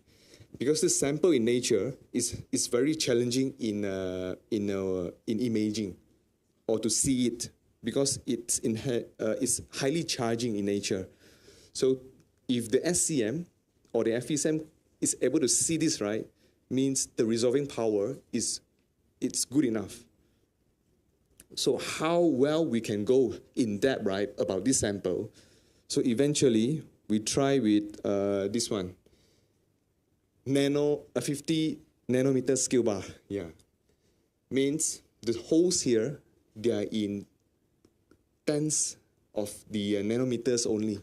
So this is where we can see this kind of tiny structures in details, and that's where the SCM resolving power is good enough. So we often use this sample, we call it mesoporous silica, to benchmark whether the SCM or FESAM is capable of doing high resolution imaging. Yeah. Next slide, we're going to see ceramic nanoparticles. This is actually a very useful nanoparticles, right? Is having wide potential applications in bioscience. So I've listed here a table where how these ceramic nanoparticles, right, beneficials in the the bioscience, this segment, yeah. So you can see, yeah, the calcium phosphate, tricalcium phosphate being useful in bone implant, tissue engineerings, yeah, dentistry, and so on, yeah. So this is the image of ceramic nanoparticles. Zoom up further will be this one, yeah. So again, these are the highly charging samples, but we can review it under SCM. Of course, this is another image, seeing the morphology of the structures in nanos. And I put some measurements over there. So if you notice, we are talking about a couple of tens of nanos, like 16 or 15, or even there's one measurement here below 10 nanometers. Yeah, this is activated carbon sample. Yep, activated carbon samples, nanoparticles. That's actually for the normal high vacuum SCM imaging. Actually, between SCM and TEM, there lies this STEM, scanning transmission electron microscope. This is actually another technique, right, to review those tiny structures in details. Not all samples you need to send for TEM. If you have STEM, you can use STEM as a method for screening also. So just to get you the idea of STEM, right, is the beam here is actually transmitting the sample, passing through the sample, just like the TEM does. And we have the STEM holder here, yeah, and then under the SCM, this is how it looks like. There's this STEM holder, this is the detector, the STEM detector, retractable one. The resolution of STEM, it's greater than FESAM, actually. That's where I put it a category between SAM and TEM. We have STEM actually in the market. So STEM here, the thing that we need to take note, right, is the sample, the thickness of a sample. It has to be well prepared in the sense that we need a very thin lamella samples in order for the STEM to work or to function normally. So all this sample here, right, say for example, potato virus, this is image under STEM detector at 30 kV. Yeah, so we can go even higher resolution. Yeah. So I have those measurements there. Yeah, you can see. Then this is actually the somatostatin quantum dots. Yeah. In this case, it's colloidal gold, 10 nanometer size only. Yeah. So we prepare the sample and view it by STEM. So then we can see those quantum dots. Yeah. Somatostatin's quantum dots there. Nicely being reviewed. Yeah. This image is actually the rat intestine. Yeah. But this is a large, very large area of STEM imaging. So in this case, we actually do some stitchings on the images, whereby we have 49 tiles of it, means we stitch multiple images into one. Yeah. Yep. So next one is also another image. This is neural tissues and image under STEM. Yeah. So again, STEM actually gives you a better resolution than FESAM. Just that you need to prepare STEM samples, right, in a very thin form, thin slice of it. Yeah. So in this case, this is again a large panorama. We stitch those images into one. Yeah. So stitching is involved. So this is 3x3 stitching. So that is all we can see, or the examples I have for the high vacuum SCM. So for charging sample, I did mention you can go for low vacuum actually. So here we're starting to see examples from low vacuum imagings. In case you're wondering what is low vacuum, right? Actually, by default, SCM is high vacuum. There is this option here whereby you can choose or select this low vacuum option. So there's a drop-down list. You click low vacuum, then it will introduce some air inside the chamber. That is low vacuum. Yeah. So we can use low vacuum mode to see biological sample. For example, here to determine the species of this kind of small organisms. Yeah. Then in depth, we can see the parts of it. So in the case of low vacuum, right, specimens, they do not need to be coated anymore. So we just view directly under low vacuum. So the specimens I mentioned here is still not the watery sample. It's still like, yeah, this kind of samples. It's not water on the surface. Yeah. This kind of samples, you can view it under low vacuum. Yeah. Then we see some details of it. Yeah, zoom further and further. So as this example here, to image this sensitive sample, this charging sample, this is the case for what, this sample, the plant, yeah. And also next one, topographical imaging under low vacuum. This is the wheat grain, the first image, the wheat grains cross-sections visualized under low vacuum. I introduced 57 Pascal into the SEM chamber. The second image is actually trichome of plant. Yeah. In case you're wondering what is trichome, it's actually the furry-like structures on the plant. So I introduced 100 Pascal into the SEM. Yeah. So they are all visualized under low vacuum conditions. In the case of pharmaceutical tablets, this is the case where I use BSE to visualize these samples. Specifically because, right, I need to note the contrast. I want to study the distribution of these the microparticles in this tablet. And subsequently, right, I can do EDS mapping, whereby I pinpoint with EDX and get a region of a few of the distributions of those elements. Yeah. So here you can see, after pinpoint by EDX, these are the elements being categorized. This is the EDS spectrum, and these are the elements with quantified results. Yeah. So this is SAM EDX, yeah, one of the function also. So that's for the low vacuum part. And move on to the second tier. It's still second tier. Up to now, anybody has any questions? If not, yeah, I can move on. To RISE, this is unique solution from TestScan. We call it RISE, or Raman Integrated SCM. This is a correlative measurements, whereby the same spot we go for SCM, you can go for Raman imaging, so as EDX. So you're getting three information at once. This is correlative measurements. Maybe something new to you, but let's venture in details. This is actually the outlook of this RISE. Again, it's FESAM or SCM based, but then I have Raman integrated in it. The keyword is integration.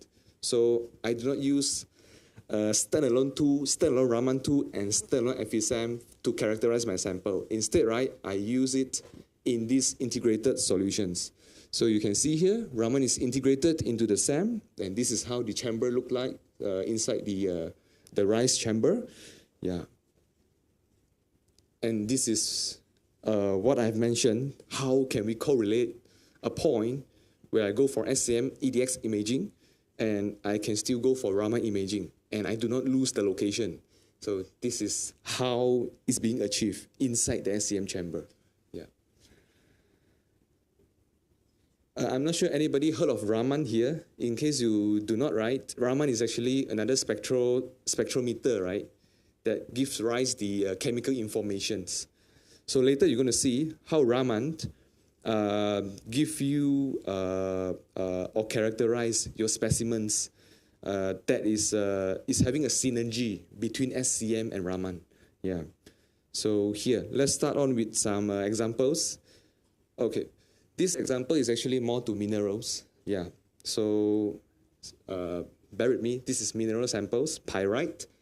Because I just want to show you, right, Raman is useful in the sense that EDS, in this case, is no longer helping or useful. EDS, we're going to see as a whole, like this element. This is, I can't see. It's representing one element, the color here. But then in Raman, we actually can differentiate in details, right? Say in this region, yeah, those color-coded Raman is actually referring to this compound. So Raman here is giving you compound information in this case. Here, again, correlative measurement means we get SCM image. You can do EDS, no harm. Then you can go for Raman imaging. So this is the Raman map that we are getting from this RISE technique. Yeah. So to solve those information, or to review those information, right, that we couldn't see from just normal SAM EDX approach. Okay, this is more towards life science. Yeah, we're back to life science now. This is actually the liver tissues, how we use the RISE to see or to characterize this liver tissue. This actually, the image here, right, is actually an overlay image of SAM and Raman. Besides the SCM image, we are getting Raman mapping as well. Then we overlay together, yeah. So we get a whole idea of how this Raman and also SCM works, yeah. Then the information we can obtain, right, yeah, is actually, yeah, either a mapping or a spectrum, the Raman spectrum. So in this case, you can see, yeah, they have a few peaks here, yeah. Then it's determine the carbon contaminations of the samples, yeah. Those having these contaminations is having a white peak between the spectrum of 1000 to 1007, yeah. Or another example here, in the case of graphene, yeah, this is actually a popular research nowadays. So graphene, Raman is very suitable to identify graphenes, and it can give you the information about the bands, like monolayers or multi-layers of graphene, the G prime band, D band, yeah. And also for this case is hamster brain, yeah. Okay, so again we use RISE, right, to the Raman, right, to do a Raman mapping and overlay with SCM. So in this case, like before that, it was just SCM image, plain one. We don't get much of information review, right, isn't it? Then we overlay with Raman, then a spectrum here, it shows that the spectrum here, there's like gray and white brain matter, yeah. So this is how the Raman is useful in this case, yeah. Then the next one is for the differentiations of bacteria, E. coli specifically, the intestinal bacteria, right? So again, we have SCM image, yeah. That doesn't tell much, yeah. Then we have Raman mapping, yeah, on it, and it start to like can categorize difference of make use of this RISE in the studies, yeah. I'm gonna put on hold this SBFI technique. I'm gonna cover it lastly because that is the highlight of the day. So I will go to dual beam now. So anybody like heard of FIB SAM, the focused ion beam SCM? I call it dual beam because it's having two sources. One is the SCM source, the normal one, the electron source, and another one is the focused ion beam source. You can see here there are two columns, SCM column and also FIB column. So we call it dual beams.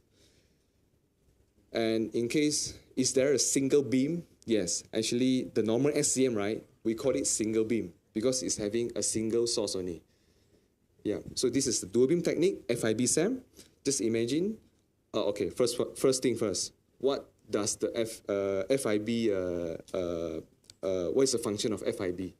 So in case you're wondering, right, just imagine you have a sample, a very tiny sample, loaded into the SCM chamber. You want to do some materials removal inside the SCM chamber. We can do that using FIB. So this column, this focused ion beam, right, will introduce a beam, the ion beams, and do the material removals on the surface of your sample. It's like you're performing a surgery inside the SCM chamber. You can do cross-section, you can do layer by layer removal, or you can prepare a lamella sample and further send for TEM inspection. That's what the FIB does. So it's doing material removals on your samples. Yeah. So this is the typical FIB arrangement. It's always slanted at an angle. Yeah. So this is how it looks like inside the chamber, whereby we have SCM beam, the FIB column giving you the ion beams, yeah, and GIS. Then your sample, this is sample. Your sample is here. Yeah. Your stage is tilted. And let's go to the examples of FIB. So have you seen this kind of image before? It's cross-section image, or basically, right, it's an image produced by FIB. FIB removed material, isn't it? So part of the material here, right, were being removed. This is the job of FIB. They can dig into a certain depth and then remove the materials. Yeah, then this is another FIB outcome, but this is having a wider opening. Yeah, this is smaller, right? You can see the difference, right? This is by gallium-based FIB, and this is by the xenon plasma FIB. Give rise a wider opening. Yeah, wider and more representable.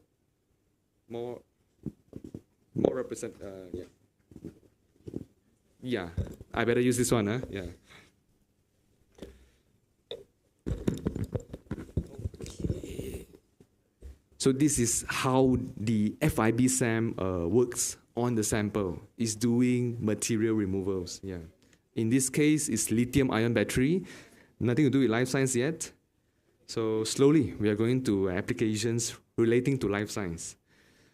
In life sciences, right, FIB SAM can give you 4 main functions. Of course, the FIB SAM, there is the SCM column.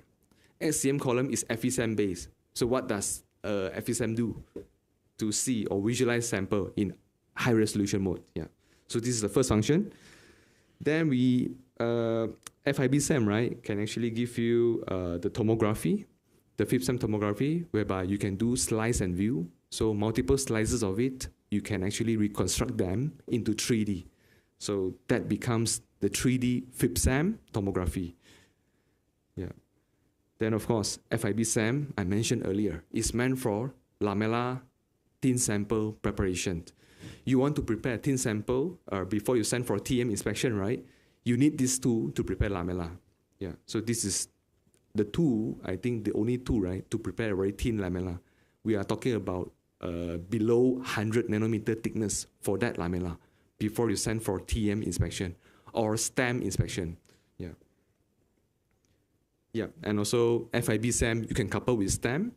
Then once you prepare your sample, you can send for STEM analysis. Everything under one hood. If STEM images fulfill your requirement, then you do not need to go for TEM. Yeah. So again, I emphasize here, not all samples, right, must go for TEM. Sometimes you can use STEM to visualize it. And if the information you manage to obtain from that STEM imaging, then you can stop there. Yeah. This is the whole flow of the FIB-SAM tomography workflow. Yeah. Of course, today we are talking about volume EM. Yeah, not specific into FIB SAM. But FIB SAM, we can do the volume EM as well. So just imagine we do the trenching here, give some opening.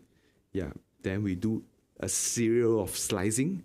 Just imagine it's up to n number of slices. You can prepare hundreds or thousands of slices. Then you then reconstruct them into 3D. In 3D means into a volume now. We have X, Y, and Z information, volume information.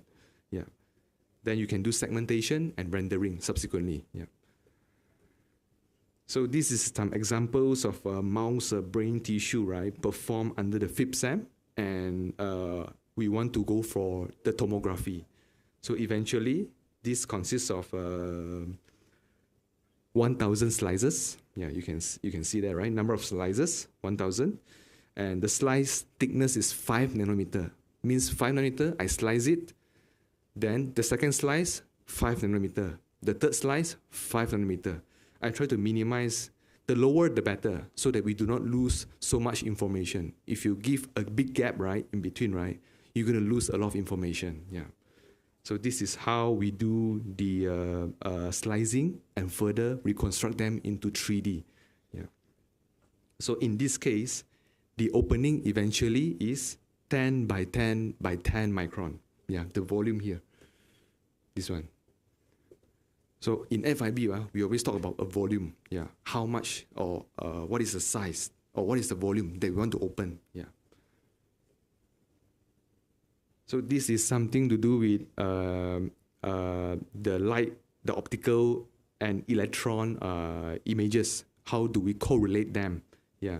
So before we want to go for FIB SAM, we try to navigate the region of interest by using the help from the light microscopes.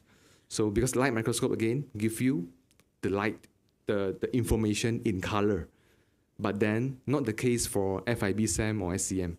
So we don't see colors in FIB SAM or SCM. Yeah. So we need the help from microscope and say to ID or pinpoint our region of interest. In this case is to localize the bacteria inside the cells. Yeah.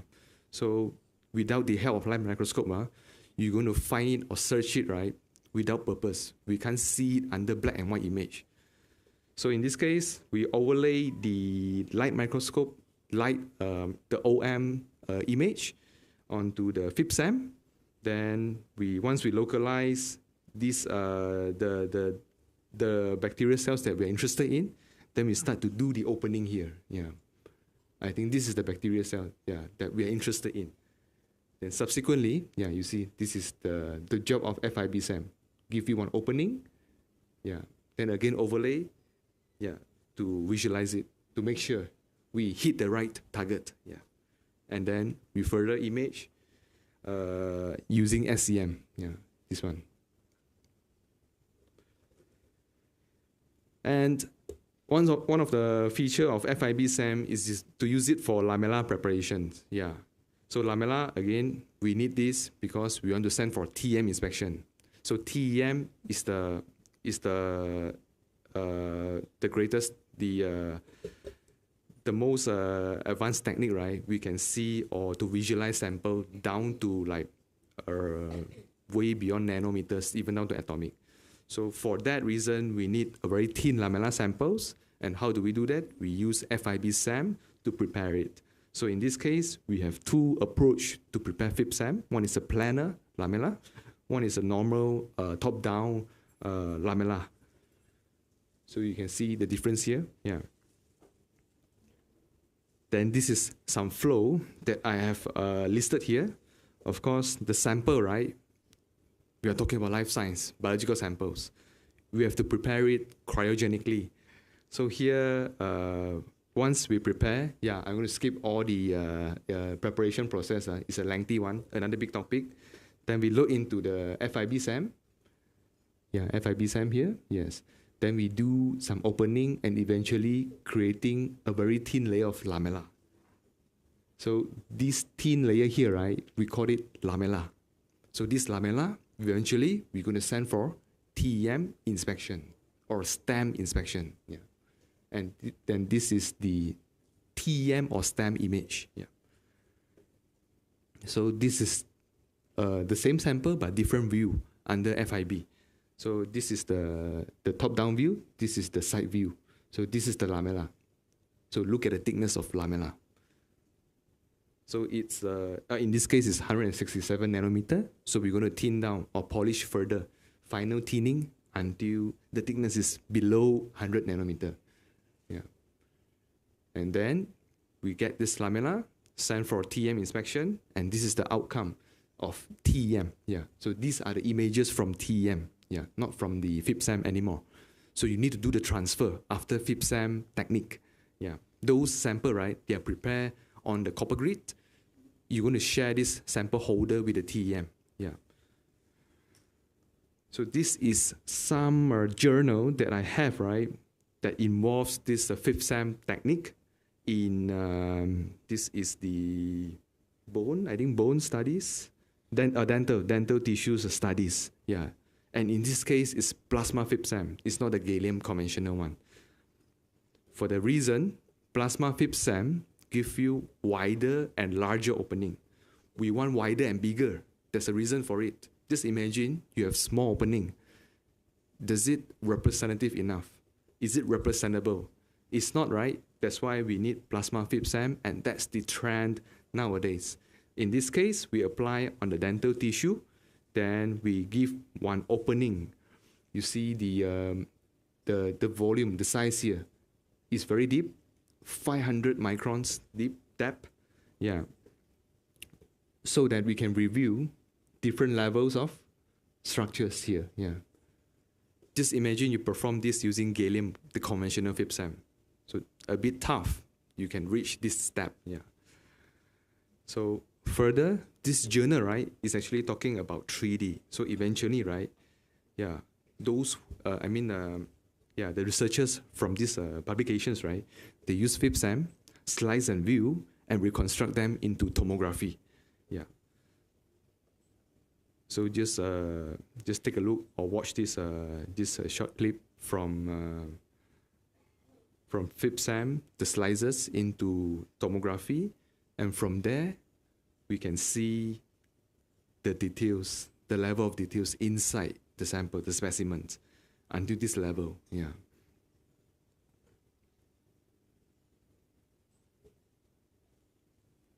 So we can do segmentation, segregations, rendering, segmentations, and so on. Yeah. So this is the power of FIPSAM in 3D. We still have actually a couple of slides to go, but I'm not sure. I think the time is up, right? But quickly I go through the next tier. It's cryogenic EM. We can apply the cryo solution. In this case, it's integrated. Yeah. So here, we can apply onto a SCM or a FIPSAM. So we need cryo actually. Why do we need that? We need that, right? Because it's to preserve, or we want to see the natural state of the cells, right? As close as possible to the nature, to the natural states, yeah. So in this case, right, we need cryo-SAM. And another reason is to handle liquid sample, total liquid solution. Yeah, those are the samples, right, where you can't load directly into the normal SCM, but you can now for the cryo-SAM. You can load directly a liquid sample into cryo-SAM. And you see, this is the integrated cryo solution into the SCM. Conventionally, we have these chemical processing techniques. Yeah, so again, big topic. So I'm not going to discuss about this today. So in cryo-SAM, we do not need all these chemical processings. Skip this. Samples, liquid or biological sample or specimens, we directly load into the cryo FIPSAM or SCM. So in this case, this is the setup of it. And towards this, here, there's this deep freezing station. Freezing station. We're going to dip the sample first into this filled with liquid nitrogens. Then after that, we're going to transfer into this SCM. In this case, it's SCM. Yeah. A short video here, right, to show you how we prepare the samples using a cryo technique. See the samples? We dip inside the deep freezing station. Yeah. Only this station, right, is situated outside of the chamber. The rest all is integrated into the SCM. So once we deep freeze the sample, we load into the chamber, SCM chamber. Yeah. Then here we're going to do the coating, the sublimation, the freeze structures, everything under this chamber. Yeah. So this is how we're going to handle liquid samples. Yeah.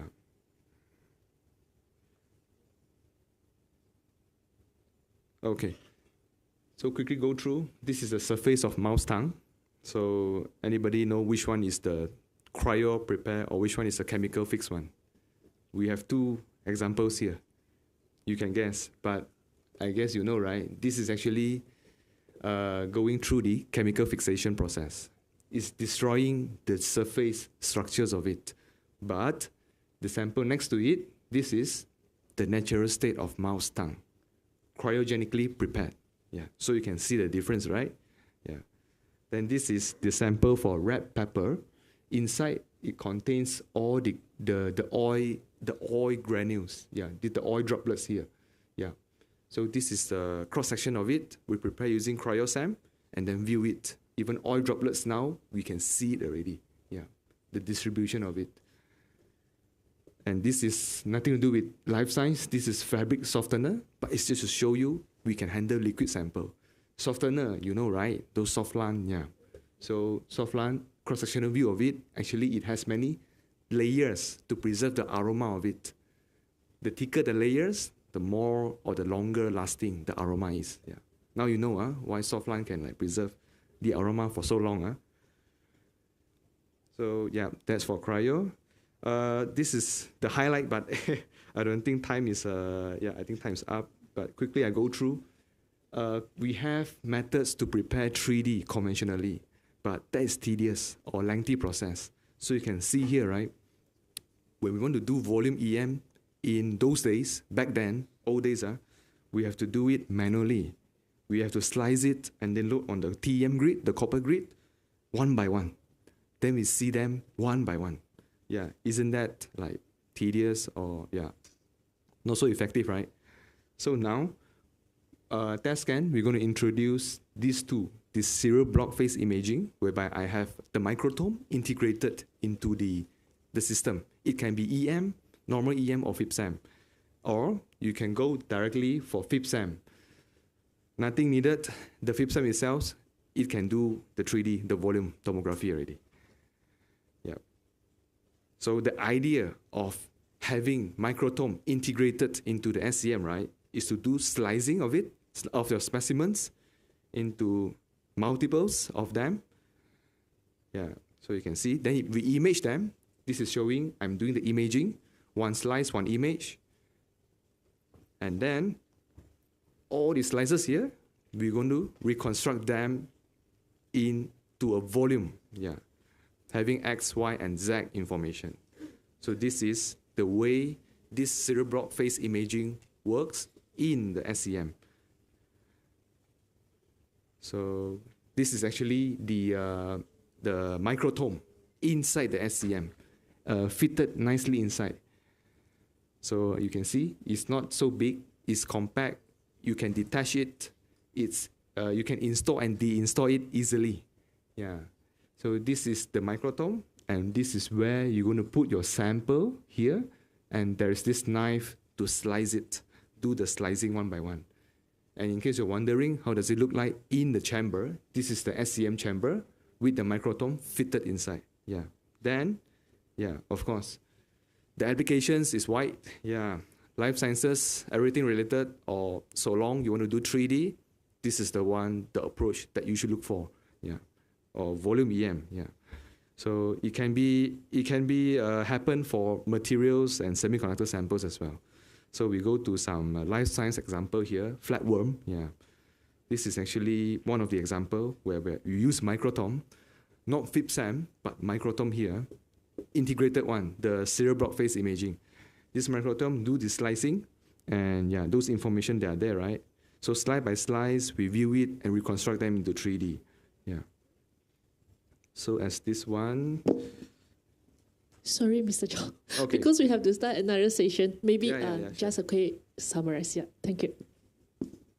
Okay. So you have seen this kind of example, 3D, that's it, yeah. Eventually, right, I just want to show you the last one. This is some testimonial for using our Clara system with the microtome inside the serial block phase imaging from this Cambridge University. They use for volume EM. Yeah. Eventually, the SCM, right, is actually a platform for imaging, just imaging. You can do wonders with SCM. You can fit all these kind of detectors or analyzers inside. So I have covered the Raman, the microtome, the FIB-SEM, the STEM, and the cryo. Yeah. So we can do more than this actually, like AFM, top SIMs can be done also. So this is the message that I want to convey. I do have a booth out there in the central point. So in case you wish to know more about the volume EM or anything about EM, feel free to drop by. Yeah. I think that's all from my slides. Yeah. Yeah. Okay. Thank you, Mr. Chow, for an interesting talk.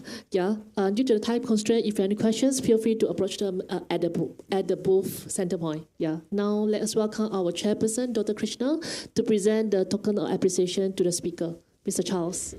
Thank you.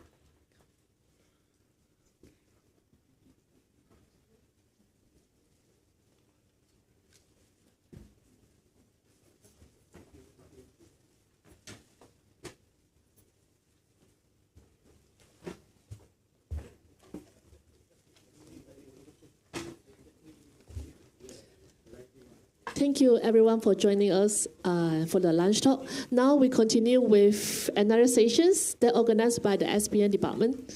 If you're interested, please stay on, yeah?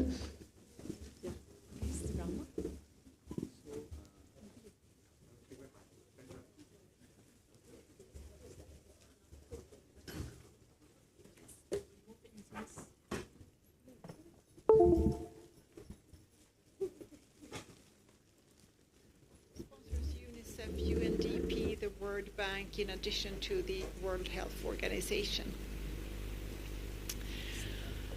So why are we so focused on implementation research? And I know that I'm hitting at open doors here because you are familiar with this context.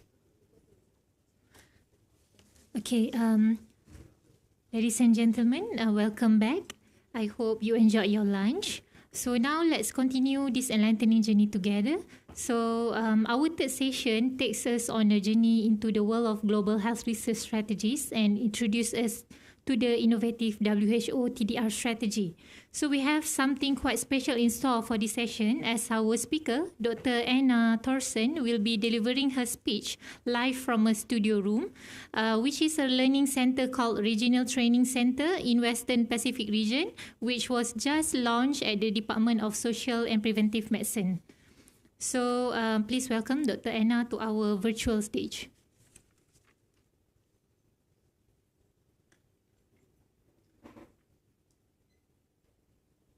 And addressing barriers to effective implementation of health interventions, strategies and policies.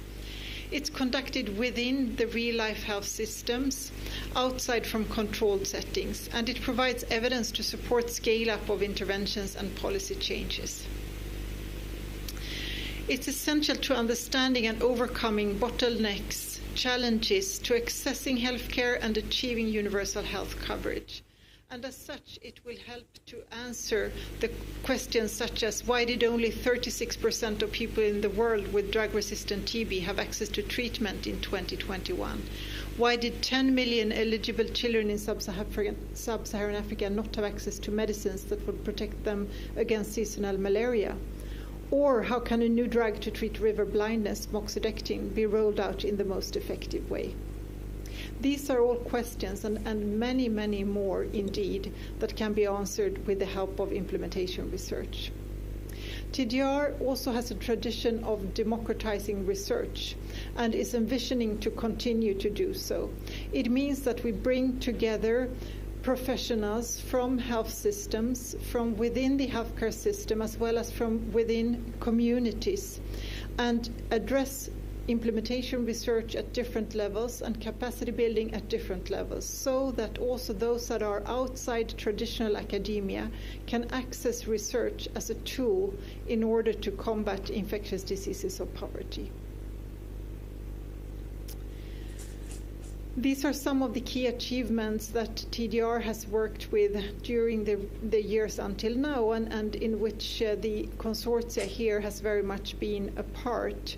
This is a focus on the scientists that have been trained with TDR, the research institutions and networks that have actually changed practices from this work, and also the times that research projects that have actually been directly informing evidence to policy, where we have over 100 such examples between TDR and TDR partners. We will continue this work. Within our new strategy, we will further refine this work. We have identified the global health challenges that will be in focus of the years to come: epidemics and outbreaks, control and elimination of diseases of poverty, climate change's impact on health, and resistance to treatment and control agents, and that concerns, of course, both antibiotics, but also resistance against vector control, for example. We are also applying a continuous One Health perspective, where we see that human health, animal health, and the environment all are interlinked and intertwined and need be addressed as such. The impact pathway is through our support to research, training, and global engagement, the networking and the partnerships that we have, where we in the end aim to reduce the burdens of infectious diseases of poverty. These strategic approaches we use to address these global health challenges will continue to be support to implementation research, with country-led implementation research at core. We will continue to support global engagement and partnerships, and in the middle, the research training, which is where the magnitude of the collaboration we have with the consortia is situated. Our research support is addressing delivery and access of care, research for innovative solutions, and research for decision-making. Our global engagement is shaping research priorities and systems, support to improve research uptake and use, and we are also, very importantly and cross-cutting, addressing gender and other social determinants of health, applying multi-sectoral perspectives. Within the research capacity strengthening, we are strengthening implementation research capacity to conduct interdisciplinary priority research in contexts where this research is needed and where research questions are identified.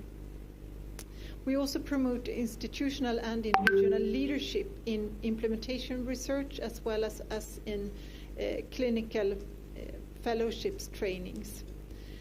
This is also where we work very closely with our regional training centers, of which the consortia here is a part.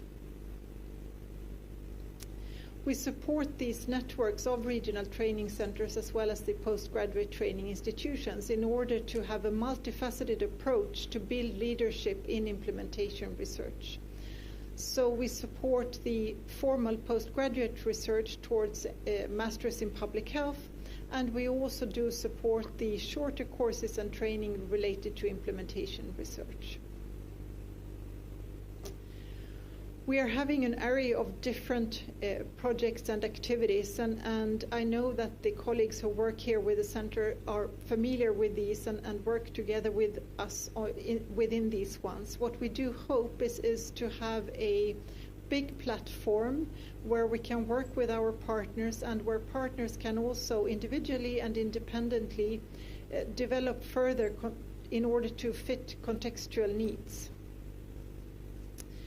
So for our network of TDR regional training centers, you are of course familiar with the Malaysian Global Health Consortium, which is represented here today, but just to point out also the additional centers that we do have within the WHO regions.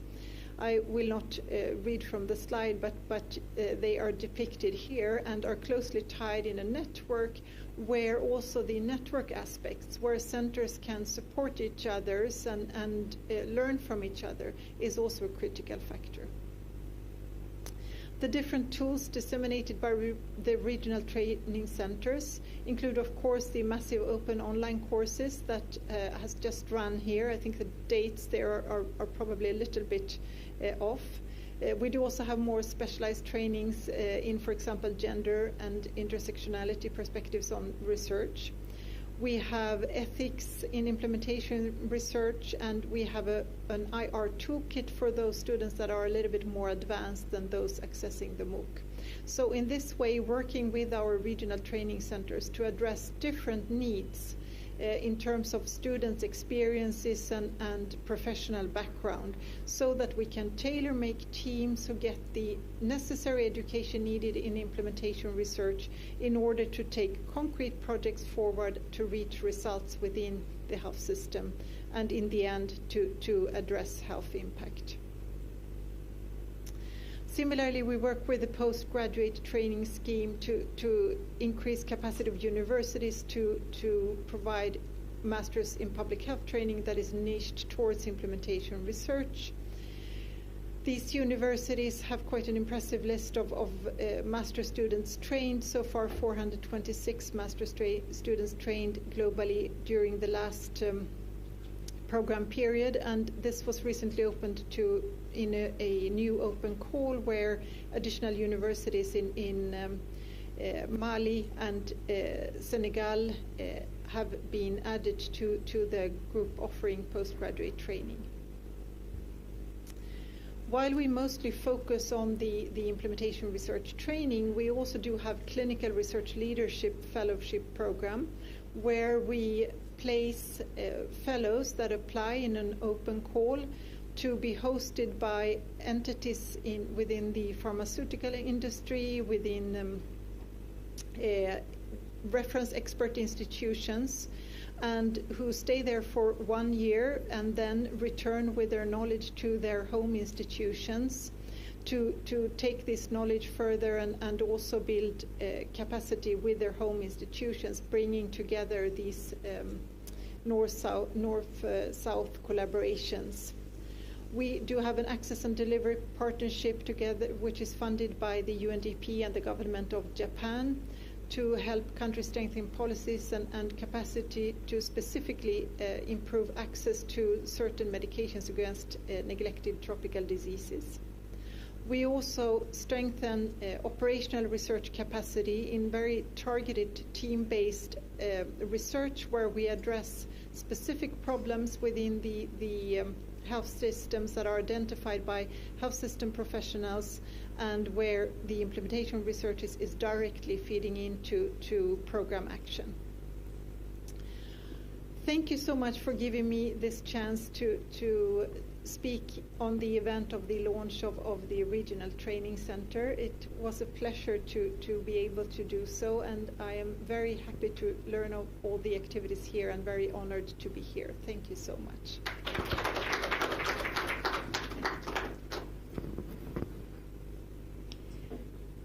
Thank you, Dr. Anna Thorsen. It was very useful to learn about how implementation research can strengthen research capacity and to provide possible solutions to diseases.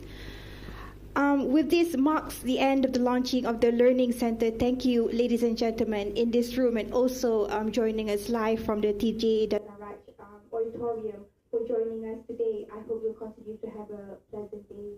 Thank you. Before we end, we would like to have a group photo. Is that right?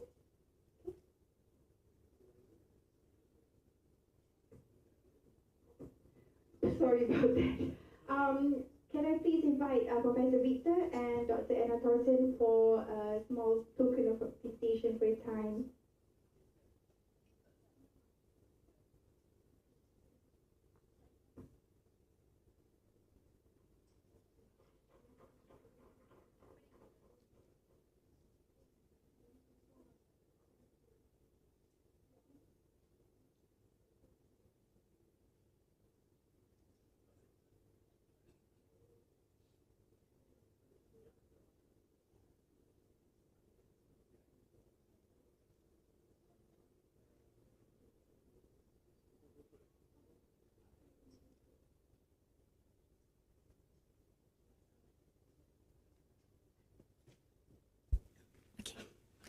Ladies and gentlemen, so we have just concluded a fascinating session with Dr. Anna Thorsen virtually, who shared invaluable insights into the new WHO TDR strategy for improving global health through local research solutions.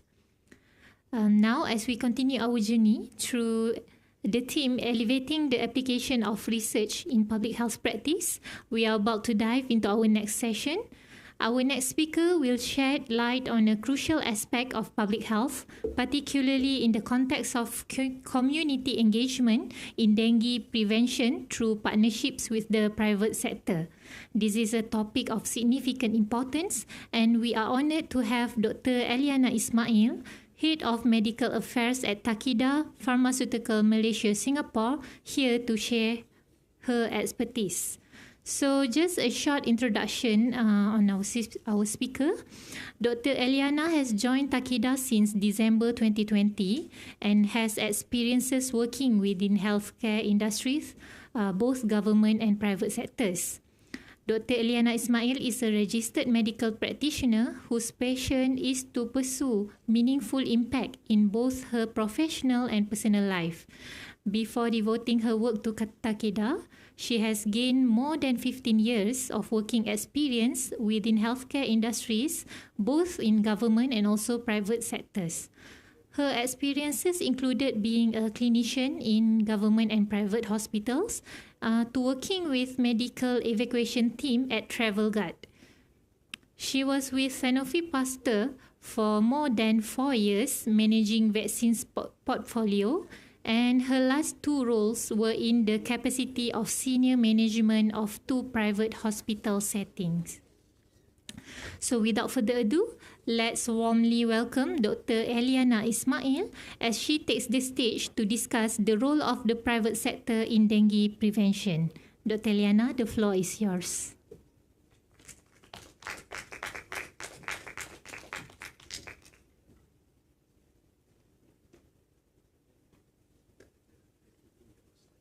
Okay, can.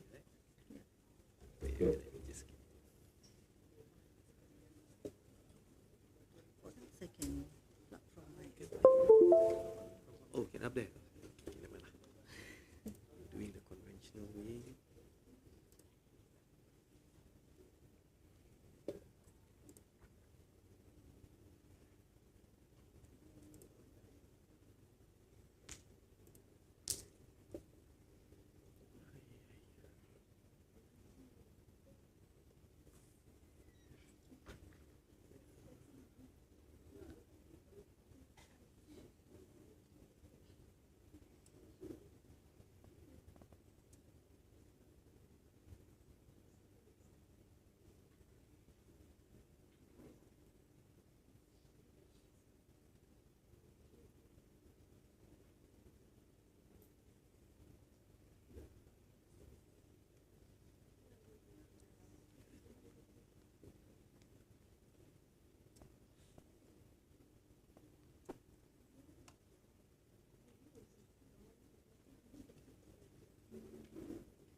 So just use the mouse, right?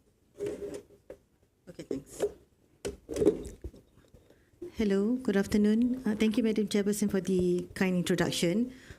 It's really a pleasure to be here today with everyone to sort of like share in terms of what was the role of the private sector in especially in the community engagement towards dengue prevention.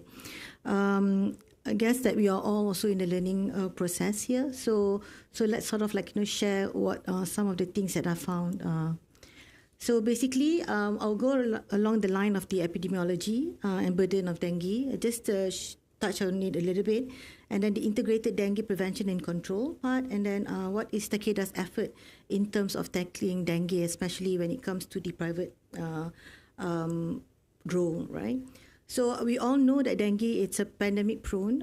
For Malaysia, it's really hyper-endemic here. A mosquito-borne viral disease designated by the World Health Organization as the top 10 threat to the global health. Yeah.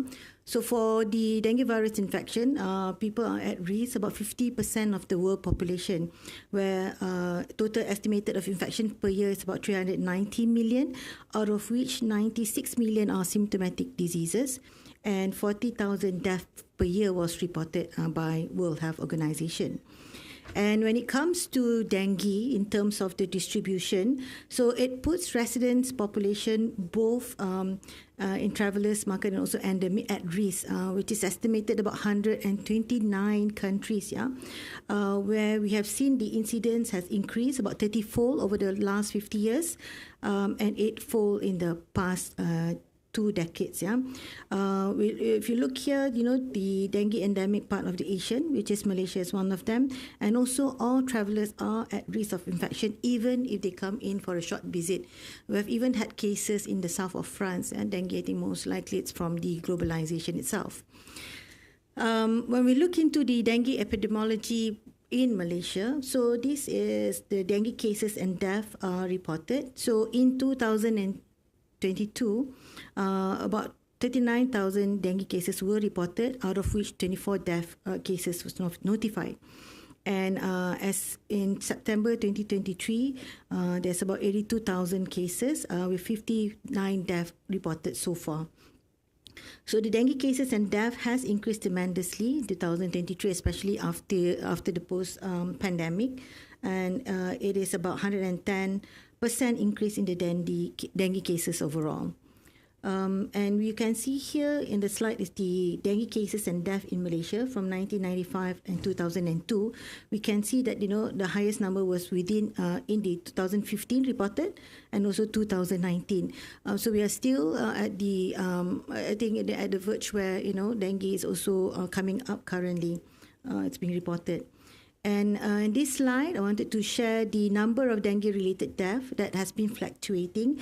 And if you look at the case fatality ranges, up to 0.08 last year, where WHO aims to reduce the case CFR among individuals with symptomatic dengue disease to below 0.05 by 2030. So that's the aim of WHO, which we are.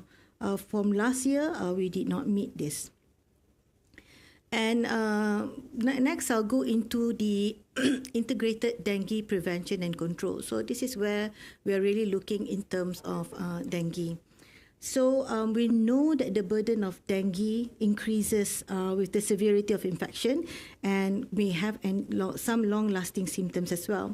So roughly about 25% of dengue-infected people will present with symptoms, out of which 5% will develop severe dengue and can be life-threatening and often requires hospitalization. So dengue infection can progress to severe dengue with or without warning signs. And with proper medical care, the fatality rate of severe dengue is less than 1%. And however, as depicted, some patients may exhibit long-lasting symptoms, including fatigue and asthenia. So it's quite important to look at, when we talk about dengue, there is only, at this point of time, supportive treatment. So preventing infection is crucial in terms of lowering the burden, especially to the healthcare system. So we are only able to treat dengue, addressing, specific symptoms, and kind of monitoring is also crucial at this point of time. So preventing infection is primarily done at this point is through vector control, and vector control may not be enough. So there is a need for a safe and efficacious vaccine, to sort of be a part of the tool in terms of the integrated dengue management, prevention and control.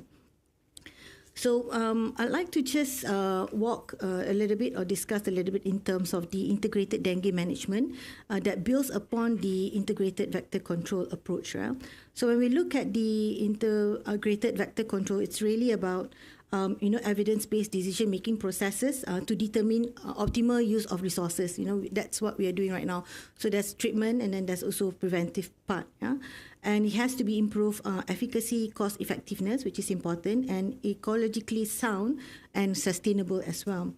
And when we look at this integrated vector control, it is a multi-sectorial approach that encourages collaboration between health and other sectors, including the community as well.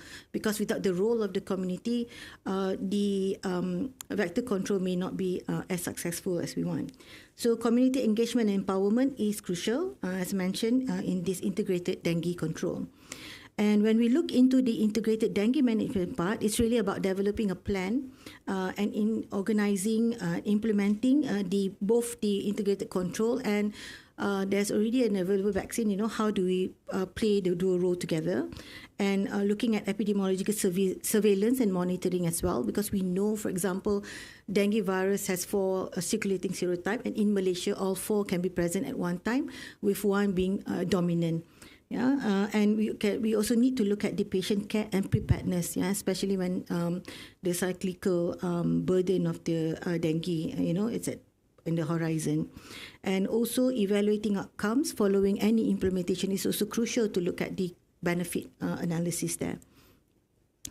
So touching a little bit briefly in terms of the vector control that we know of, it's really about environmental management, which is really looking at the transformation or temporary physical to reduce the larval habitats, and then also changing of the human habitation and behavior, which is an important component because one cannot be without the other in terms of reducing the contact with the vectors. And then biological control, for example, introducing of organism that will prey upon or parasitize and compete with the larva. And next is the chemical control by using the chemical pesticides to kill the larvae or adult mosquito. So there are other novel methods as well in terms of vector control. We're focusing on releasing of adapted mosquitoes, for example, that can infiltrate and cause the mosquito population to decrease. So 3 that we know of is the sterile insect technique, release of insect carrying a dominant lethal transgene, and also Wolbachia. Malaysia does have a few centers that does Wolbachia. And Singapore has been quite successful in terms of the Wolbachia. So when we look at this, right, releasing the mosquito can initially increase the number of mosquito and thereby increase contact with humans. So, however, there are some studies that it's related, but again, we have to look at what's the sustainability there in itself, and how does community play a role in it. So this is a screenshot of the latest Malaysia National Strategic Plan for Dengue Prevention and Control from 2022 to 2026. So they have 3 pillars that look into different strategies. Strengthening the dengue surveillance system. There's the epidemiology surveillance, e-notification, and also e-dengue. Virus surveillance as well. And pillar 2 is really looking at the ensuring there's access to case detection, diagnosis, and also treatment, especially early case detection and treatment to reduce the mortality from dengue. And pillar 3 is really looking at the strengthening effort towards dengue prevention and control. So this is where the area of interest are for us, especially in the private sectors. So if you look at the second last box there, community participation is also important when it comes to really looking at the prevention and control of dengue in itself in the community. Other than that. And the last pillar is really looking at the strengthening element, which is element 1 is really strengthening the health system and catalyst factors. And element 2 is strengthening research and innovation of dengue. So when you talk about innovation, there's a lot of things. And at the moment, vaccine is one of the innovation that we can look into. And when we look at research, what are other gaps that we can sort of address in terms of, understanding dengue better, or even, combating dengue in that sense. So this is I think in 2022 during the neglected tropical diseases day. So there was a conference that was talking about updates in the terms of vector control in Malaysia, right? So I've just sort of capture what are the activities or program that has been run by Ministry of Health Malaysia in terms of combating dengue, this integrated dengue prevention and control as well.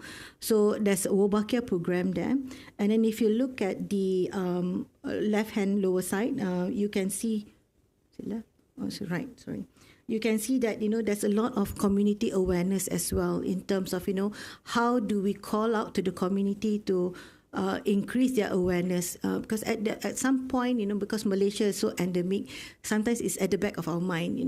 Complacency could be one of the issue that we can lack of perceived risk, especially at Takeda. We've sort of done market research to look at what's the perceived dengue risk to an individual, and then we do see a very low percentage of people will actually think that they will get dengue one day. So I guess this is where it's important in terms of certain collaboration. How do we look into bringing about this awareness back, and how do we encourage people that they have to play a part in terms of the dengue prevention and control? So there have been radio interviews, posters, banners everywhere. And then if you look at the hotspot, even at the building, if you go down to Mentari Court, that's one of the famous hotspot down not far from University Malaya. So there's a huge poster that, dengue red zone area, right? And if I'm not mistaken, Wolbachia was also, they have been part of a program for Wolbachia release as well. So it's quite substantial in that sense when it comes to dengue. And if you look there, there's also that search and destroy activities being done by the Ministry of Health, in conjunction with the local municipality and also maybe local residences bodies as well. And when I talk about community awareness, there has been talk in radio station, and recently there was an advocacy group which is called Dengue Prevention Advocacy Malaysia.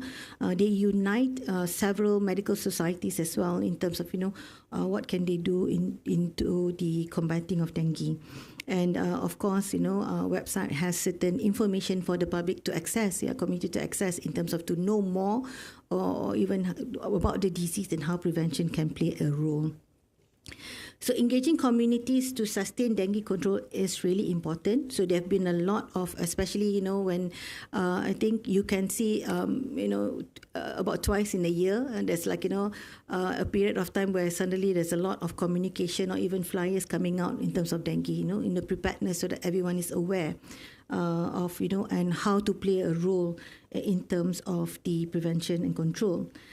Here is an example by Kombi volunteers really doing the gotong royong. So one of the national preparedness plan in terms of community empowerment is from Ministry of Health is having 2 mega gotong royong in Malaysia, right? So that's one of the KPIs that they have to achieve as well. So it is really important to look into avenues or even buy-ins when it comes to the community involvement and engagement as well. So when we approach the but when it comes to talking about the dengue control, there are some challenges in that sense, So environmentally, because of the climate change, shifting of the vector ranges, and then we know that there's a serotype shifting sometimes, that causes a burst of increase of dengue cases. Then society and also individual human, So urbanization, poorly planned infrastructure, for example, can also play challenges into the dengue control. And if you look at the lack of political will to sustain control, sometimes people keep on pushing who does what, and that's not really a very holistic or confluent way that we should manage this together. There was a talk that I've been before, talking about how to bring in all this Jabatan Kerja Raya, those housing municipal, when they build in the house, for example, how to make sure that there's no water collection, no water traps, that can be the breeding grounds of dengue. So I guess these are the areas that potentially that, all sectors can come in together to see what we can work. And I've mentioned earlier, when it comes to community or society itself, individual fatigue and indifference also plays a role when it comes to how to sustainably, involve in terms of dengue prevention and control. Yep. So this is an example that I've collected based on the study. So looking at the integrated management of the Aedes aegypti, if you can look at, it has to be combined together, the surveillance part, the vector control part, and you look at the social mobilization where health education, community participation and communication as well are important in terms of increasing that awareness. and also multi-sectorial collaboration, really looking at the ministries, NGO, private sectors in having the same objective when it comes to management of dengue prevention and control. Yeah. So we know that vector control plays a role, but it will not single-handedly solve the problem of dengue. So at Takeda, we believe that vaccination alongside other strategies, not just us, even World Health Organization, mentioned that has the potential to be more impactful when it comes to dengue prevention. So for vector control methods, for example, it focuses more on human-vector interaction. And then when we look at the vaccination, it's giving immunity or immune protection to the human itself. So when it's deployed together, the impact could be more substantial in that sense. So this is what I mentioned, the integrated dengue control of when World Health Organization calls for an integrated multi-pronged response to dengue, which includes dengue immunization, where we have to look at the vaccination with dengue vaccine and well-executed and sustained vector control, communication strategies in itself, creating that awareness, evidence-based clinical care, and robust dengue surveillance as well. So there are currently no proven effective treatment. Therefore, the cornerstone is really prevention of dengue is considered a key approach, and it has to be a multi-pronged approach in that sense. So mentioning the controlling and prevention of dengue, so that's the arm of vector control, and then there's the integrated vector control where we look at evidence-based decision-making, looking at efficacy of the projects or the programs that we have, cost effectiveness, ecological soundness, and sustainability of it as well. And when we look at the overall of integrated dengue control, so this is a comprehensive plan of combining the integrated vector control and vaccines with surveillance and monitoring, patient care and preparedness. So that will give it a holistic more view in terms of managing dengue. So I just like to now share a little bit in terms of Takeda's effort in combating dengue. So we are considered as new kids on the block itself when it comes to this. Yeah. So Takeda has been for more over than 240 years, built in Japan, and how our philosophy is really coming about, looking at better health for people, better future for the world. And the question that we always ask ourselves is, how can we help, right? So this is where I would like to just sort of like come into the picture of where we envision, Takeda role would be in that sense, or even other private sectors who has their own modalities, for example. So for Takeda, we have more than 20 conditions treated with our medicine and prevented with our vaccine. So our vaccines are really dengue and also COVID-19 vaccine. So we are looking at the pipeline. Currently, we have completed our phase 3 trial for dengue vaccine, and it has been approved in several countries already. And when we look about vaccination, it's really about the public health value and also economic benefits as well. We know that vaccine saves lives, prevented about 5 million deaths per year, and it's cost-effective, one of the cost-effective ways to save life as well. So we have shared earlier, dengue, the global economic burden is huge, yeah, with the substantial cost and projected to cost about 8.9 billion per year in order to combat dengue itself. Holistic measures, vector control, and also treatment as well. So in Takeda, we believe that dengue would be one of the key preventative method. So this is where we believe our role will be in terms of the integrated dengue management and control. So we know that dengue has become intractable global health problems. Vector control has achieved some successes, definitely. We have to give that in reducing the transmission of dengue. And we believe that dengue vaccine should be considered as part of the integrated approach in terms of dengue prevention and control, since it poses a heavy economic burden to the healthcare system and society as well. So we know dengue is complex disease. It has been there for ages, and it's developing has also, the vaccine has also proven equally complex. So there are registered vaccine about to register and also still in clinical trial as well. So people are developing, and I believe there's also treatment treatment plan as well, out there. So just to share a little bit in terms of the journey for TAC-003, which is our dengue candidate vaccine, has spanned over the decade. So we have started our phase 3 clinical trial in 2016, and we've completed it last year, 2022, and we've submitted for regulatory approval, EMAs, and also country and Malaysia as well. So looking at that, on what we have, how Takeda will play a role again, we have to look at it at a synergistic way forward. I give an example here of the interagency dengue task force. That was a Singapore example. So they have people, private and public. So one cannot be away from another. So we have to find a way how each other can contribute in the sense of, ensuring that dengue prevention and control is a success. And this is by PAHO, the diagram on the right side. It's from PAHO, where if you look at the whole spectrum of it, it's really looking at the integrated vector control, environment care. When you look at the outside, it's about resource mobilization, partnership, and evaluation as well, looking at behavior change, communication, how do we bring about together. And also when we look at advocacy as well, what kind of advocacies or strategy partnerships that we can look into, and capacity building to ensure that, the integrated dengue management prevention control are sustainable in terms of the approach.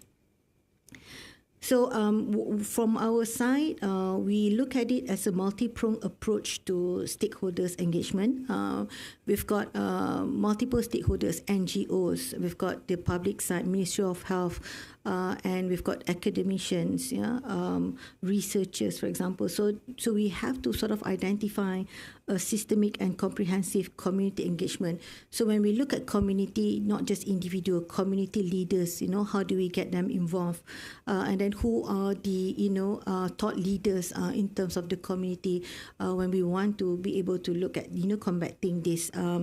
Because at the end of the day, it's all the best interest of, what are the objectives that we want to gain together when it comes to these combating dengue, the integrated dengue management and prevention.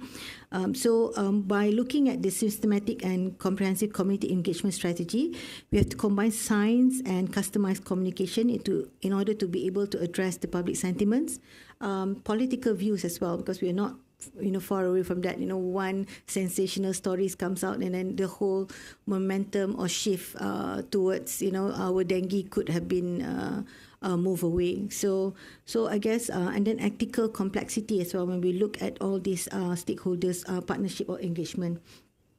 So we believe that there's about 4 very important items, really looking at the education part. So what are the consistent, clear and accessible things that we can do in terms of education, be it education to stakeholders, education to the community or public itself. And then when we look at consultation, who are the stakeholders or partners that we can work with who has better knowledge or better insights in terms of, who are open and collaborative in that sense. And then involvement, when we look at the whole journey itself, what are the science-based learning journeys, and finally feedback. So we have to be transparent, in the sense of, how do we do things responsive and consultative as well. So everyone, of course, we would have, our own best interests, but how do we collectively ensure that the best interests are also the best interests of the end users, in terms of combating dengue. So when we talk about for Takeda in Malaysia, we're really looking at the vision of reducing dengue burden in Malaysia, advocating and strengthening of the dengue prevention, management and control. So there are several scopes that we are very much interested in, looking at the epidemiology-wise, what are the gaps, anything else that we need to learn or we need to understand. Then what's the integrated vector management, environment itself, does that play a role? Patient care, laboratory and vaccines. So how do we able to support in terms of certain initiative? And some of the approaches that we're looking at is really the medical fraternities education or communication, public education, guidelines, recommendation, research, especially locally driven. And also policy recommendations as well. So these are some of the multi-pronged approaches that we take in terms of when we want to do certain engagement or strategies as well. Just sharing with you some of the collaborations that we have with partners and medical societies in terms of driving the dengue disease awareness. And the collaborating and supporting. I accidentally clicked. Okay. Yeah, and then again, the collaboration in terms of supporting societies and educating healthcare professionals. How do we support better? How do we... we've run several workshops, for example, in terms of educating GPs to really look into management of dengue. How do they manage at their centres? We've brought in key opinion leaders, internal medicine specialists who need to actually share in terms of that. And then we've done some community engagement or community awareness as well. And right now, we're planning to expand our reach, beyond person initiative to raise the awareness and impact of dengue overall. And we've done a bit in terms of the public education to raise awareness on dengue. So collaborating with social media influencers, social contents, etc. So overall, when we look at the integrated dengue management and prevention control, World Health Organization has come out with a strategy from until 2030. So means that they wanted to reduce the dengue death to 0 by 2030. So what are some of the summary of the critical actions to achieve this target is really to continue developing preventive vaccines for all at-risk population, further develop the evidence base of the effectiveness of vector control strategies, continue collaborating with the environmental sectors and engineers to reduce mosquito habitats, and also increase and sustain financial commitment to dengue control. So then we need to ask ourselves, what are our roles, when it comes to that? So when we talk about reducing burden of dengue, it is our collective responsibility. So we have to look at individuals, we have to look at communities, and when we look at the community health workforce, how do we strengthen the capacity, how do we build in certain programs or projects, how do we do the social mobilization. When we look at the health services, it's about strengthening the capacity required to manage dengue during that epidemics. Diagnose and manage dengue cases better, having the integrated surveillance and preparedness as well. And collectively, regardless of whom, should be looking at the environmental sanitation as well, especially at the community level. So how do we play a role in terms of assessing this and also addressing this? So for us in Takeda, the synergistic way moving forward is really improving the sustainability of the current disease prevention measures with concurrent use of dengue vaccine. So we believe that by combining all the tools available in combating dengue, we will achieve a better sustainability in terms of dengue, integrated dengue management and control. So lastly, I would just like to share some take-home message. So the fight against dengue is nowhere near the end. So year by year, we know dengue epidemics are intensifying in frequency, magnitude, and geographic reach. So healthcare professionals play an important role in disseminating health information on dengue prevention to the community. Public-private partnership harness the strength of both sectors to create a more comprehensive and effective approach to tackling dengue, and we are fully committed to the fight against dengue to reduce the disease morbidity and mortality burden. Okay, thank you. That's all from my side. I'm happy to have any questions.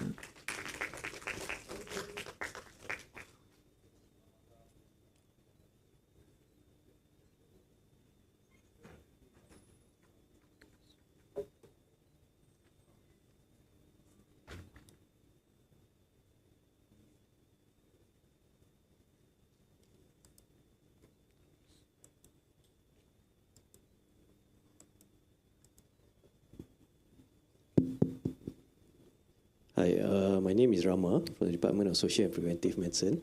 So thank you, Dr. Eliana, for the very insightful talk. I just wanted to ask, I think the main thing is I agree with you that the integrated vector control management, which has many approaches, and it has to be a holistic approach when it comes to dengue prevention and control. So it resonates very strongly with me, and I believe that I think all of the domains in the integrated vector control management have equal weightage. And I don't think one actually supersedes the other. But I want to focus in on maybe with regards to communicating evidence or communicating right practices and providing health education to the community with regards to dengue prevention and control. What are your thoughts in, are we communicating effectively in terms of evidence, and or are we not doing the right thing, and probably that is what is not translating into proper practice for dengue prevention and control? For example, you mentioned about Mentari Court earlier. And Mentari Court has been always a hotspot, I think. It has always been a hotspot, correct, for dengue. And I think for any of us who have visited Mentari Court, we can see the hygiene levels and the practice. It's very difficult. It's the same issue, right? So I just want to know what are your thoughts on that. Thank you. Thank you for that question. It's a very good one. So basically, when it comes to education, right, I guess there is no one size fit all. Based on our experience itself, that's always has been the challenge in that sense, yeah. Because dengue it's endemic, and it becomes like a norm, right? That people become a bit more complacent or maybe indifferent in terms of, as long as you don't get them. Because what I've seen in my work, right, I have seen patients who has had dengue and they are very much, worried about getting the next one. But when it comes to another person who hasn't had it, that's it, it's not me. So I guess it really has to bring about, do we need to find a new way to communicate?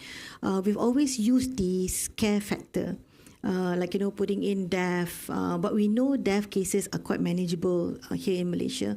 So maybe we need to look at, other ways. What we're thinking of, like, sort of like making it into like a healthy lifestyle, how do you bring about being clean or managing your areas, as part and parcel of your daily life or daily activities. What's woke at this moment, for example, right?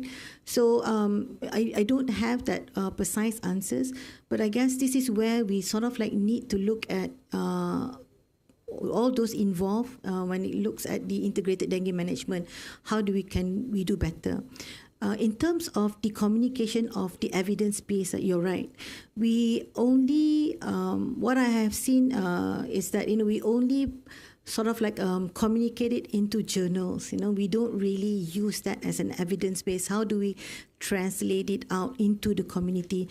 But when we do that, we put in numbers that, sometimes baffles people, right? So I guess those are the things that probably we'll just have to sit down and really look at the sectors together on how we can achieve, that kind of messaging.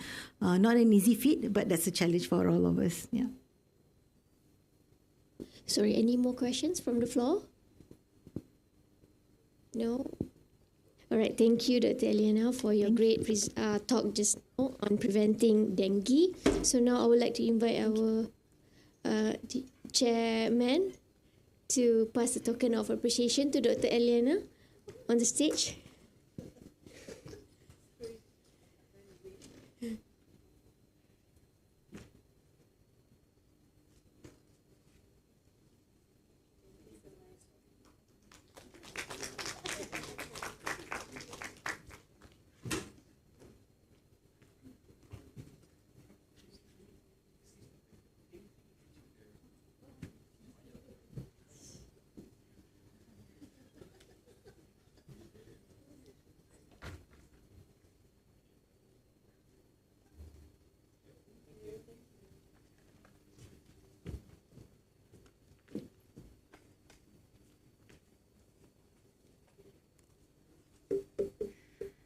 Okay, thank you, Dr. Eliana. What an insightful discussion we just had. Okay, ladies and gentlemen, in our final session of the day, we will delve into a forum titled Learning from the Empowered Community to strengthen public health implementation, health service delivery by peer workers with shared experience. So for this, please join me in welcoming our moderator, Dr. Nur Afiqah binti Muhammad Saleh. We are very grateful for your guidance through this thought-provoking conversation. Dr. Afiqah, the floor is yours to lead this conversation. Please welcome.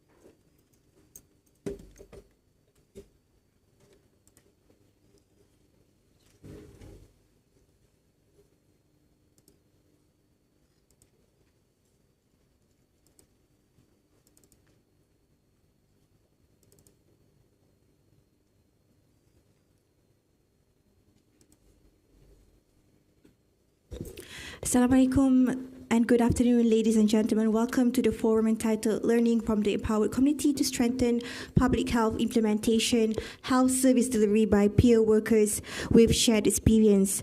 I would also like to welcome online guests who are joining us today virtually through the online live stream on the faculty's YouTube channel. My name is Dr. Ika Muhammad Saleh from the Department of Social and Preventive Medicine, and I'll be your moderator today. As we aim to increase research impacts, we continue to strengthen partnerships with members of the society, including non-governmental organizations, NGOs, and community leaders. With these partnerships, we hope that we are able to continuously explore how public health services can reach the wider society, especially at-risk populations who may or may not be accessing the traditional healthcare settings. There is so much that we are going to learn from the HIV response. For many decades, grassroots activities and organizations have played a critical role in responding to HIV by reducing the number of new HIV infections globally and locally. Following the success of harm reduction activities in the country, community healthcare workers, or what we call as Pekerja Kesihatan Community, PKK, comprising of outreach workers and case workers, have been recognized by the Malaysian Ministry of Health in our national plan to end AIDS by 2030. We are very lucky today to have distinguished guests, PKKs from the Persatuan Insaf Muni Malaysia, to share their experiences in working with at-risk communities. We'll be listening to their individual presentation shortly, 15 minutes each, before coming together in a forum-style discussion, where we'll also be taking questions from the audience. As you can see from the slide, there is a QR code for you to ask our questions anonymously if you wish to do so. And I would like to ask permission from the audience to mix both Malay and English during our forum today in order to provide an environment that is comfortable to both speakers and audience to maximize our learning. Now, without much delay, for our first presentation, I'll be sharing a video presentation by our first speaker, Mr. Mat Rosli Mat Ali, a community healthcare worker who identifies himself as a former person who used drugs and has been instrumental in linking people who use drugs to care. This video is supported by English subtitles.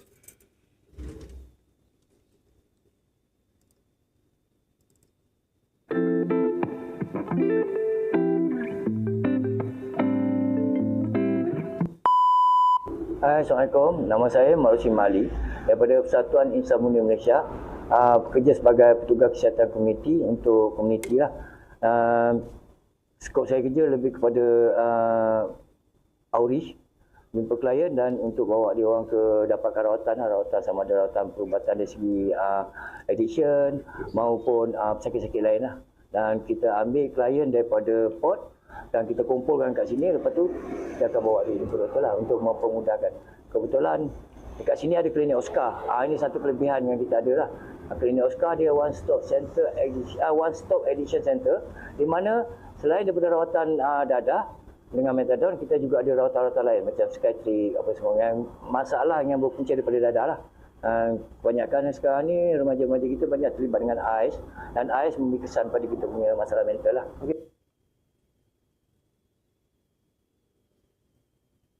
Kita ada juga beberapa isu tentang pre-week ni. Terutama sekali sukar untuk kita dapat untuk bertemu dengan diorang, tak sama macam sebelum-sebelum ni. Pasal apa, buat kuasa sekarang sentiasa buat rap. Jadinya diorang sentiasa berpindah-pindah. Kadang-kadang di rumah ni, kadang-kadang di rumah ni. Dan jadi satu, untuk kita berhubung susah. Pasal apa, diorang tak ada telefon. Jadinya kita terpaksa gunakan contact person untuk kalau kita ada berhubung, kalau ada apa-apa isu untuk kita nak servis pada klien lah. Dan lagi isu dia, kalau kita nak bawa dia ke klinik ni, sesuatu masalah, keyakinan dia, kepercayaan dia pada pihak ni, dia agak-agak ni pasal dia tak berapa nak yakin lah. Pasal apa, dia pun ada stigma juga terhadap pejabat awam apa semua. Jadinya susah untuk kita nak dapatkan ni. Kita benar-benar nak kena yakinkan dia, nak kena betul-betul fahamkan dia, dan kita kena bawa dia daripada awal sampailah dia orang dah betul-betul stabil. Dan lepas tu dia pula ada lagi masalah juga bila dia ni transport apa semua, dia dengan masalah transport untuk dia pergi ke satu-satu klinik.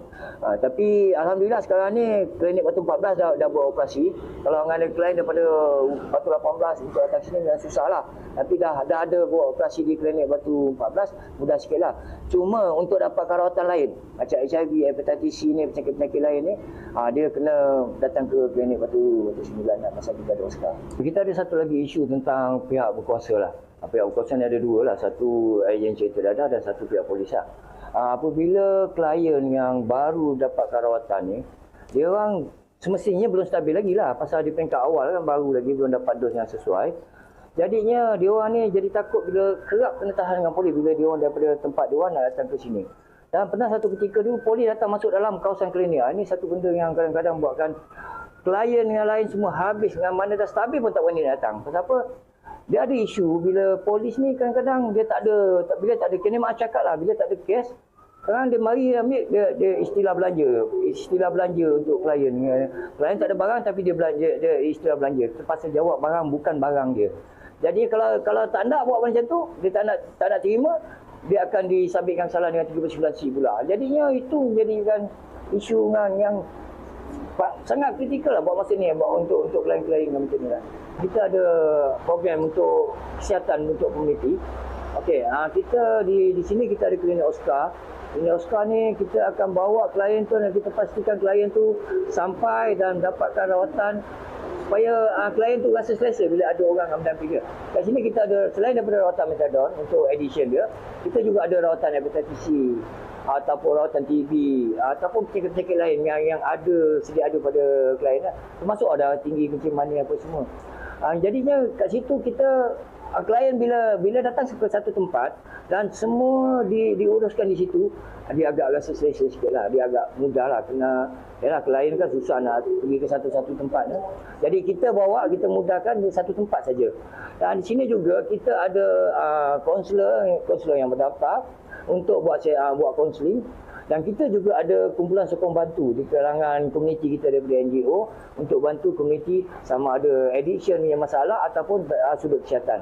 FC lah terutamanya. Kebanyakan klien yang berada di kawasan ini, kebanyakan yang kita rujuk ni, selain daripada metadon, dia ada hepatitis C. Jadinya kita gunakan pengalaman-pengalaman komuniti untuk menerangkan kat dia bagaimana proses rawatan supaya dia tak risau, dia tak takut dan supaya dia tertarik untuk mendapat rawatan. Bila dia dah start rawatan tu, barulah kita rasa macam kita dah dapat matlamat kita, tujuan kita. Kerana tujuan kita untuk menjaga kesihatan dia orang. Bukan sekadar recovery. Kalau setakat dia berhenti menagih dadah, tapi kesihatan dia tak bagus juga. Kan? Barulah dia boleh cari part lain lah, pergi ke ekonomi. Bila dah stabil, dari segi addiction dah stabil, daripada kesihatan dah stabil, maka dia akan pergi pula ke tempat lain. Contoh macam kerja-kerja apa semua untuk menampung kehidupan dia orang lah. Kita juga, bila klien kita dah stabil, kita akan buat aktiviti. Aktiviti macam gotong royong, kita buat planter box, hiasan taman, kita tanam bunga, kita buat lukisan moral, supaya klien ni ada aktiviti. Dia ada aktiviti dan dia dapat menyumbang sesuatu. Jadi bila dia tengok hasil kerja dia orang pun, itu satu motivasi, pembakar semangat lah. Untuk membakar semangat dia, sekurang-kurangnya dia kata, ada juga sesuatu yang dia dapat semasa dia buat recovery. Bukan kata dia dapat buat untuk diri dia je, malah dia dapat menyumbang sesuatu pada masyarakat. Warga klinik terutamanya sama juga. Bila orang datang ke klinik tengok, oh cantik teman ni, cantik bunga ni, oh cantik lukisan ni, best. Jadi dia orang pun rasa bangga lah, rasa happy lah sikit kan. Ada makna lah hidup dia orang. Selain daripada kaunseling dan program-program lain, kita ada program kerohanian juga.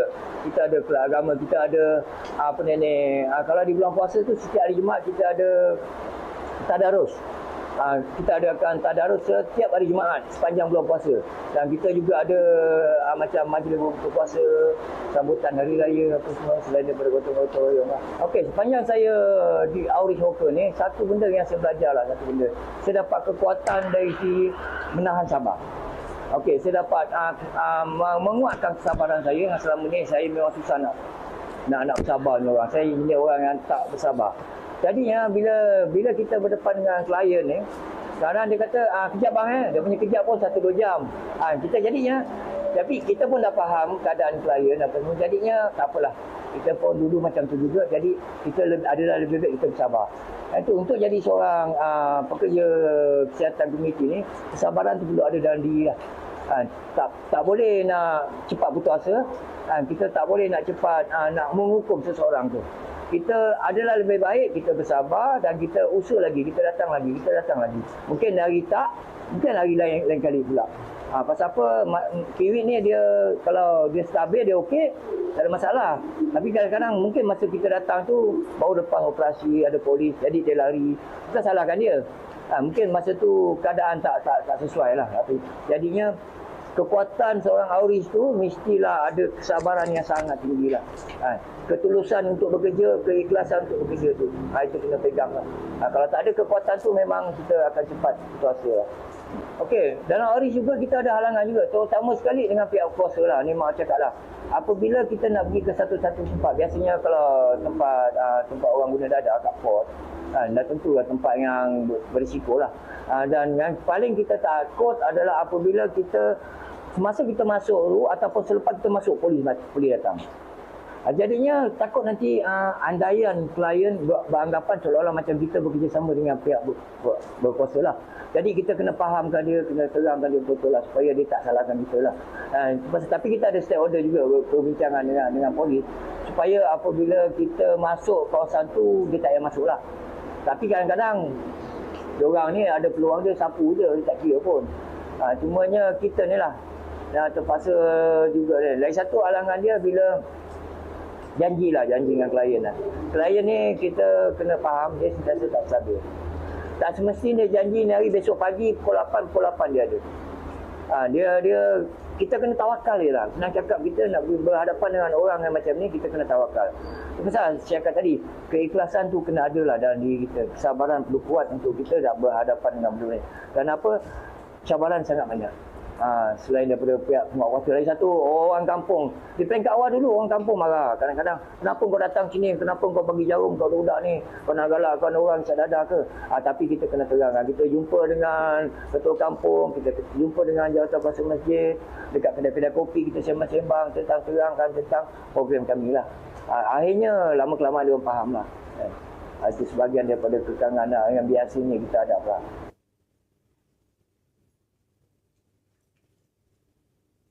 Okey, saya ada satu harapan, satu impian lah. Okey, sebenarnya dalam diri saya lah, saya tak boleh nak letakkan satu harapan yang terlalu tinggi. Tetapi sebagai seorang insan, saya ingin melihat komuniti saya diberi peluang. Diberi peluang untuk diorang meneruskan kehidupan diorang, dan masyarakat kena bantu, family diorang kena bantu, apa semua. Terutama sekali dari segi dia orang mendapatkan aset-aset rawatan ataupun peluang-peluang pekerjaan lah. Kebanyakan bila dah stabil ni, bila dah buat rawatan dengan ketagihan, dah buat rawatan penyakit-penyakit lain, dia orang ingin meneruskan kehidupan, dia orang ingin bekerja. Bila peluang pekerjaan ni terhad sangat, jadinya dia orang akan kecewa lah. Jadi harapan saya lah, saya minta lah, bagi peluang dan bagi ruang pada komuniti kita ni untuk diorang meneruskan kehidupan dia dengan membagi peluang-peluang pekerjaan. Tak semesti kerja dengan bagus-bagus pun. Lagi satu, janganlah stigma yang sangat-sangat kita ni bukan zaman batu lagi lah kan. Semua orang pernah buat salah, semua orang pernah buat silap. Cumanya kita kena menghargailah apabila seseorang tu dah berubah. Bukan kata kita nak minta orang sediakan semua benda, cuma cukup menghargai kepercayaan tu. Tolong dapat bagi balik kepercayaan dia supaya komuniti saya ni boleh bekerja, boleh mengurus kehidupan dia dan akhirnya dia boleh berkeluarga dan boleh menyumbang sesuatu pula pada masyarakat. Kalau tak boleh nak bekerja, tak boleh nak cari nak kukuhkan ekonomi dia, macam mana dia nak menyumbang kepada masyarakat? Dan jadinya harapan saya itu je lah, semuanya diberi peluang lah.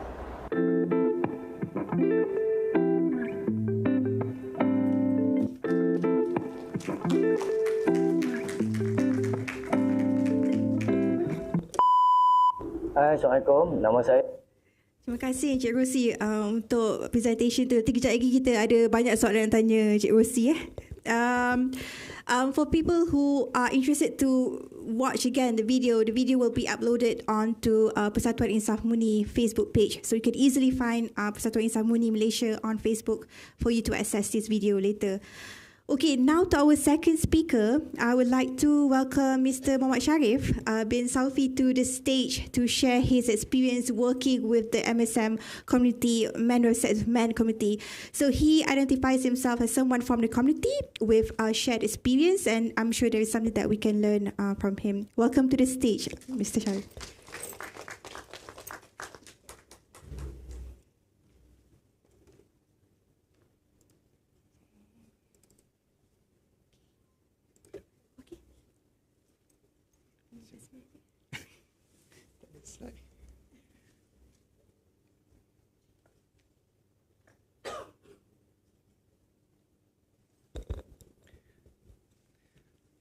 Assalamualaikum warahmatullahi wabarakatuh, and a very good evening to all of you guys.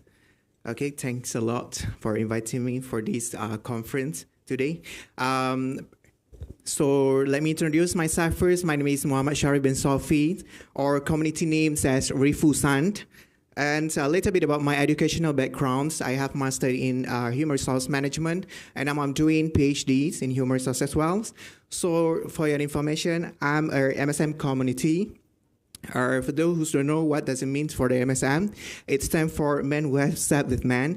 Since about myself, actually I started this since I was 23 years old, and now I am 32 years old. Currently, I'm a community health worker at Insaf Muni Association of Malaysia, or in Malay known as Persatuan Insaf Muni Malaysia, or we can express Insaf Muni. So my office located at Bandar Teknologi Kajang near Klinik Kesihatan Kajang. So one more thing is I'm a part of Inspire team as well. So I worked as a community health worker almost 5 years. And a little bit information about Insaf Muni, my organization. So Insaf Muni was established since 2006, involved doctor and ex-people who use drugs as our ex-school members. And it started 2009 with NSCPs. For information, that one is considered neither shrink exchange program and the harm reduction program. But then MMT, methadone maintenance treatment, was started earlier by medical practitioners since 2005. As we know, MMT helped to prevent opiate withdrawal or eliminate drug cravings. A new program was started in 2009 at Insaf Muni, which is sexual transmission program that involve MSM, transgender, TG, or women at risk war, or previously we call our FSW, or female sex worker, that on targeted state in Klang Valley. Ladies and gentlemen, I'm doing for MSM, since I'm also community for MSM. So the next one is about rules of CHW, my job descriptions, which is the first one. What I'm doing is online outreach of clients, which is targeted to the key population, MSM by dating app, especially like a WeChat, Tinder, Grindr, and so on. So for these dating apps, actually, what we help is with we want to give awareness related to infectious disease such as HIV, STI, hepatitis, and also sex education as well to the community. And also one more thing, the most important thing, we try to attract our community to get tested and know their health status. The second one, I'm also do in this organization, SMSM, community health workers, which is face-to-face. We do like pre and post counseling related and HIV, syphilis, hep C screening or testing. And the last one also assisting and guide them, especially for MSM, bring them to the government clinic. For example, if let's say some of them got double lined for the RTK or positive any results after get tested, and so we bring it to the government clinic for the blood confirmatory and any other symptom that MSM facing regarding their health status. And also I'm assisting our community as well regarding to other services like assisting PLHIV or people living with human immunodeficiency virus, PrEP referral assistant, and others. Friends or ladies and gentlemen, MSM communities also, we do have like a lot of issues especially, but what we can highlight it here is the first one about less of awareness, which is our community, when we talk about less awareness, the first one about using condoms. For example, sometimes they don't want to take condom from us as a community health workers, even after get tested. But so for this one, it's quite difficult to us to force them to take, because this is communities' rights as well. So we cannot force them. If they say they don't want to take it, we cannot do anything. And the next one is about PrEP. So less of awareness about PrEP, and also about window period as well, which is, for example, here yesterday, they had sex, then today want to check the status. But then, for your information, we do have a window period as well. We need to know about 3 to 6 window period, or if let's say you want to use 4th generation test kit, that one is 2 weeks and above. So the next one is about ways of HIV in transmitted, which is through body fluids. Most of community as well, less of awareness about this. So as a CHW, we deliver the information and also awareness to them through dating apps. And the last one, regular health screening to get tested. That one, sometimes our community don't know when to get tested. So as a community health worker, we assist them through the application to attract to get tested. All right, for the second one, selfless persons. These ones are still under communities issues. All right, selfless persons, for example, here get tested.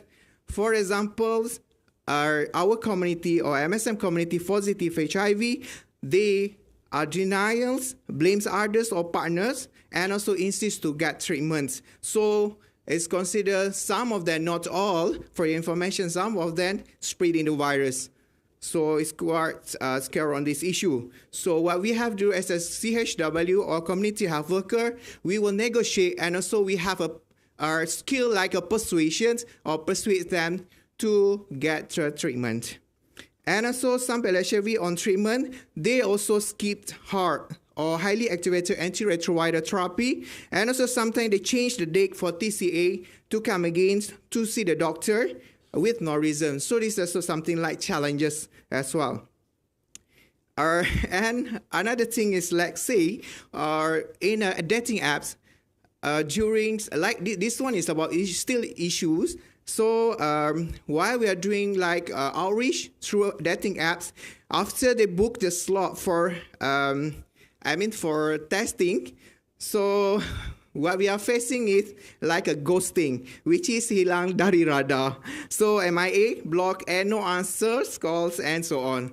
And the third one, for the issue also discreet and also concern on privacy. This one about MSM as well, which is in the dating apps, after we go through online outreachings, so they don't want to give any information detail to us as a CHW before get tested. Actually, we already acknowledge them about the concerns we need to keep for our purpose only.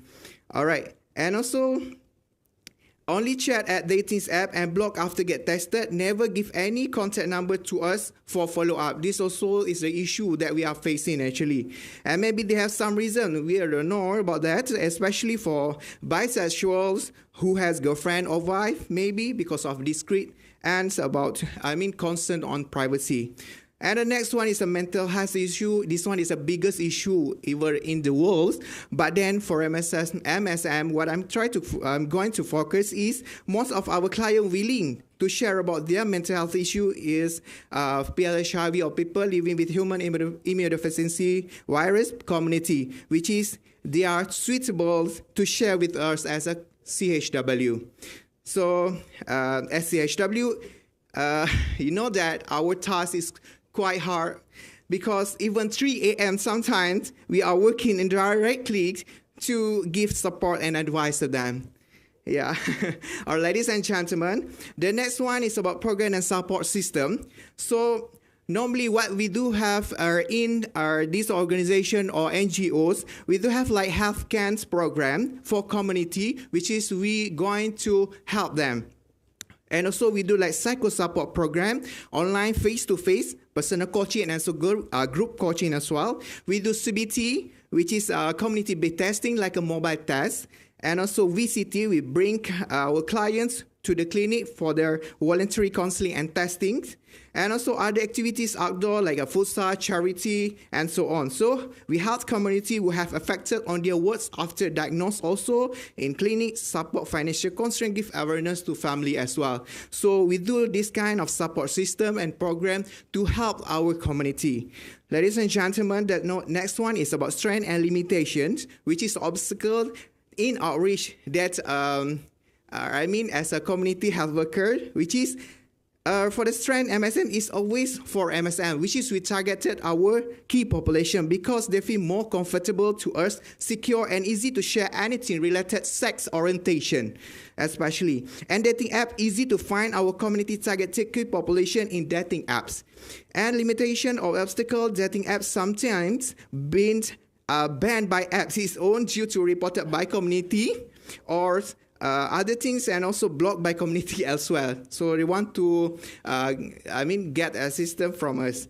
And also ignore chat after we introduce as a NGO. Never trust our services because PNC as well. So we need to deliver the information. We give the consent form and everything and ensure that they can receive our services. All right. Ladies and gentlemen, as a conclusion, this one last but not least, I hope that we can help community as much as we can. And the most important thing is, please do not give or show or add any stigma and discrimination towards our community, especially PLH/HIV or people living with human immunodeficiency virus. So the keywords that I can spread here is HIV is not a killer, but stigma and discrimination is a silent killer that we need to avoid it. Thank you.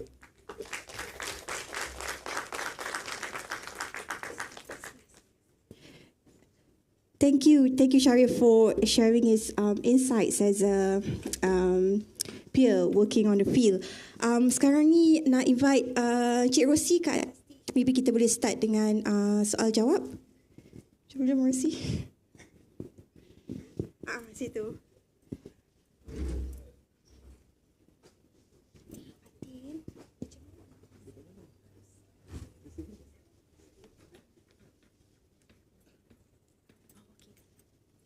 So again, if people have questions for our speakers, if you are not comfortable to speak in the audience, you can go to Slido using the QR code and you can share your questions there.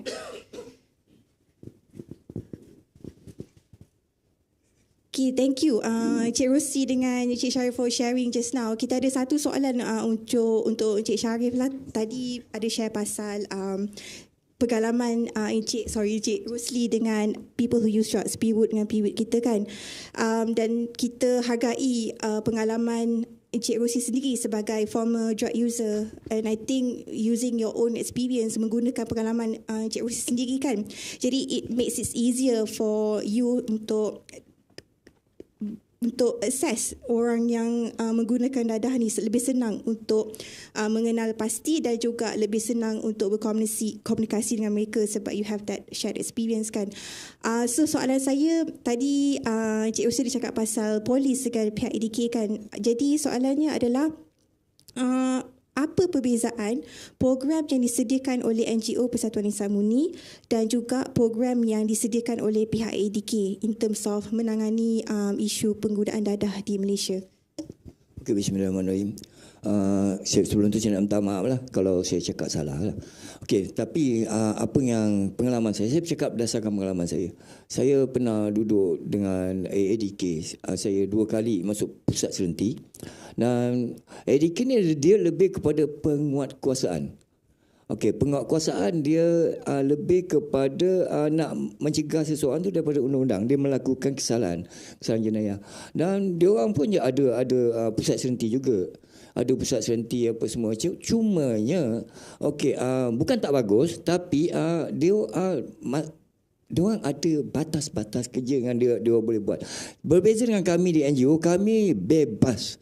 Selagi dia tidak menyalahi undang-undang, kami akan buat. Dan kita buat bukan sekadar pada klien tu saja. Skop kerja kita sangat besar. Okey, mula-mula daripada klien tu, okey, kita pastikan klien tu dapat rawatan apa semua. Lepas tu pihak keluarga juga. Pihak keluarga juga kita perlu bagi maklumat yang tepat pada keluarga supaya keluarga ni tadi boleh menyokong. Kadang-kadang diorang, yalah mak cakap lah, kadang-kadang dah macam saya terlibat dengan dadah lebih 20 tahun. Jadi walaupun saya dah berhenti menagih dah lama ke apa ke, tapi masalah dia saya dah menipu keluarga saya 20 tahun. Jadi untuk diorang percaya kat saya memang susah lah. Tetapi keluarga ni pula dia memang tak percaya saya, tapi dia perlukan seseorang yang lain yang boleh dia percaya. Untuk menyokong macam menyokong saya ke, ada orang lain yang akan membantu beritahu pada family saya tentang siapa diri saya sebenar sekarang macam mana dan cabaran dia macam mana supaya family ni lebih faham dan tak kata orang tak cepat putus asa lah. Kadang-kadang family ni kadang-kadang dia cepat putus asa pasal ni. Tapi ADK hanya buat kat pusat, habis pusat keluar habis lah pengawasan. Langgar syarat penjara balik. Bila nak sudahnya apa semua. Jadi sepatutnya kita cakap kita ni bukan kata kita di NGO ni mak cakap sampai orang tak ada kaki pun kita buat. Dia terlibat dengan dadah, dia ada masalah HIV, dia ada masalah FC, kita bantu semua satu persatu. Bila dah stabil, sekarang dia nak bekerja, kaki tak ada, kodong. Okey, kita bantu dia untuk dapatkan kaki sampai ke tahap tu. Dan ADK dia takkan buat macam tu. Pasal apa? Dia ada batas-batas dia lah. Kita faham lah ada pasal ada batas-batas. Cuma bezanya NGO dengan kementerian ataupun jabatan, kita sangat bebas buat kerja. Cuma masalah income lah tak ada. Tapi kita jalinkan kerjasama dengan banyak pihak lah. Baitumal, JKM dan juga yang lain-lain lah. Terima kasih. Terima kasih Encik Rosli. Jadi kita nampak NGO ni lebih continuous, lebih berpanjangan lah berbanding dengan pihak ADK kan.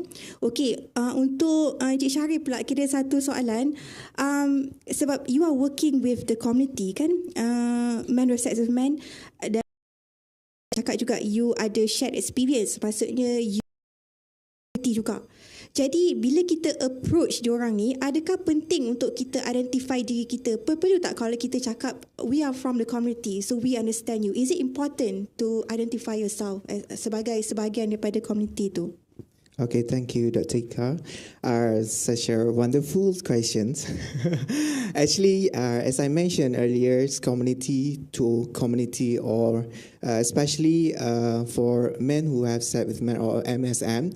Okay, that one is very, very important to we call introduce ourselves as MSM. Especially we try to approach to invite and also to give awareness, especially to invite them to get tested.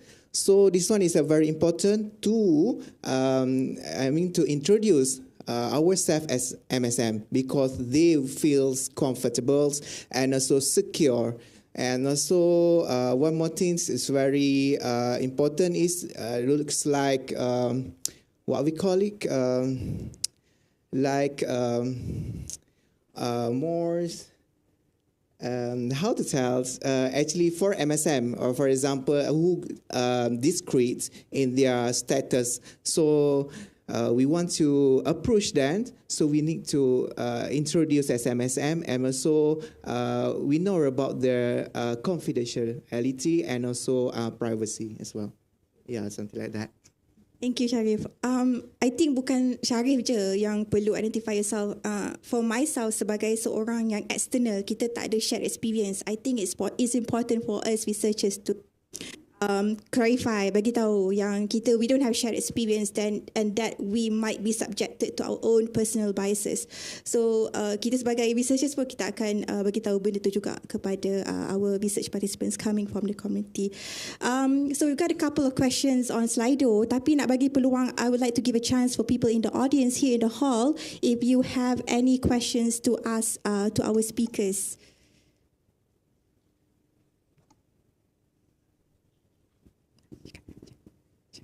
Yes.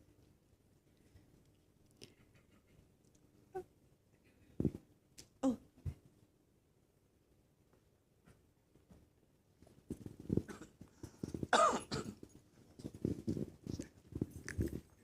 Assalamualaikum warahmatullahi wabarakatuh.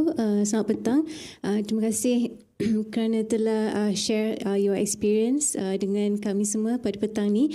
Jadi saya, nama saya Dr. Daliana, saya daripada jabatan yang sama dengan Dr. Ika. Okay, soalan saya ialah saya suka konsep di mana insaf murni ni dia punya pendekatan ataupun intervensi dia bukan hanya terhad kepada individu, ia juga extend kepada keluarga. Jadi saya nak tahu sejauh mana pihak insaf murni akan mendekati keluarga? Adakah cuma pada level ibu bapa ataupun adakah di extend juga kepada adik-beradik dan juga mungkin mak saudara ataupun bapa saudara contohnya? Itu yang pertama. Dan juga saya nak tahu apakah cabaran-cabaran apabila cabaran-cabaran yang dihadapi oleh pihak insaf murni apabila mendekati keluarga keluarga individu tersebut, dan bagaimana pihak insaf murni deal ataupun address cabaran-cabaran tersebut. Okey, bismillahirrahmanirrahim. Okey, sebenarnya insaf murni ni bukan sekadar tumpu pada individu. Kita pasal apa? Masalah ni sebenarnya masalah yang dia satu penagih dia ada 40 orang di sekitar dia yang terkesan, yang terlibat dengan masalah tu. Pasal apa? Satu orang penagih dia menyusahkan lebih kurang 40 orang. Itu paling anggaran yang paling dekat dari itu, terutama family lah. Kalau saya dibuat dengan biasanya dengan family ni, kalau family tu biasanya kadang mak bapak dia tak nak mengaku dia punya masalah. Dia punya kesilapan dia. Kadang-kadang ada isu, saya ada isu ni. Jadi dia selalu menekan anak dia nak jadi orang macam ni. Dan dalam family pun macam ni. Jadinya saya selain daripada individu saya buat, dan juga saya akan kumpulkan semua family dia orang. Bermula dengan mak bapak dia dulu. Selepas dengan mak bapak tu, saya tanya dengan mak bapak dia, boleh tak dengan family yang lain? Dengan family dia, dengan anak-anak dia yang lain. Lepas tu dengan datuk nenek dia pun sekali. Pasal apa? Kita nak fahamkan semua orang. Pasal apa? Diorang tak faham. Diorang mana ada faham masalah penagih ni? Masalah penyakit yang sentiasa berulang. Pasal apa? Penagih ni dia ada satu masalah penyakit yang sentiasa berulang. Nari dia setahun, 2 tahun tapi kadang-kadang dia mari dia twist dia. Kadang-kadang tanpa dia sedar dia dah ini balik. Jadi dia nak beri kefahaman tu kepada semua orang dan juga masyarakat sekeliling. Dan saya biasanya kadang-kadang berjumpa dengan, kalau di Hulu Langat dia panggil Tok 4 lah, ketua kampung. Akan berbincang dengan ketua kampung juga. Dia bukan saja family saja, dengan masyarakat sekeliling. Ahli jawatan kuasa masjid apa semua. Kerana dia melibatkan semua. Bukan satu keluarga tu je yang terlibat. Kalau bayangkan kalau dekat flat tu satu orang yang terlibatkan dadah, ada 200 rumah, 200 rumah kat situ, semua orang risau. Semua takut. Jadi kita kena fahamkan ada orang semua. Lagi satu soalan apa dia tadi? Ni cabaran saya kalau berhadapan dengan family ni, kategori kayangan. masalah. Hendaklah dia, sorry cakap lah, dia orang yang sangat hebat, orang yang nombor 1 dalam jabatan, yang bini dia pensyarah pula lagi. Kan? Jadinya dia ni punya anak je salah. Orang ni tak betul. Orang ni salah, orang ni tak betul apa semua. Tapi saya kena terang kat dia pelan-pelan. Bayangkan saya ni penagih dada. Saya bukan sekolah tinggi. Tapi saya bercakap secara jujur dengan dia. Saya kena cakap dengan jujur dengan dia apa semua. Kadang-kadang kan nak menepis ego dia tu, nak memperbetulkan dia punya kata orang track dia tu, ambil masa yang lama. Saya perlukan kesabaran. Bila saya bercakap, tak apalah, biar dia bercakap. Sampai satu masa nanti, saya akan buat sesi yang berulang-ulang. Lepas tu saya kumpulkan apa cerita dia. Saya tanya anak-anak dia, saya tanya adik-beradik dia yang lain.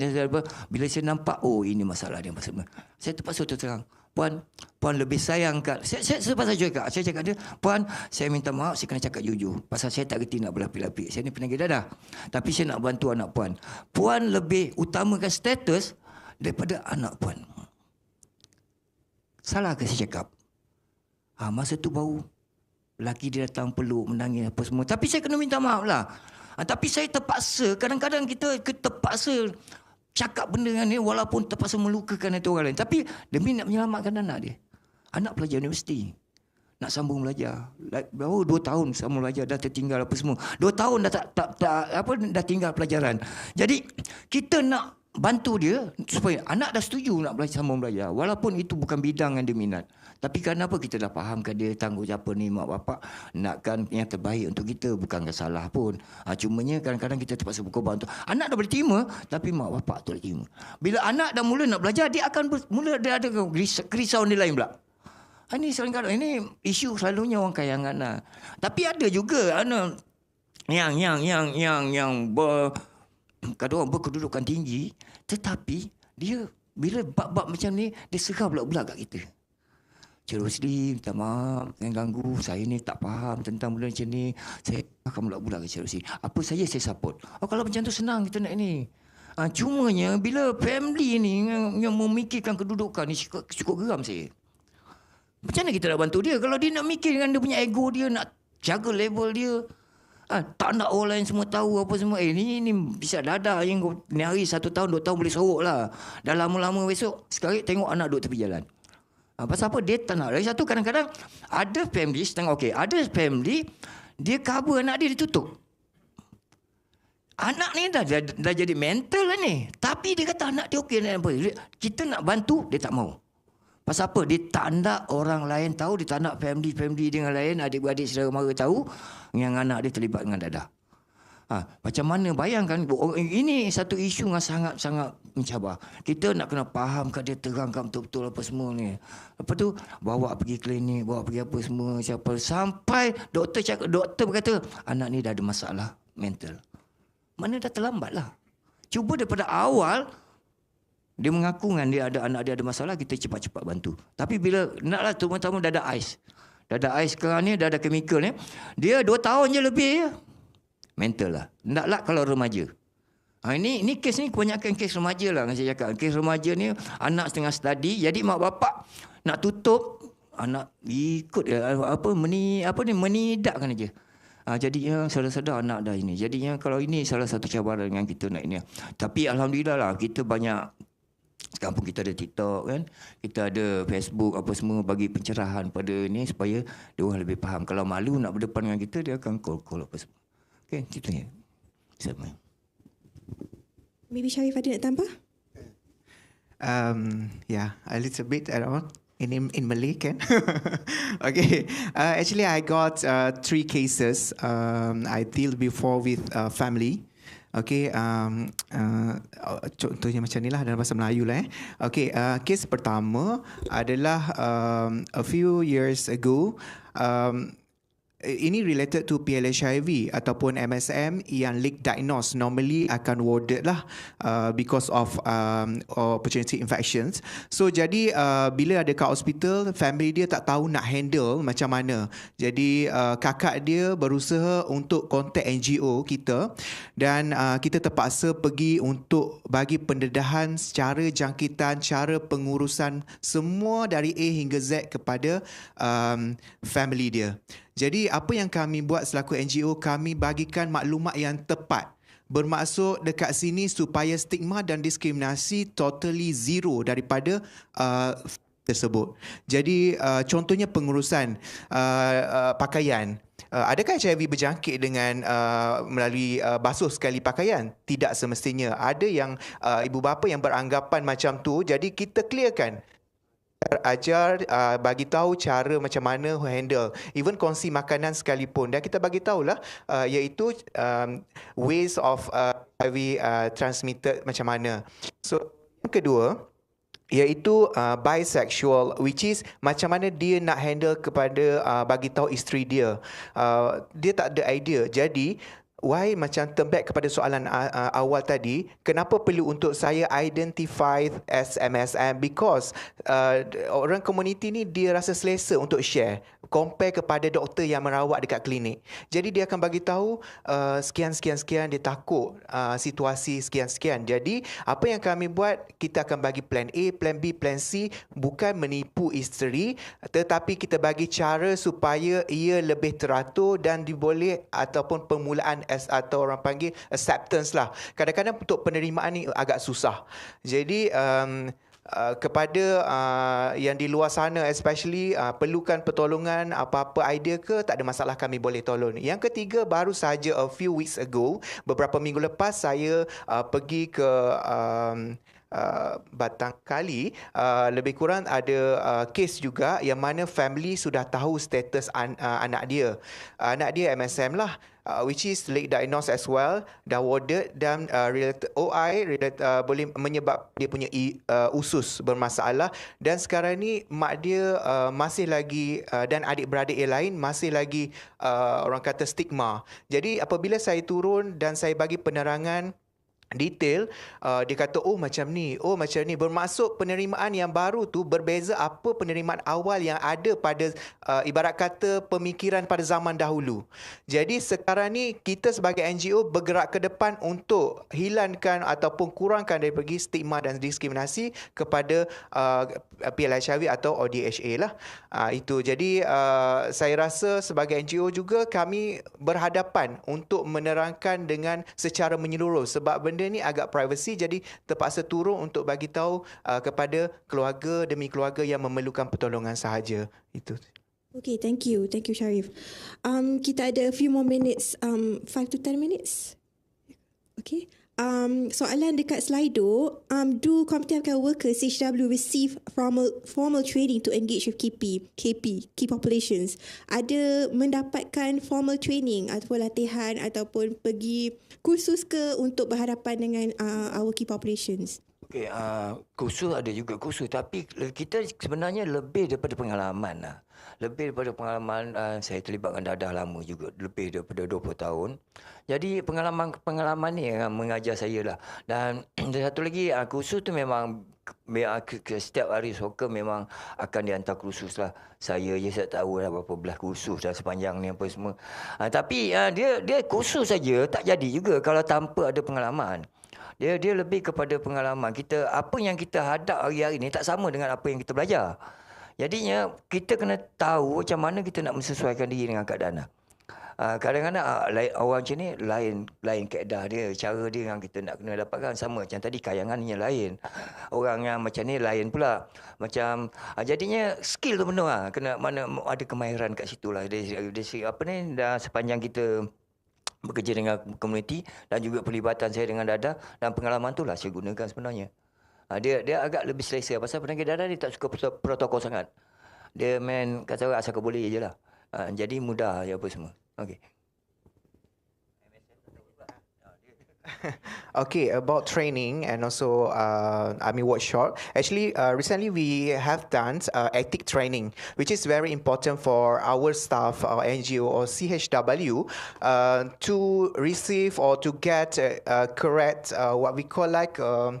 The proper ethic before we deliver the information, how to handle about concerns and also about PNC of the clients. And also, we also have certificate to get test, to ensure the client gets tested with most. And also, we also have our certificate like a pre and post counseling.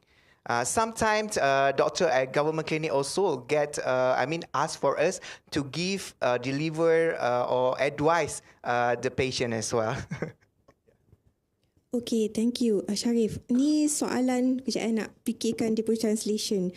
Okay, kita tengok healthcare workers ni, community healthcare workers macam Cik Rosli dengan Encik Sharif, kita tengok you are agent of change. Di mana healthcare system kita dah memang kita tahu dah dia orang dah memang penuh dah kerja, workload dah memang tinggi. Lepas tu here you come in and tolong support healthcare system kita supaya kita boleh reach out kepada ramai lagi orang.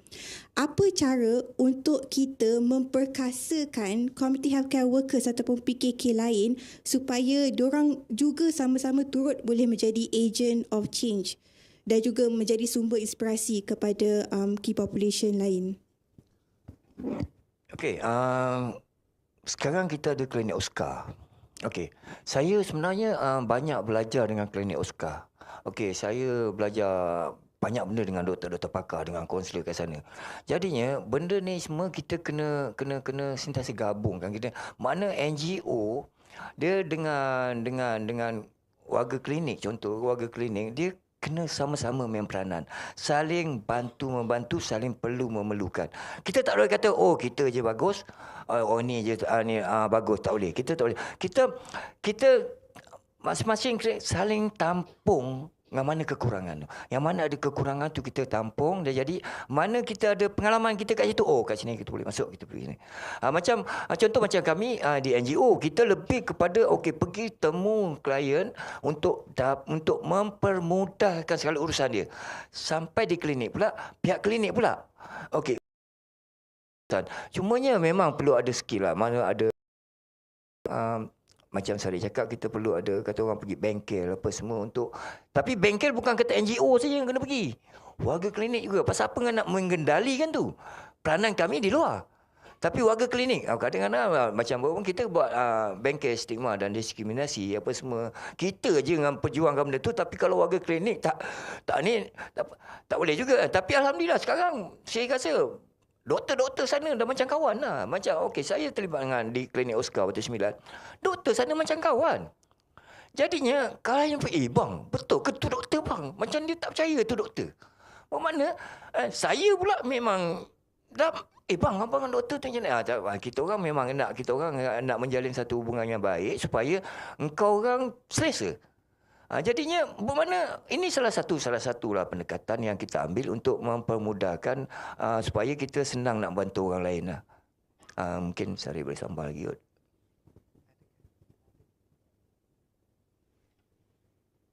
I think that would address some of the questions on maintaining power dynamics between NGOs and healthcare and clinic staff. Before we go to the next question, is there any question coming from the audience here in the hall? Ada? Okay, please go ahead.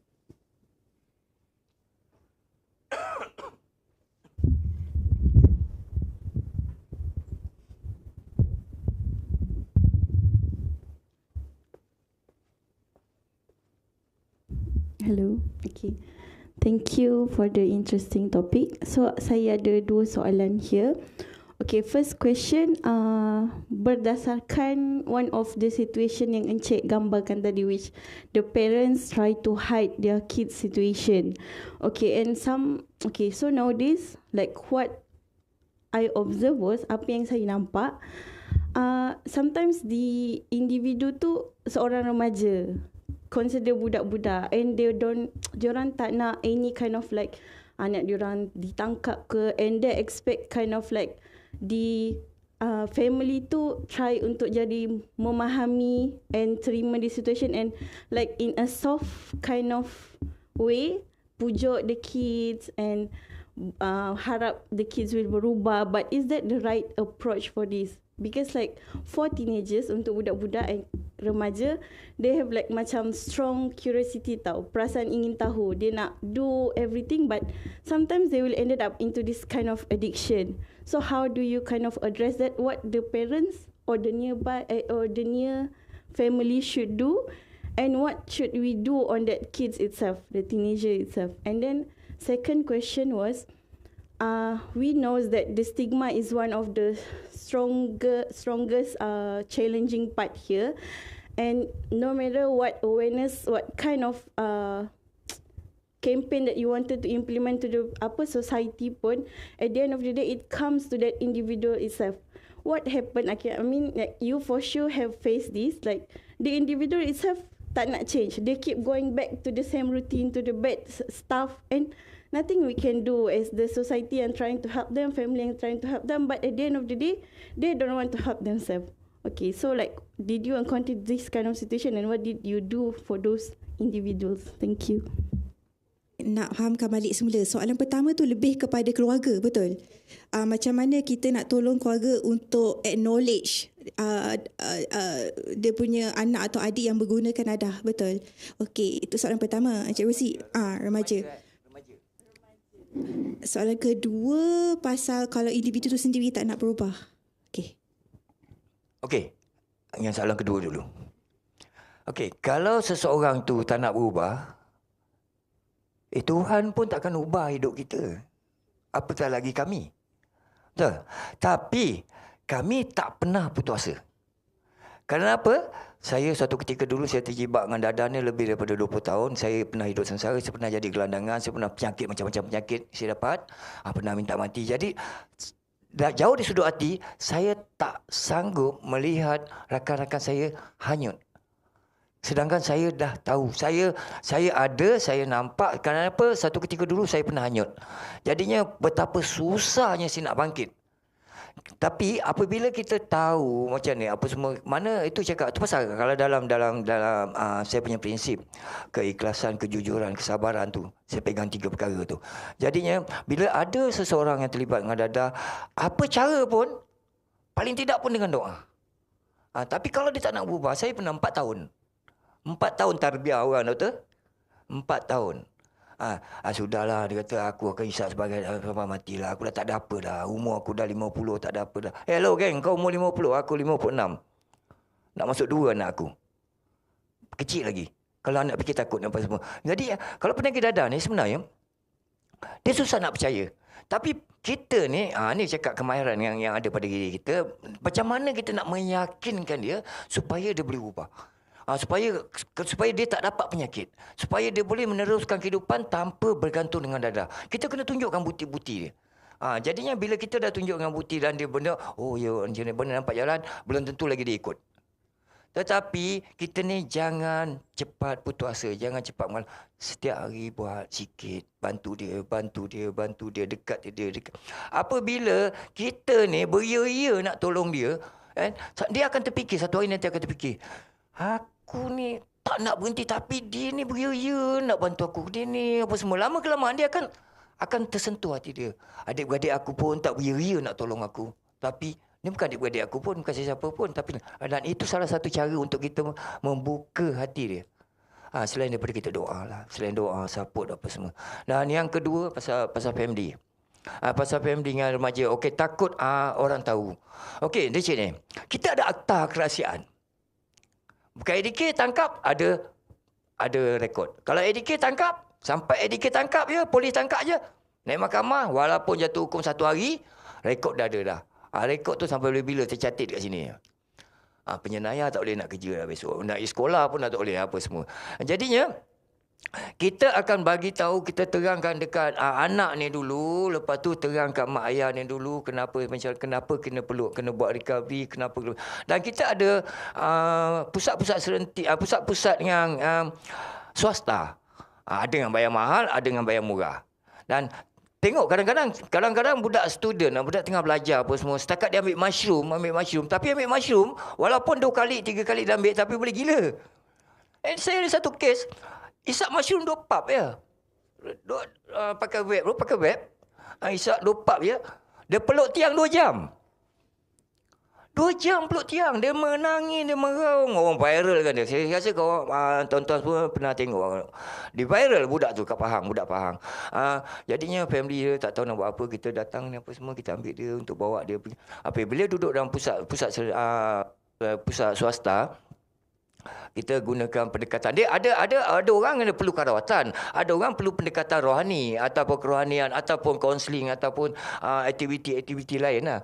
Dan dia mengikut kepada ni. Kadang-kadang orang tengok, bang, dengar pusat serenti 2 tahun.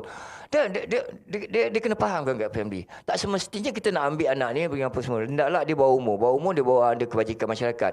Jadinya ada kaedah lain yang kita boleh bantu dia. Tak semestinya masuk pusat serenti. Kalau dia setakat baru mencuba kan apa semua, kita boleh ada cuma beri kesedaran, lebih kepada kaunseling dan beri kesedaran supaya bukan kita nak menakutkan dia, tapi memang kena takutkan dia. Kalau kau teruskan dia macam ni, kau macam gila. Kau tak tengok tu budak dah mental lah. Macam ni, tunjukkan video-video dia, tunjukkan biar dia ngeri sikit. Pasal apa? Dia tengah waras ni. Kalau dia dah tak waras, besok dah 2 tahun dia dah ambil dah jenis chemical ni, besok benda tu dah sebati ataupun dia dah bergantung dengan sesuatu bahan tu, masa tu kita dah susah nak bantu dia. Tu kena pusat serenti tu. Kena masuk penjara ataupun pusat serenti ke, itu kena paksa lah. Tapi di peringkat awal ni lebih kepada kita memberi pendedahan, beri pencerahan pada dia, kepahaman pada dia. Kalau kau buat benda macam ni, ini yang kau dapat. Tapi kalau kau buat macam ni, ini hebatnya kau. Supaya dia faham. Family juga kena, supaya family jangan takut lah apa semua. Kita bukan nak menyusahkan family, kita nak bantu. Kita nak bantu, bukan nak menyusahkan family, bukan nak mendedahkan. Kita takkan dedahkan maklumat apa-apa semua tentang family pada orang lain ataupun kerja. Kalau kita pun kita ambil gambar daripada belakang ataupun kita, tapi kita kecuali macam gambar kita memang kita dedahkan lah. Kalau gambar klien ke apa ke semua, kita takkan dedah. Kita ada akta kerahsiaan tu. Kalau kita langgar, kita boleh ambil tindakan. Okey, rasanya jawab kot. Okey. Syarif, ada apa-apa nak tambah? Sedikit. Okey, tidak semestinya kalau kita tengok macam tadi piwut, tak semestinya MSM orang kata terhalang daripada menggunakan dadah. Tidak. Ada juga MSM yang ada maksudnya especially chemset ataupun menggunakan dadah ataupun chemical set lah, ataupun selain daripada tu dia dekat dalam dating set ajak untuk CF untuk fund menggunakan dadah. Jadi risiko dia adalah pada diri sendiri dan juga macam mana sekalipun dia kembali kepada diri kita. Kita macam saya setujulah apa yang Abang Rosli nyatakan, at the end pada diri sendiri yang boleh ubah, dan cumanya kami tak akan berhenti dan tak akan pernah lelah untuk stop untuk bagi nasihat dan nasihat, sebab pada satu hari percayalah dia sendiri akan terfikir orang lain. Betul kan Abang cakap tadi, orang lain daripada yang terdekat bagi nasihat, tapi NGO atau orang lain yang nasihatkan dia akan tercetus pada satu hari dia akan berubah juga. Tapi kita tak boleh nak paksa. Kalau kita paksa nanti akan jadi lain. Apapun kita cuba ikut pada haluan yang betul untuk bagi nasihat dari semasa ke semasa. Itu saja. Okay, thank you, Syarif. I think we've come to an end now. Otherwise, we will continue until malam kot kat sini. We've got a couple of questions on Slido, but I don't think we are able to have to cater for these questions. But I think our community healthcare workers and representatives from the NGO will still be around. If you want to come down and mingle and say hi to them, please feel free to do so. Before we end, I would like to make a short conclusion in learning from the empowered community such as Encik Syarif and Encik Rosli. I think it's really, really important to keep them in our healthcare system so that we are able to cater more people to come forward for treatment, and nak ambil satu masa untuk advocate for a short while. So I'm sure that every family would have a history of drug use in the family, but I think the first step forward is to kind of acknowledge yang there is a problem in the first place, and that kita nak encourage kita punya family members to come forward for treatment. Otherwise, kalau macam Cik Rosi cakap tadi, kita tunggu lama-lama, benda tu jadi lebih problematic and it's hard to treat. Masa tu nampak ada dekat dalam berita suami bunuh isteri, and then we start to blame the drugs rather than what we have not been doing for our community members. Okay, let's give a big round of applause to our dedicated community healthcare workers. With that, I pass this over to Patin.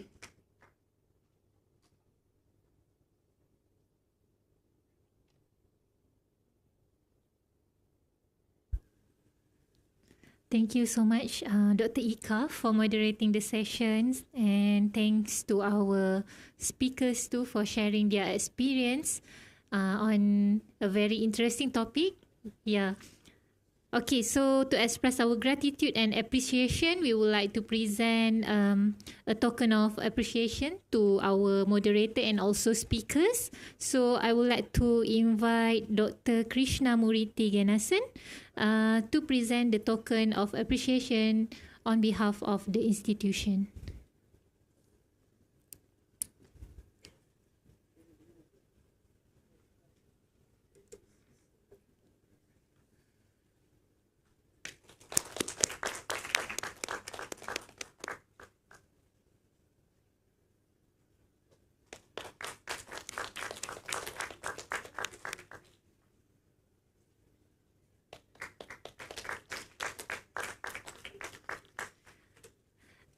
Okay, thank you so much, Dr. Krishna.